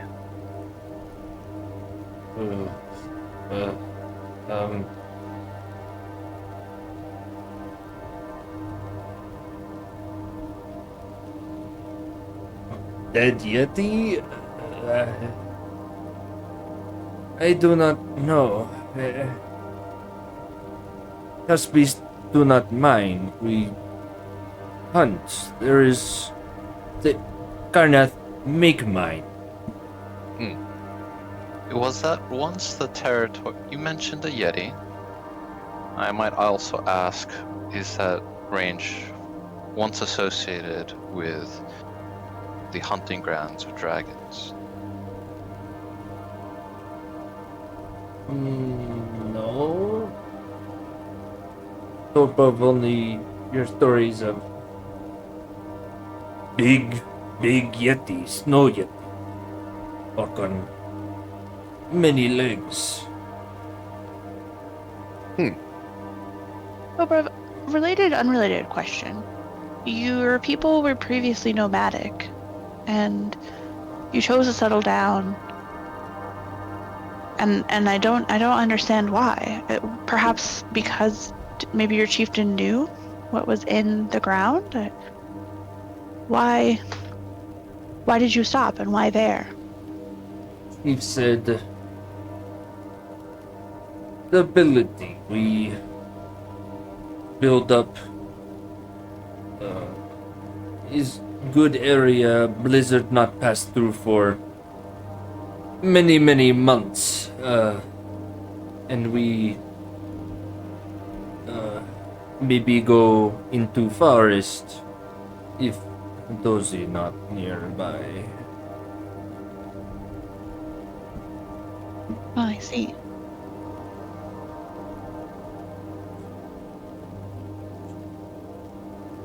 What other questions, please? I do not Here, want to just- think of him. Just taking some notes, Alec goes to the next one. Tobrov, do you have any thoughts regarding staying on this planet, or would you care to join us? Perhaps find a new home, or stay amongst our crew. Can Tobrov have back his bow? I don't think that'll be a problem, right? Of course. Yes. Of course. No What matter bow your are you decision. speaking of? Bow. Good Oh, bow. your bow. Bow, yes. Word bow. You pull with the arrow. Yeah, Alric, come on. You shoot the thing with it. You know, you like you put an arrow in it. I mean, come on. You're the artificer. Rick's more into like Oh, weird nerd stuff. science. Yeah, Yeah. I don't know that. Could he even pull a bowstring? Well, he's got that whole tentacle. Anyway, What? don't worry about it. Yes, you could have your bow. Yeah, we'll get you your bow back. I mean, that's going to be yours no matter what you decide. Dobrov hunt on new planets. Yes, this is what this word acceptable. Oh, Dobrov, if you want to hunt on new planets, as long as you cut us in on a little bit of it and you let Toad know what she can cook, I mean, hey, we'll Dobrov, take you anywhere. Prepare additional delicious food for you. You could have a delicious meal well, maybe not every day, but many days. Dobrov will start there. Then Dobrov becomes strong, and you help Dobrov fight and find Yeti. Yes. Oh, buddy. Oh, absolutely. This Yeti sounds like a real pain in the ass. We're gonna beat him up. He's big. Yeah, we might need to level up a few times first. We can mount his head to the front of our ship. That purple worm head will eventually, Rot. Yeti head not fit on front of ship. Oh, What? Wait, hold on. too small? Too big. Too big. Interesting. Yeah, we might need to get a little bit stronger then, Dobrov. Yes. Does it have treasure? Do you know if it... No, Yeti bump around and hide in caves. We not know. We see it far in distance. We not big enough to fight Yeti yet. Too big. But one day, Yeah. you, me, you, we fight Yeti, yes? Yes. That sounds awesome to me. Dobrov will Dobrov, come have with we- him. Have we told you our names? I don't remember if we... Yes, you told Dobrov's name. Oh, okay. It's hard to say some. You are told that is easy.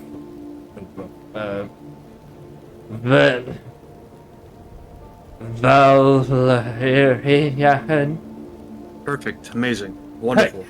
Your accent's impeccable. Sugar. Well done. You short name too, Rick? Yeah, then you got it. Yes, I get these two. Yep. That's all you need. Yes. Dobrov likes us the best, Rick. I think so. All right. Question number 3, Dobrov. Do you have any directives regarding the treaty signed between the Tusk Beasts and Karnath? Dobrov know of. You say that design, they get land, we get things, and they teach to fight. That Dobrov Were not you know. taught to fight? Little bit. Dobrov made it to 2 classes. Dobrov know how bow and good axe work. Dobrov can fight. Dobrov is warrior. Yeah, come on, man. Don't sell yourself short. Yes. So you would consider the treaty executed in good faith? Yes. Or not try. Or not do enough. Or not smart to make your leg better. Mm-hmm. Yeah. Well, they didn't try hard enough, it seems like. They seem Or they didn't want to try hard enough. busy. I mean, we let Garnet do things. They leave us alone mostly. They not take too much of hunting ground. We have plenty of space. Thunder is big. True. But you're still a very generous people. Sometimes. Too much. Given that your situation has changed, do you wish to change the terms of... you are the last representative of your people. This is a heavy conversation, Dobrov. If you don't want to have this right now, we can bring this up another time. Dobrov is not chief. Dobrov is hunter. I do not understand. Dobrov hunt. He not chief. Treaty is treaty. Dobrov not care. And then, I suppose finally, Dobrov, would you like to know, would you like to investigate, hunt for the truth, perhaps find out why this may have befallen your people? Kind of drops his head. His elephant trunk kind of curls inward. Dobrov is not sure. Reasonable. Well, one thing I'm sure about Dobrov, because stand up, step closer to him. His, my offer, formally invite you to join our crew. Travel the sky with us. Meet many friends, many other people, many other civilizations, and help us. And hunt! Dobrov And hunt. Dobrov must And? hunt. Kill In new exchange, things! We kill the Yeti. When Yes. we come back to this place, the first thing we do is go to the Yeti. Stands up. Stands over you a little bit taller. Reaches his arm up. Nah, it's a good deal. It's a good deal. Grab All my- right. Elbow grabs, or wrist grabs. Yeah, wrist grab. Hell yeah. Yeah, the doof. Dirty as Dobrov, fuck. Chief Hunter, I think is the position we can fill you in on. Do not tell Dobrov he is chief of anything. He won't do too many things. Okay. You sure don't want more of this river juice? Do not bring river juice near Dobrov. Okay, gotcha. Understood. All right, let's get some potatoes and make some vodka. You know. Okay. What else you guys do? Let's I like using that voice. yeah, it's having some fun with that Russian there. That's a Yeah. fun one. Do we I want think that's good. to? I think for Dobrov, we just have to, keep him with us, and then when we come back, we figure out the treaty shit. I think. I think we can maybe utilize him on other planets to get us some more ingredients. True. Okay. Oh, should we tell him that we're gonna get a dragon on this ship in a second? What? No, it's fine. Hey, Dobrov, have you ever seen a dragon? You've never seen a dragon before. Dobrov has not seen dragon. No, dragons all dead on planet. Who? But you've also never seen something like me before. Yes, Right? but you are not from planet. You are metal thing. Metal person, yes? How make where come? You metal bum? It's a lot Well, of questions, that big guy. It's a long story. We have many You tell We have- Dobrov sometime. You tell. a long Late. future. Yeah. Yes. Perhaps over a nice meal celebrating your first hunt. Yes. Mm. Dobrov will Well- do. Share stories then. Yes. That is good. Now, what of dragons? Why Dobrov care?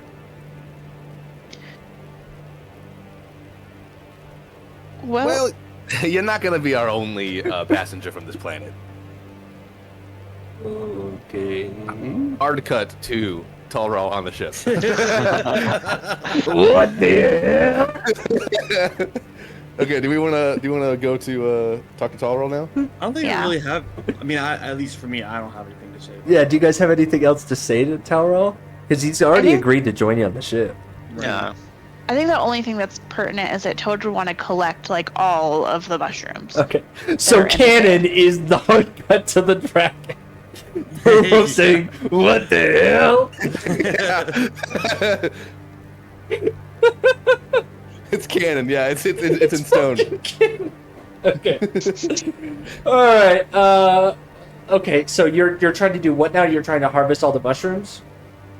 Yeah, I just want to make sure we have like, this is what Talral eats, you know, so we have to be able Yes, to like sure. replant it on Yes. whatever Yes. place we relocate it. So Toad's gonna take all of it. Yeah. Okay, yes, and that is acceptable to Talral because that's why he couldn't give so much away. So he had, I would say for tracking purposes for you guys, he had about a 45-day supply. So he can use some of that to plant, right? But if they were to just eat it, it would be 45 days, and then they are out of food. Got it. Yep. Can Tolral eat other vegetables, or is it just these mushrooms that they found that can sustain He them? indicated that he tried and it didn't sustain him. Okay. Gotcha. We need to get like some kind of thing going then. Oh, I guess we're gonna drop Tolral off, aren't we? So. Yeah, true. So, Let me go ahead and about get the Talral's dragon horde, fucking- though. Yeah. Ooh, that's right. We didn't. I don't think we negotiated for getting any of it, but Well, it's Tolral's property, right? They're gonna take it aboard, aren't they? They will take it aboard. That is correct. Okay. and Just slap fucking Talral on the fucking ship. is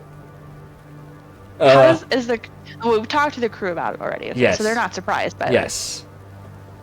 Tolral's intelligent and can talk as well, so it's not like, you know, Yes. we're letting a wild beast on. Yes. it. Imagine we introduced Talral to Gus, so that Gus like. Talral, is it? Yes. Captain and crew have agreed to bring you aboard the ship. 2 rules. Don't eat my ship. Don't eat my people.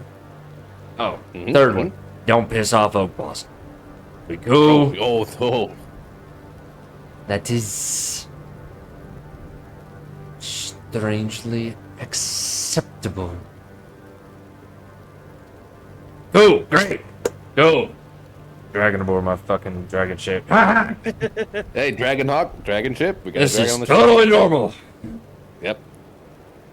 Think of the story you'll be able to tell, Gus. Yep, no one's ever gonna believe this one. Give me one of those recorded crystals.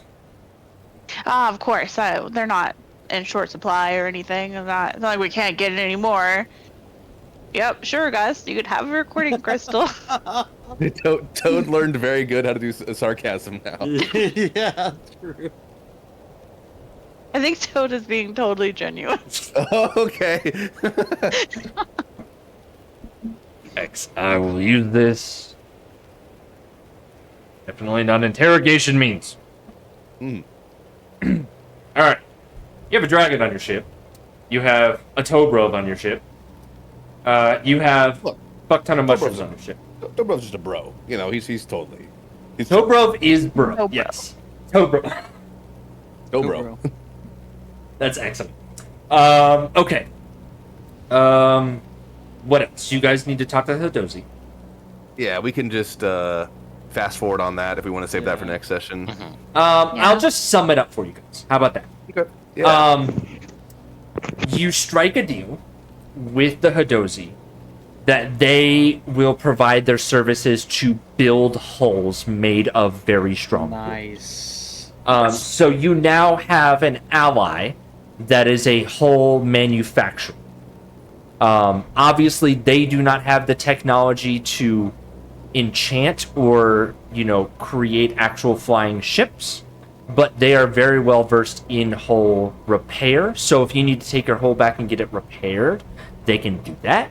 And they can build other ships. However, Ondare will need to bring resources in to create them as actual ships, right? Obviously, you can't just grab another Oak Blossom and just fly her across Right. willy-nilly, right? But that is a capability that, war asset points that you guys have. And the agreement is that, you provide, they provide slow. It is a slow process to make ships, so they make them depending on the resources provided. They will, as a baseline, make like a suitable hull similar to the specifications of the Dragon ship, unless Dragon Hawk, unless specified otherwise. That can be served as kind of blank templates for lesser ships. They'll make like one a month. So you'll Nice. slowly build up. A repertoire of hull that you can use for other ships. They'll make a variety. They'll make some.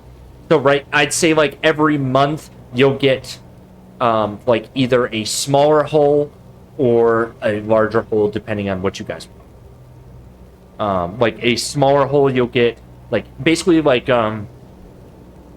your ship can hold like 80, I think. They'll make smaller hulls that can hold like 20 to 40 every 30 days. Anything larger that could be special requested might take more.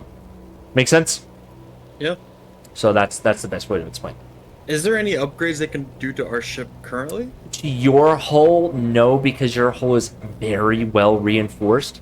But if provided certain materials, if they're provided like some way to upgrade a hull, they may be able. That may be a labor pool you can pull from. Nice. Maybe Yep. Alaric can like consult with them on new technology experiments. Yeah. Ooh, yes. I failed to mention that. Yes, because they are very good woodworkers, right? They're almost like wood shapers. So I will say, you are given some research material that I will make a note of that may improve your wood shaping skills.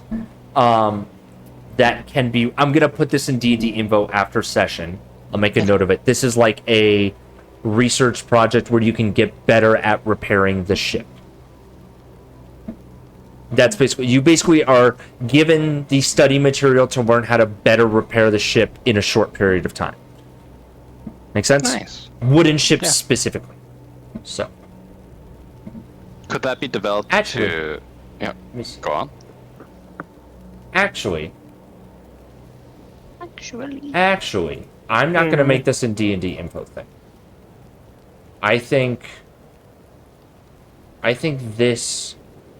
We'll talk after the session. You are definitely given the resource to. You're definitely given the resource to learn how to improve the ship spec, right? So we'll play off of that. I'll make a note of that. Okay. We'll play off of that. Okay.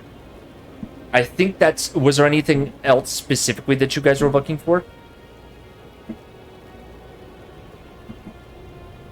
No, I can't think of anything. Okay. Did we give them the recipe for the cure? I was just about to ask. Do you give them the recipe for the cure? I think so, right? I mean, yeah, but there's not really any way they can make more of it now, so... Well, they might be able to facilitate a growth back in the same place the Toro was at. Probably spores still in that cave.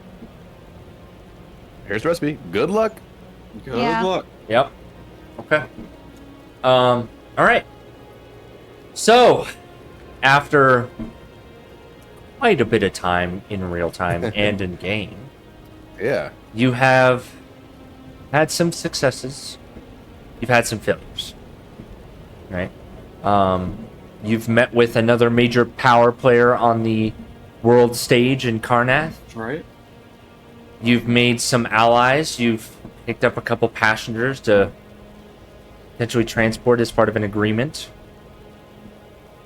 And you've made a significant ally in terms of long-term shipbuilding. Eberron is dominated by nature. Nature runs its course, and it can be a driving force of positivity, but nature can be raw and brutal. And I think you guys have seen the effects of both swings of that. So, as you depart Eberron, you will digest your time here, your experiences. You all will level up to level 7. Perfect. Where do we want to go next? Yeah, I'd love to hear that. Well, we got So- some housekeeping to do, I should say. Yes, for sure. I figured we'd want to go back to the. Sorry, I'm forgetting the name of the planet with the tower. The Rings of Sybaris? Uh, You talking about the obelisk? Yeah, the Yes. obelisk. Yeah, I don't remember if there was anything specifically named for the obelisk. Maybe I'm wrong. there was. There I just was, can't remember.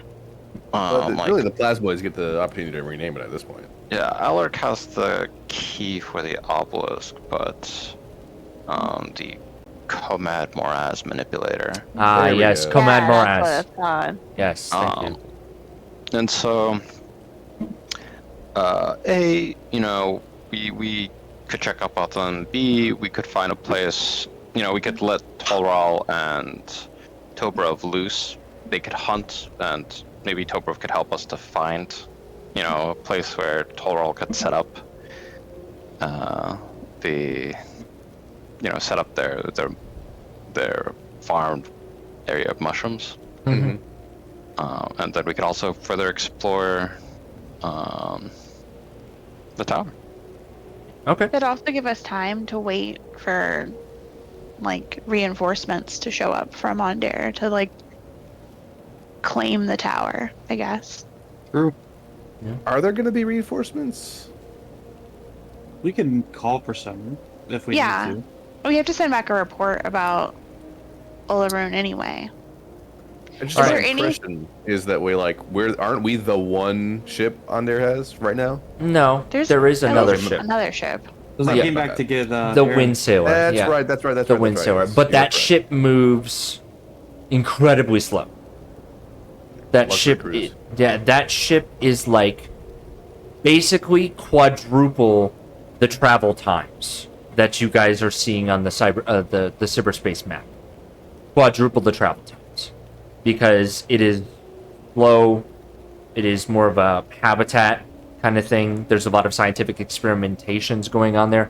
Think about that as the International Space Station. That's a hub for you guys, potentially, kind of a roaming hub. And if you need resources delivered somewhere, they could do. They can do that, right? But it's not a very strong fighting ship, and it's more of a mobile research station. Got it. Yeah, I mean the ISS is the best thing to equate that to. So.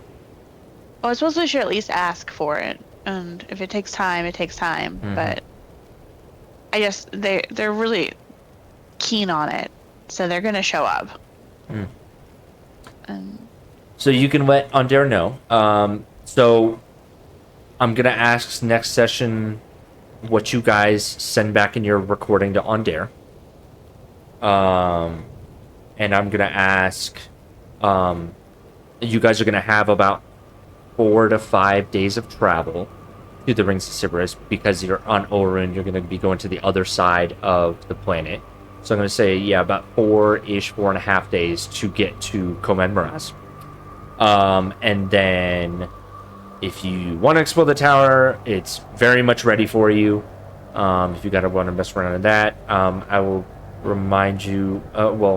The other things that are still unsettled is Asteroid. the asteroid. Yep. So yeah, you guys. I mean, the tower. If you guys play around, if you guys go up some more floors of the tower, that'll probably take you all of next session, right? Yeah. Depending on what your pacing is. You guys can go up as many towers as you want. You guys, I've told you what floor the tower goes up to, right? I think I've told you how many floors it goes up to. No, I don't recall. Like I don't 90 think so. something, I thought. The floors go up to 36. Okay, I'll split it up. And you guys are on floor 10. So we can knock out the next 26 in the next session, I think. Easy. in one session, yeah, that'll be fine. But yeah, so whatever you guys want to do, the tower's ready for you, the asteroid's ready for you. However, the next planet is not ready for you. But the next planet, I will be. I've already mapped out what I need to do. It's just a matter of putting notes to Foundry, if you will. Right. So I already have a good idea. You guys didn't want to figure out what the Yeti was? We for sure. Dang it, wanna I kill the knew we Yeti. should have. I knew we should have hunted the Yeti.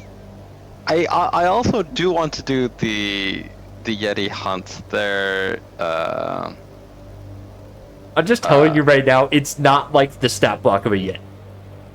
Yeah, I kind of think Even better. I'm just building our ship. So I feel like the story beat though of like this is Tobrov's like Yeah. pinnacle moment. Like it- he's gonna go get strong to do it. It really is a thing now. Well, it always was. I can't wait. I cannot wait. Oh, I'm so excited for that plot beat to hit. Sorry, I got very excited about that. Gosh, think of how much money we can make off of a Yeti fur. Or a giant Yeti fur. Yeah. I also would What do say you that guys we know take, about the Yeti? What did I tell you guys? What did Tobruk tell you guys about? Just that it roams around in his many big rig. legs as well. Many Right. legs, bigger, much bigger. But like the head would be too big to fit on our ship. Yeah, Chip, bigger than yeah. a purple worm head, which is. I mean, purple worm is mostly length, but still. Purple worm is what size? Purple worm Huge. is Gargantuan or something? Humongous. purple worm is gargantuan. Ginormous. Gotcha. Yeah, and he said it would be bigger. Yeah. Jesus. Oh, fun. Chris, Yeah. like, how big do I have to make it? Oh, I already know. I already know what he thinks is the Yeti. I already know what it is. Many legs. Some kind of weird spider, guys. I say that we also, while we're traveling, take at least 20 days so I can train my griffin and so Flaps can get some domestication as well. Yeah, because I have at least 20 days left So bear in mind, to At train least Flap. 30 days. right? So you guys can take some time, but also bear in mind. Remember, you have a ticking time clock with Talral's food supply. Well, yeah, Yeah. I imagine we like kind of set Talral You should up be first. fine. Yeah, you. Right, Oh, right. yeah. If you guys want to do that after you drop off Talral, that's totally fine too. Yeah, yeah. But I'm yeah. just I letting you think guys kinda know. like Yeah, the whole travel time before we get to the next place. that's 5 days. Oh, you're talking about to the next planet. Yeah, to the next planet. Oh. The whole trip. Like I wanted to take at least 20 days so we can take the time to. I think train that. the griffin. Yeah, that's totally fine. That's fine. Okay. All right, y'all. We made it to the end of Eberron. We did. We made it. We've made it past our third planetary body.